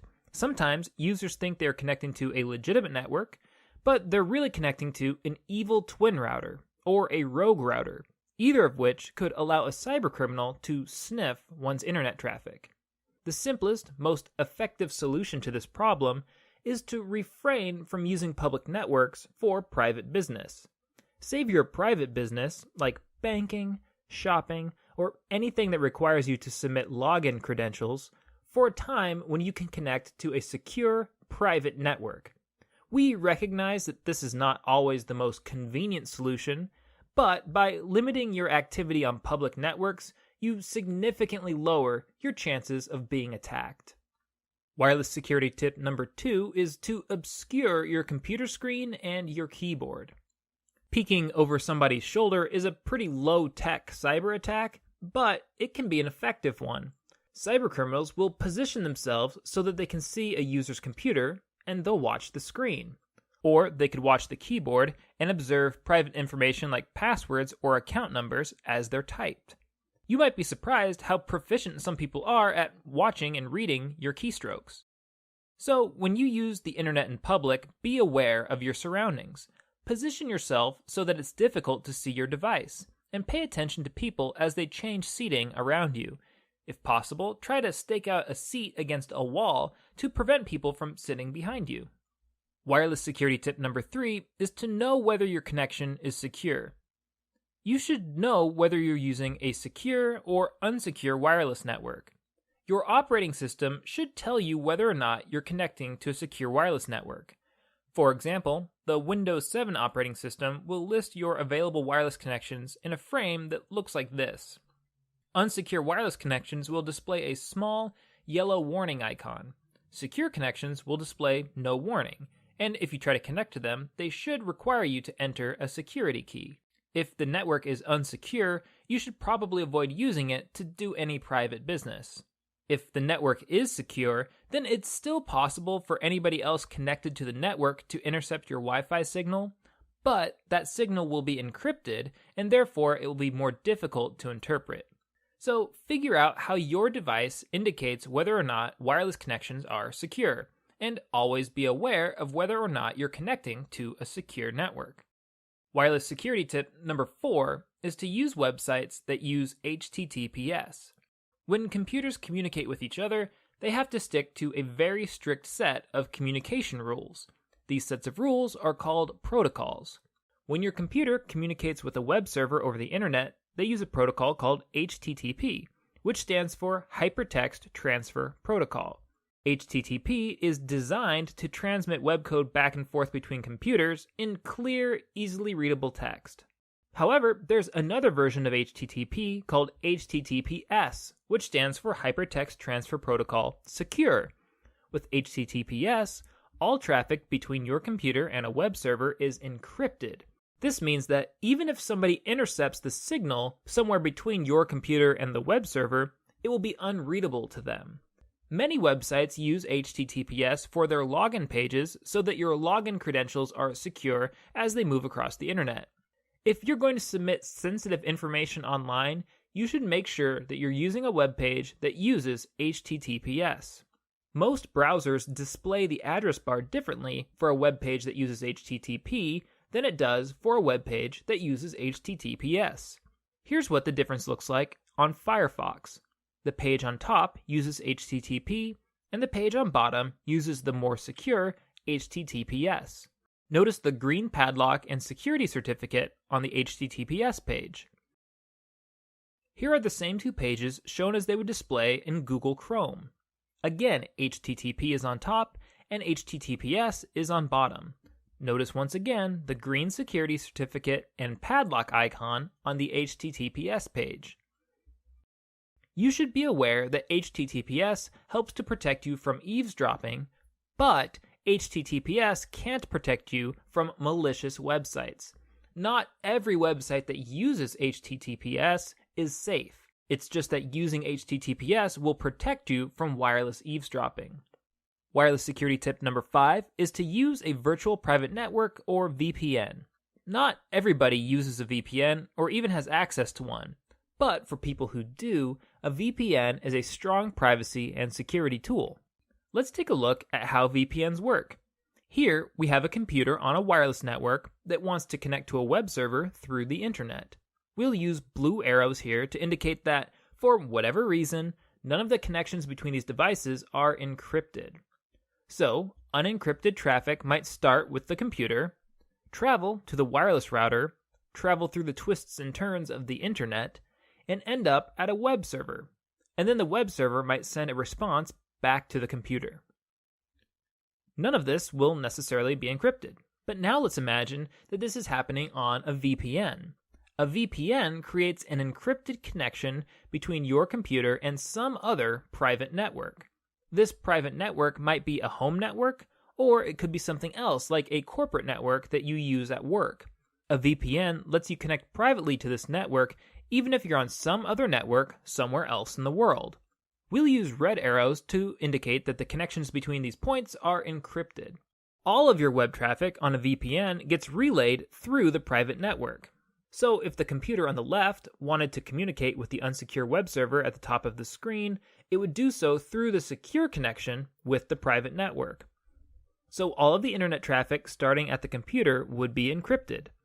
This encrypted traffic would remain encrypted as it moved across the internet to the private network.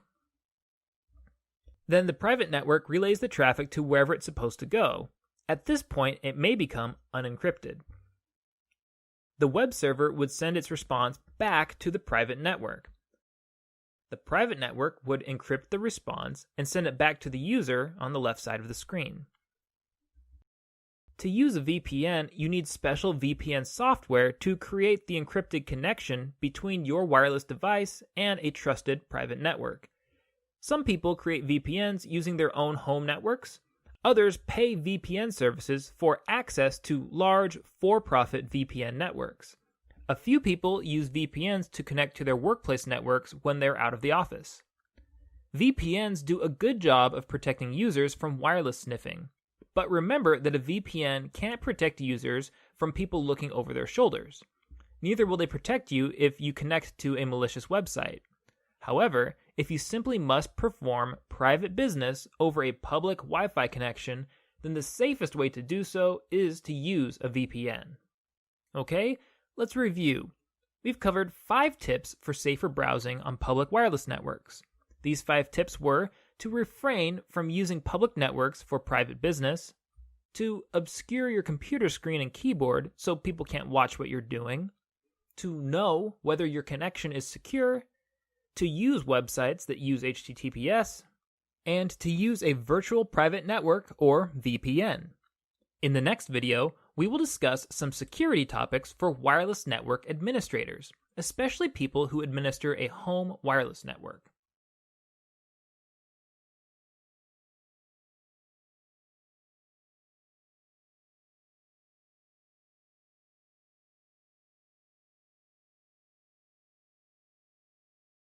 Welcome to this course, Introduction to Cybersecurity Literacy. This is Lesson 25, Administering Wireless Networks. Many of you probably have your own wireless networks in your own homes. The primary security threat for home Wi-Fi networks is unauthorized access, sometimes called piggybacking. If somebody accesses your wireless network without you knowing it, they can potentially sniff your wireless traffic while you're using your devices at home. Perhaps even worse, they could use your internet connection to commit cybercrimes, such as fraud or buying and selling drugs. Such activities could be traced back to your router. Attackers know this. Some of them even drive around neighborhoods looking for unsecured wireless connections. Sometimes, when cybercriminals find good, accessible, unsecure connections, they will post them on online maps that direct a criminal community towards good places to access unsecure Wi-Fi. Knowing these potential threats, it's a good idea to keep your wireless network secure. In this lesson, we'll cover 6 network administration tips that can help you to keep your wireless network as secure as possible. Use a strong router password, enable wireless security encryption, enable router firewalls, disable SSID broadcast, filter MAC addresses, and turn off your router. Network administration tip number 1 is to use a strong router password. To access and to change the security settings on a router, a user will type in the router's IP address into a web browser, and this address will pull up the router's administration page. The settings on this administration page are usually password protected, so that not just anybody can change the security settings on your router. Most routers come from the factory with a default password, and many users never bother to change this password. You should make sure that you've changed your router password to a strong password that you'll be able to remember. Attackers often know the default administration passwords for various routers. If they have the administration password for your router, then attackers can potentially log into your router as an administrator and then change your security settings to their liking. For guidance on choosing a strong password, I recommend that you go back and watch Lesson 11, which is titled Choosing a Strong Password. Network administration tip number 2 is to enable wireless signal encryption. Most routers come with some kind of security option that will allow you to encrypt the wireless radio signals between your computer and your router. Make sure that this option is enabled on your router, and make sure that you're using the strongest encryption options that are available to you. The most secure encryption option currently available is called WPA2. This option won't be available on some older routers or maybe for some older computers, but if it is available, then you should use it. The next most secure encryption option is called WPA. It's a step down, but it's better than nothing. The least most secure encryption option is called WEP. Some older computers cannot read either WPA2 or WPA, and so for those computers, WEP will have to do. WEP is the weakest encryption option available, but it's still a little better than no encryption at all. Network administration tip number 3 is to enable router firewalls. As you may remember from other lessons, Firewalls protect computers from receiving unauthorized and unrequested traffic through their internet connections. Your computer probably has a firewall, but your router probably also has a firewall. It's a good idea to keep your router's firewall turned on, even if you have another firewall running on your computer. There's no real downside to having multiple firewalls running at any given time, and running multiple firewalls has some advantages. Your router firewall might have strengths that cover the weaknesses of your computer's firewall. Network administration tip number 4 is to disable SSID broadcast. Every router has a name. A router's name is also called its Service Set Identifier, or SSID. The SSID is the name that appears on your computer's network management application when you search for available wireless networks. Routers come factory configured so that they broadcast the SSID for everybody to see. This configuration makes sense for public internet connections, such as the one that you would find in a cafe or at an airport. It makes less sense for private internet connections in your home. If you already know the SSID that you want to connect to, then your computer can find and connect to it without the router broadcasting the SSID out to the public. Network administrators can disable SSID broadcast on a router. With this broadcast disabled, it's more difficult for outside attackers to even see whether you have a Wi-Fi connection in your house or apartment. They will likely just pass over you if you aren't broadcasting your SSID. Network administration tip number 5 is to filter MAC addresses. Internet-ready computers connect to the internet through a network card that plugs into the computer's motherboard. Every network card has a unique address called a Media Access Control Address, or MAC address. You should note that the word Mac in this context doesn't have anything in particular to do with Mac computers associated with Apple technologies. This resemblance is just a coincidence. Every internet-ready computer, be it a Mac, a PC, or anything else, will be associated with a unique MAC address. Most routers can filter computers by their MAC addresses. Such a feature is a powerful security tool. If this feature is enabled on your router, then only computers with approved MAC addresses can access your Wi-Fi connection. You will be able to add and to remove MAC address permissions in your router's administrative settings. Network administration tip number 6 is to turn off your router. It's a good idea to turn off your router if you're not going to be using it for an extended period of time. Attackers can't attack a router that's turned off. As an added bonus, you'll save a few dollars on electricity every year if you turn off your router while you're asleep or while you're away from home. Okay, let's review. We've covered 6 network administration tips: using a strong router password, enabling wireless signal encryption, enabling router firewalls, disabling SSID broadcast, filtering MAC addresses, and turning off your router. That's all of the tips that I have for you for now. If you have a router, you should go play with it. See if you can adjust any of the settings that I've recommended here. If you have trouble, try searching the web for a user's manual or for a helpful forum that answers your questions.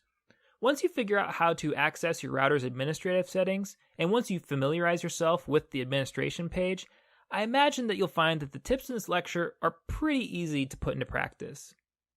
In the next video, we're going to discuss some security considerations for users of social media.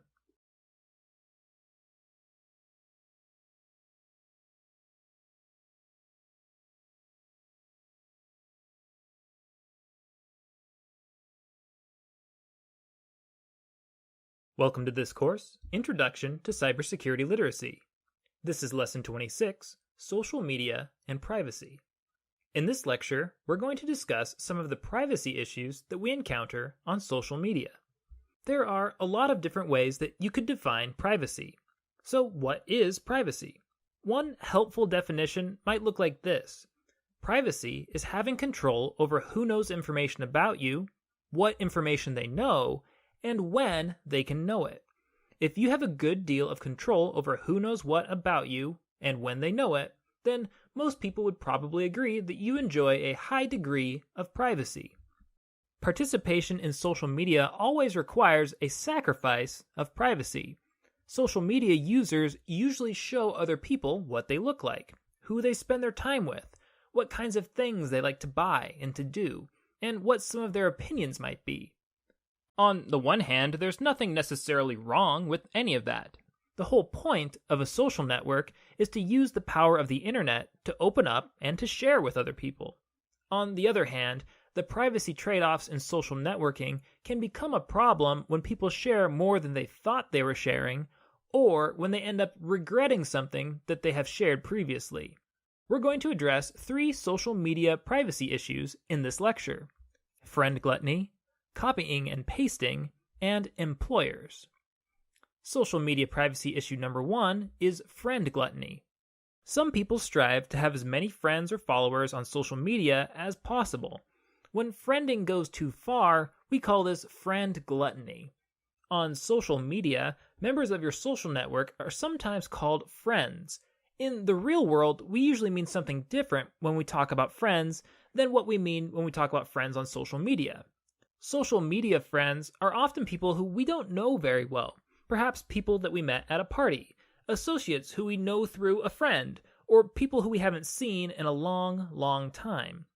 In the real world, most of us wouldn't share the same kinds of private information with distant associates that we would share with our closest friends. But social media do not automatically make distinctions between close friends and non-close friends. To social media, a friend is a friend, and its default settings will allow all of your friends equal access to all of the private information that you share. For this reason, it's a good idea to choose your friends wisely. Furthermore, because social media sites use words like friend, sometimes users feel like they're being unfriendly if they don't accept friend requests. Some users think, gee, if I reject a friend request, I'm saying that I dislike this person. But that's not true. All a friend rejection on social media means is that you aren't, at this time, allowing a particular person into your private network. The issue might not be that you dislike them, the issue might just be that you don't really know them that well. Why should you feel obligated to let somebody into your private network, especially if you don't know them that well? After all, it's your privacy and it's your network, so you don't have to fall into the trap of feeling obligated to friend everybody who sends you a friend request. And you don't have to feel obligated to send a friend request to everybody that you meet in person.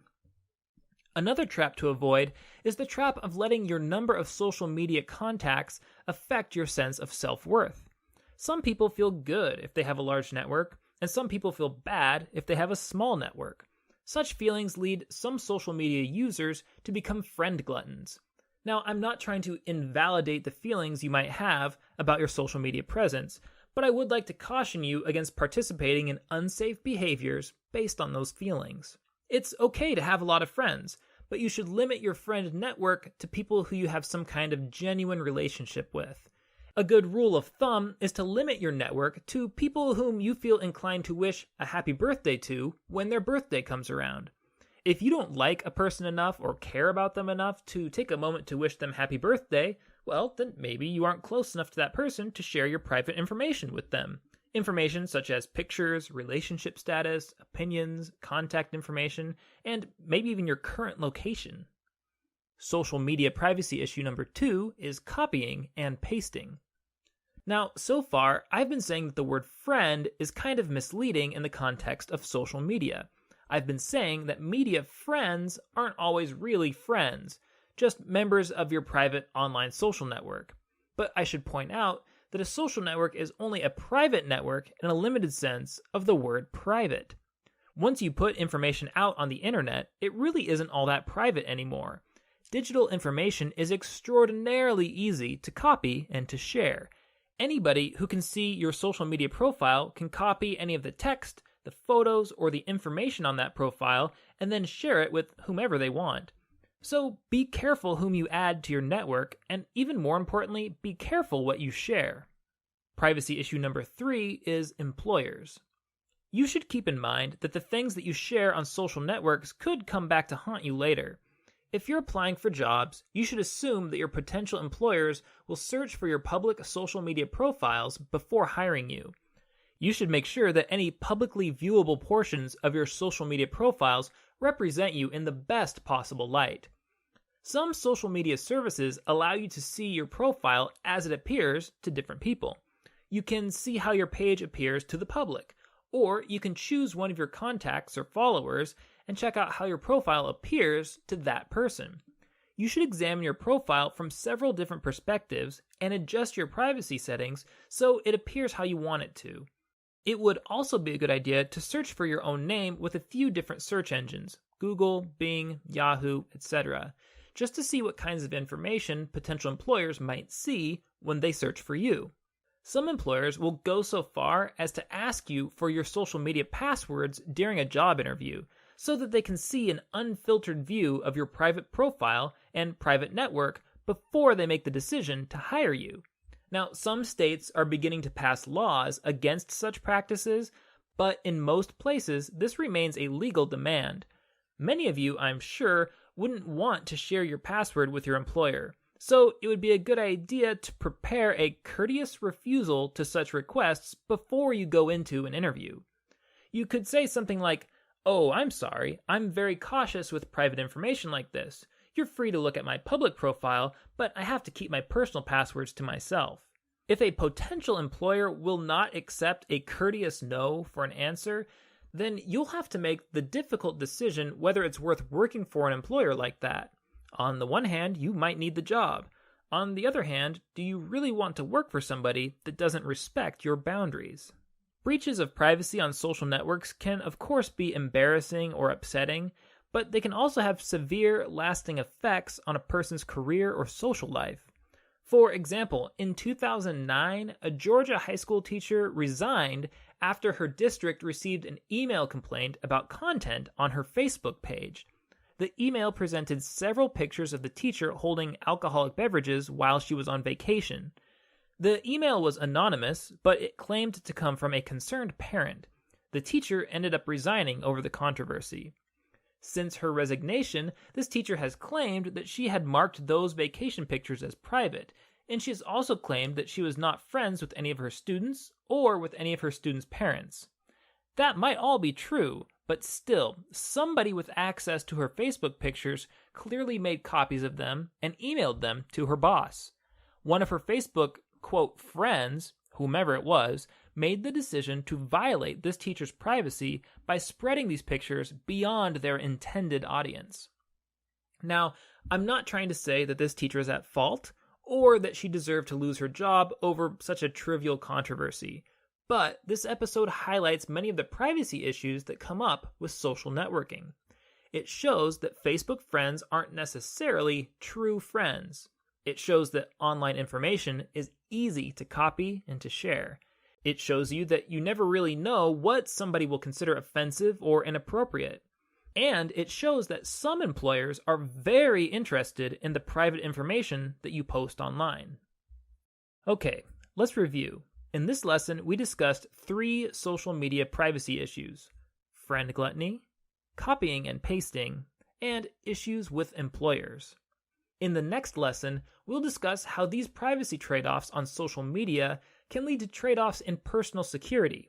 In particular, we'll look at how burglars use social media to choose their targets, and we'll look at how some cyber attackers use social media to spread malware to users like you.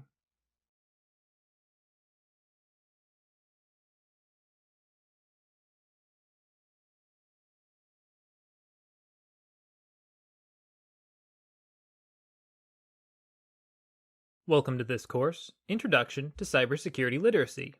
This is Lesson 27, Social Media and Security.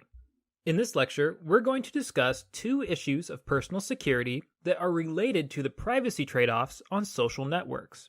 We're going to see how some burglars use social networking to choose their victims, and we'll see how some cyber attackers use social media to spread malware to users like you. Social media security threat number 1 is burglars on social media. Did you know that many burglars are devoted researchers? It's true.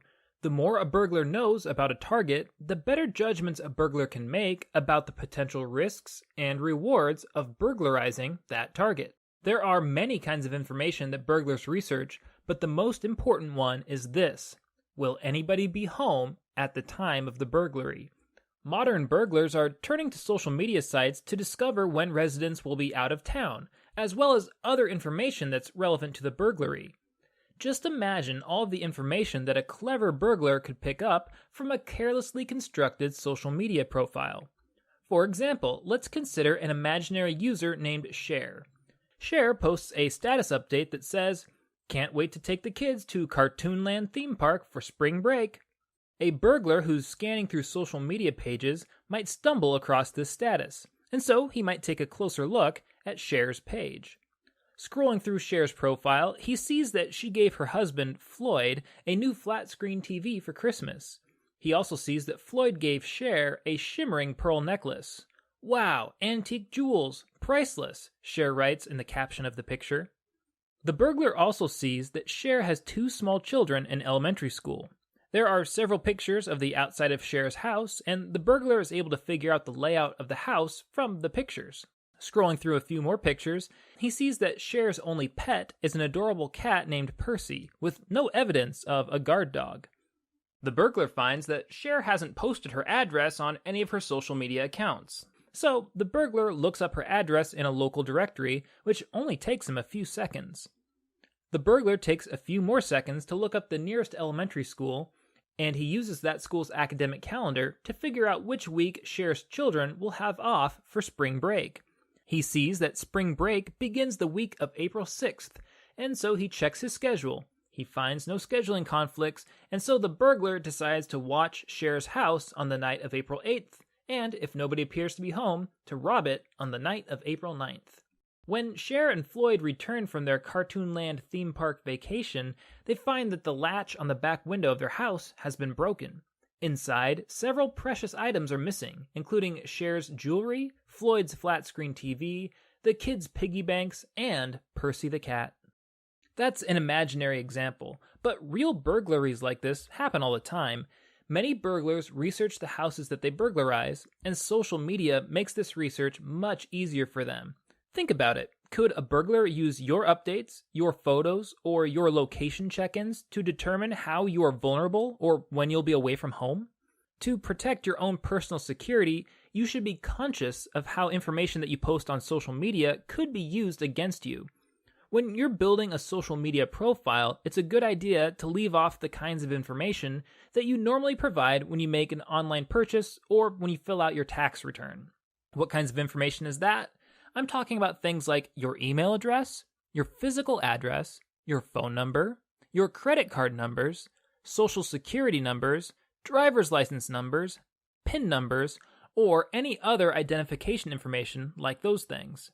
Some users won't even use their real name on social media. They'll use a nickname or a misspelling of their name, or maybe they'll use their middle name in place of their first or last name.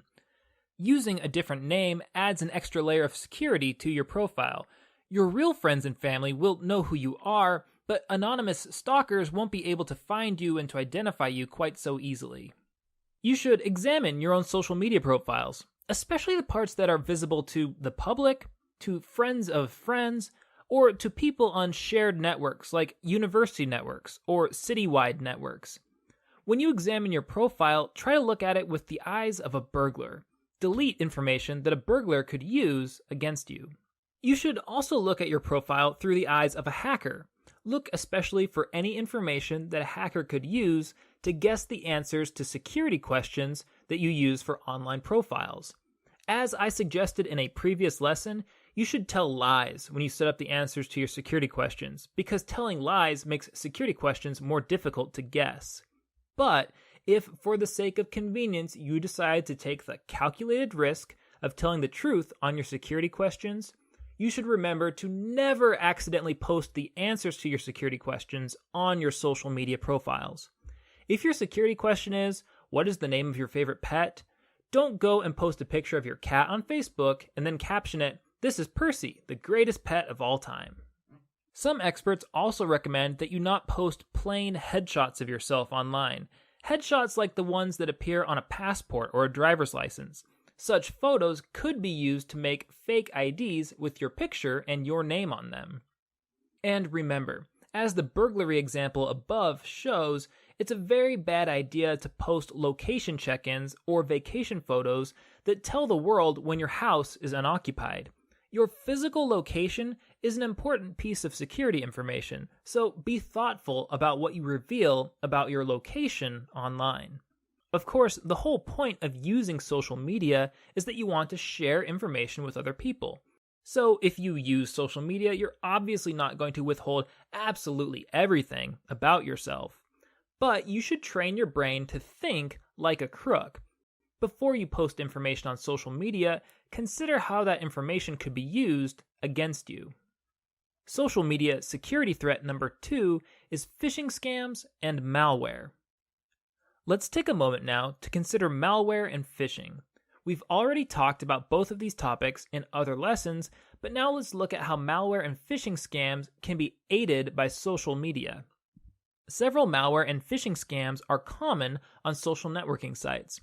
For example, a worm called Kubeface that spread on Facebook appeared in 2008.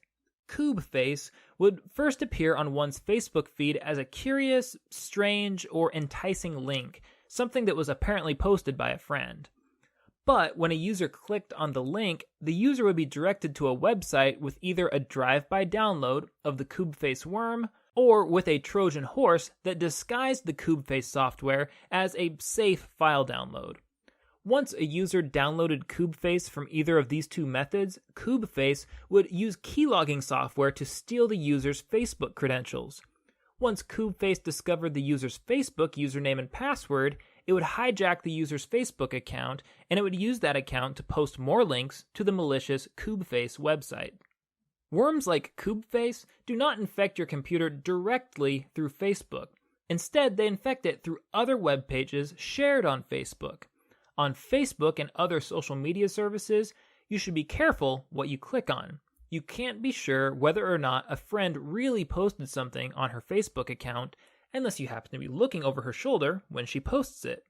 If you are remotely suspicious of something that a Facebook friend shared with you, you can just call that friend on the phone and ask them about it. You don't have to click on it.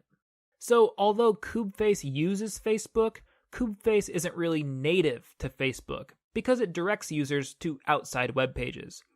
There is another kind of software, however, that is native to Facebook that you should be careful about, and that software is applications. Be cautious with Facebook applications or any other social media applications. Applications such as games always require users to grant the application access to some of the user's profile information. Legitimate applications use this information to direct targeted advertisements toward users. That may not be pleasant, but it's generally not a security breach. There are several illegitimate applications, however, that simply harvest your information for sale, for identity theft, or for phishing scams. Illegitimate applications could take many forms, and so you should research all applications before you agree to install them or to share any information with them. And with any application that you install, it's a good security practice to withhold whatever permissions you possibly can from the application. You should also be cautious with advertisements. Scammers will sometimes use targeted ads on social media to direct users to phishing websites. If an ad tells you that you have won an amazing prize, or if it offers you a deal that's too good to be true, like a $1 iPad or airfare that's been discounted at 90% off, then you should ignore that ad. If you click on an ad like that, it will probably direct you to a phishing website, which will claim that you must enter private, sensitive information in order to claim your prize. Okay, in this video, we've looked at two threats: burglars on social media and phishing and malware scams on social media. In the next lesson, we're going to discuss social engineering, which is a set of practices that scammers use to draw users like you into their scams.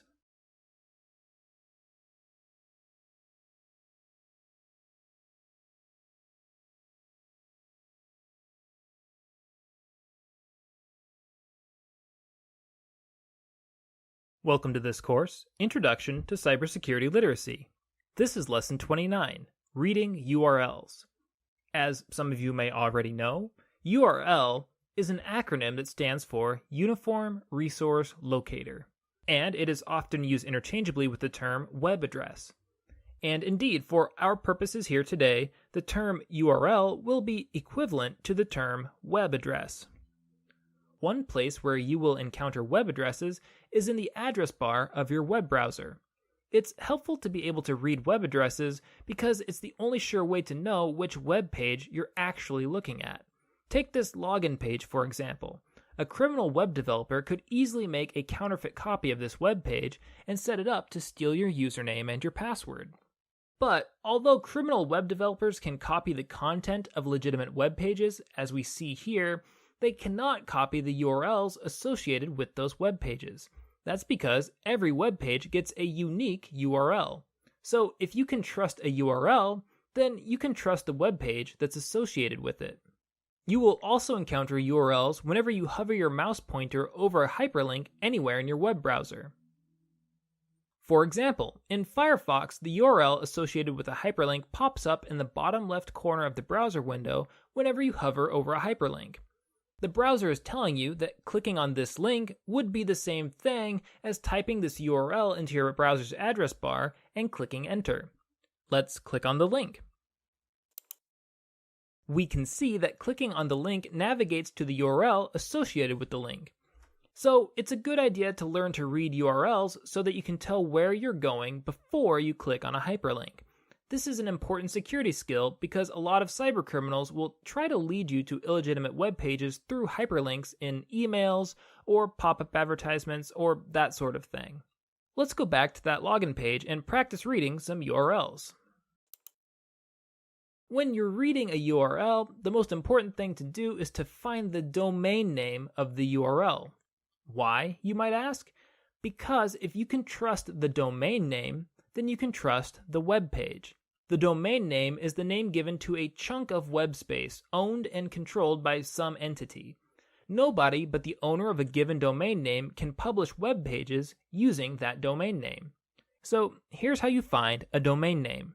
First, ignore the http:// bundle at the beginning of the URL. If all we're interested in is the domain name, then that bundle is irrelevant to us. Now, begin at the far left of the remaining URL, and then scan over to the right until you come to a slash. Now, count back 2 periods. 1 period, 2 periods. The material between the first slash and that second period back from it is the domain name. You may have noticed that my web browser, and in this case I'm using Firefox, has already highlighted the domain name for me. It's in a darker text than the rest of the URL. This is a helpful feature, but you can't always rely on your browser to highlight domain names for you. For example, in my version of Firefox, the browser does not highlight the domain name for the URL associated with a hyperlink. So let's practice finding the domain name in this hyperlink. First, we'll ignore the http:// bundle at the beginning. Then, starting at the far left of the remaining URL, we scan right until we encounter a slash. Then we count back 2 periods. 1 period, 2 periods. The material between the first slash and that second period back from it is the domain name. Let's take a look at a couple more examples where the web designers use some different URL conventions. Here's the homepage for Iowa State University.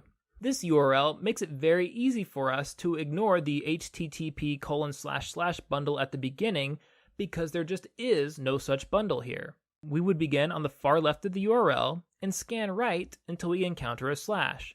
But for this URL, there are no slashes. If there isn't a slash, just scan over to the end of the URL. Now count back 2 periods. 1 period, 2 periods. The material between the end of the URL and the second period back from it is the domain name. Let's look at one more example. Here's the homepage for longurl.org. As we just saw, when there is no http:// bundle at the beginning of the URL, we just start at the far left side of the URL. Then we scan right until we encounter a slash. Then we count back 2 periods. 1 period and there is no second period here. If there is no second period, just stop when you run out of material entirely. In this case, the material between the first slash and the beginning of the URL constitutes the domain name. Okay, now it's your turn. I'm going to show you 4 web pages, and based on the URLs, you're going to determine which one is trustworthy. We're going to assume that the domain name iastate.edu is a trustworthy domain name, and that's because it is in real life. Here are the 4 web pages, and here's the domain name that you're looking for. Pause the video now and find the page with the correct domain name. Unpause whenever you're ready. Did you find it? Let's check. The first thing you must do is ignore the http://bundle at the beginning of the URL. Then, starting at the far left of the remaining URL, scan right until you encounter the first slash. Now count back 2 periods. 1 period, 2 periods. The material between the first slash and the second period back from it is the domain name. So in this case, the trustworthy web page is the one on the bottom right.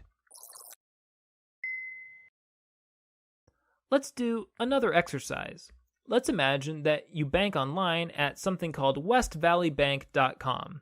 Now, in this case, we're using a fictional URL. I'm not aware of any real westvalleybank.com. But pretending that it is real, which of the following web pages uses that domain name? Pause the video for a moment while you figure it out. Did you find it? Let's check. The first thing you must do is ignore the http://bundle at the beginning of the URL. Since this URL doesn't have such a bundle, you can just start at the far left. Now scan right until you encounter the first slash. Now count back 2 periods. 1 period, 2 periods. The material between the first slash and the second period back from it is the domain name. In this case, the trustworthy web page is the one on the top right. I want to look at one more problem that you might encounter when you're trying to read URLs. There are services called URL shorteners that take long URLs and condense them down into shorter ones. TinyURL is an example of a popular URL shortener. It can take a long URL and shorten it down to a much shorter string of letters. These shortened hyperlinks are good for web and mobile messenger apps that limit the length of your messages. But the problem with shortened URLs is that you can't tell where they lead. The domain name of this URL is tinyurl.com, so we do know that tinyurl is going to redirect us somewhere, but we don't know where to. So maybe you think that this message is fishy because maybe your dad doesn't usually use the acronym OMG, or because he doesn't usually use exclamation points. How can you investigate this link without clicking on it? Now, let's assume for the moment that for some reason you can't get a response from your dad, so you can't just ask him about it. You can convert shortened URLs into a readable format if you expand them in a URL expander. LongURL.org is an example of a relatively popular URL expander. Just copy and paste the shortened URL into the URL expander and click the Expand button.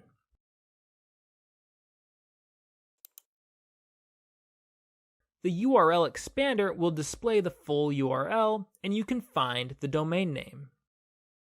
In this case, the domain name is from a trusted domain, isualum.org, so we know that it's safe to click on the link.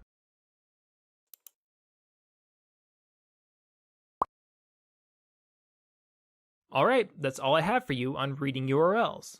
In the next lesson, we'll talk about some of the social threats that we face online.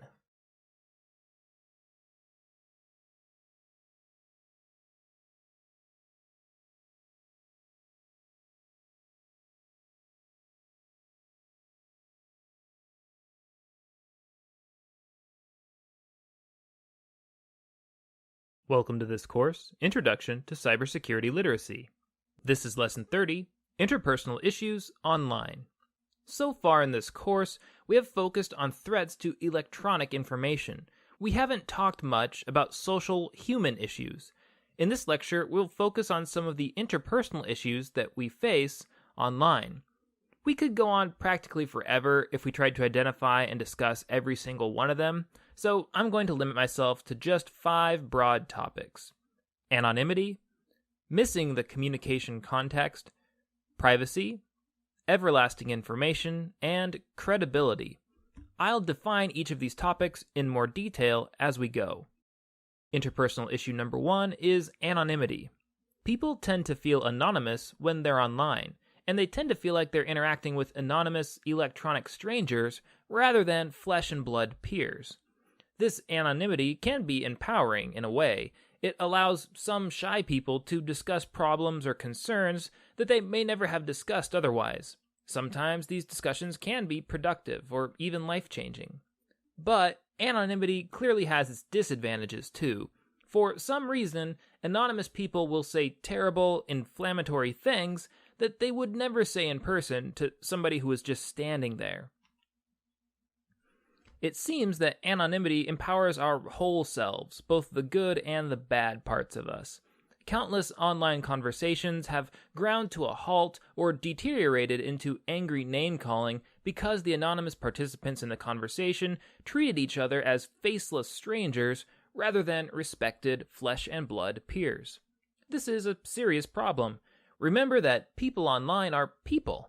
As a rule of thumb, you should be more polite online, not less polite. Anonymity is an illusion anyway. Unless you have a high level of computer and networking knowledge, everything you do online can potentially be traced back to you.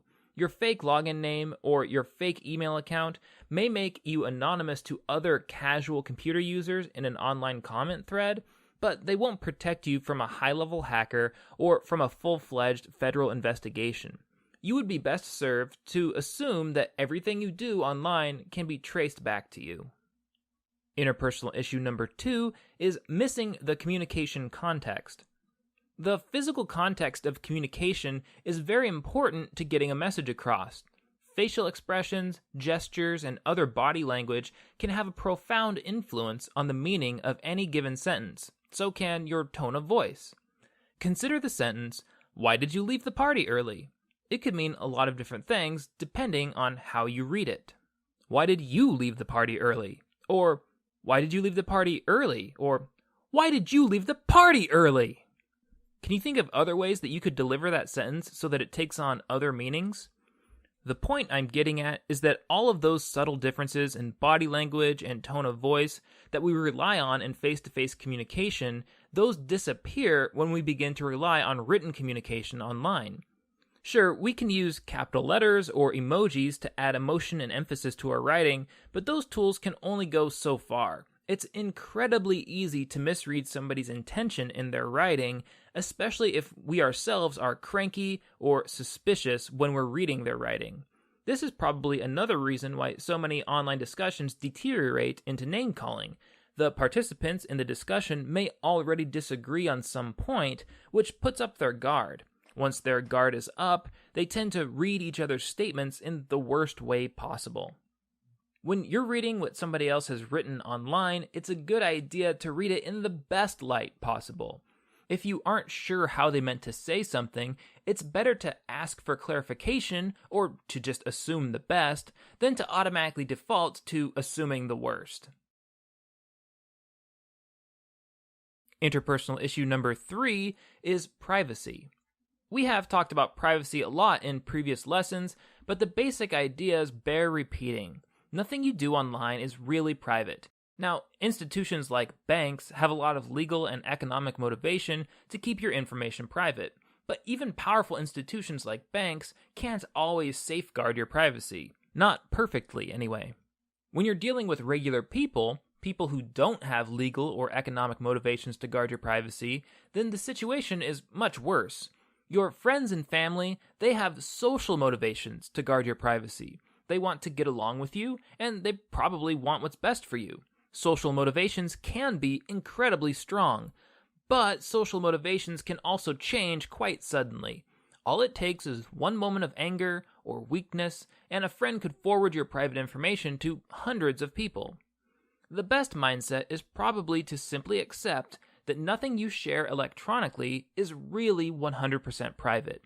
If you have pictures, secrets, or opinions that you want to keep to yourself, then you probably just shouldn't share them electronically. Interpersonal issue number 4 is everlasting information. The internet is made up of millions and millions of computers spread across the entire globe. When something gets published on the internet, it tends to end up on several computers in different locations, and over time, there's really no telling where that file will be copied or where it will end up being saved. For this reason, it's extraordinarily difficult to delete anything that has been published online. Even private files like emails or photos uploaded to social media accounts usually persist in some form on some computer somewhere long after the user decides to delete those files. So be careful about what you upload online because, frankly, the internet is forever. Interpersonal issue number 5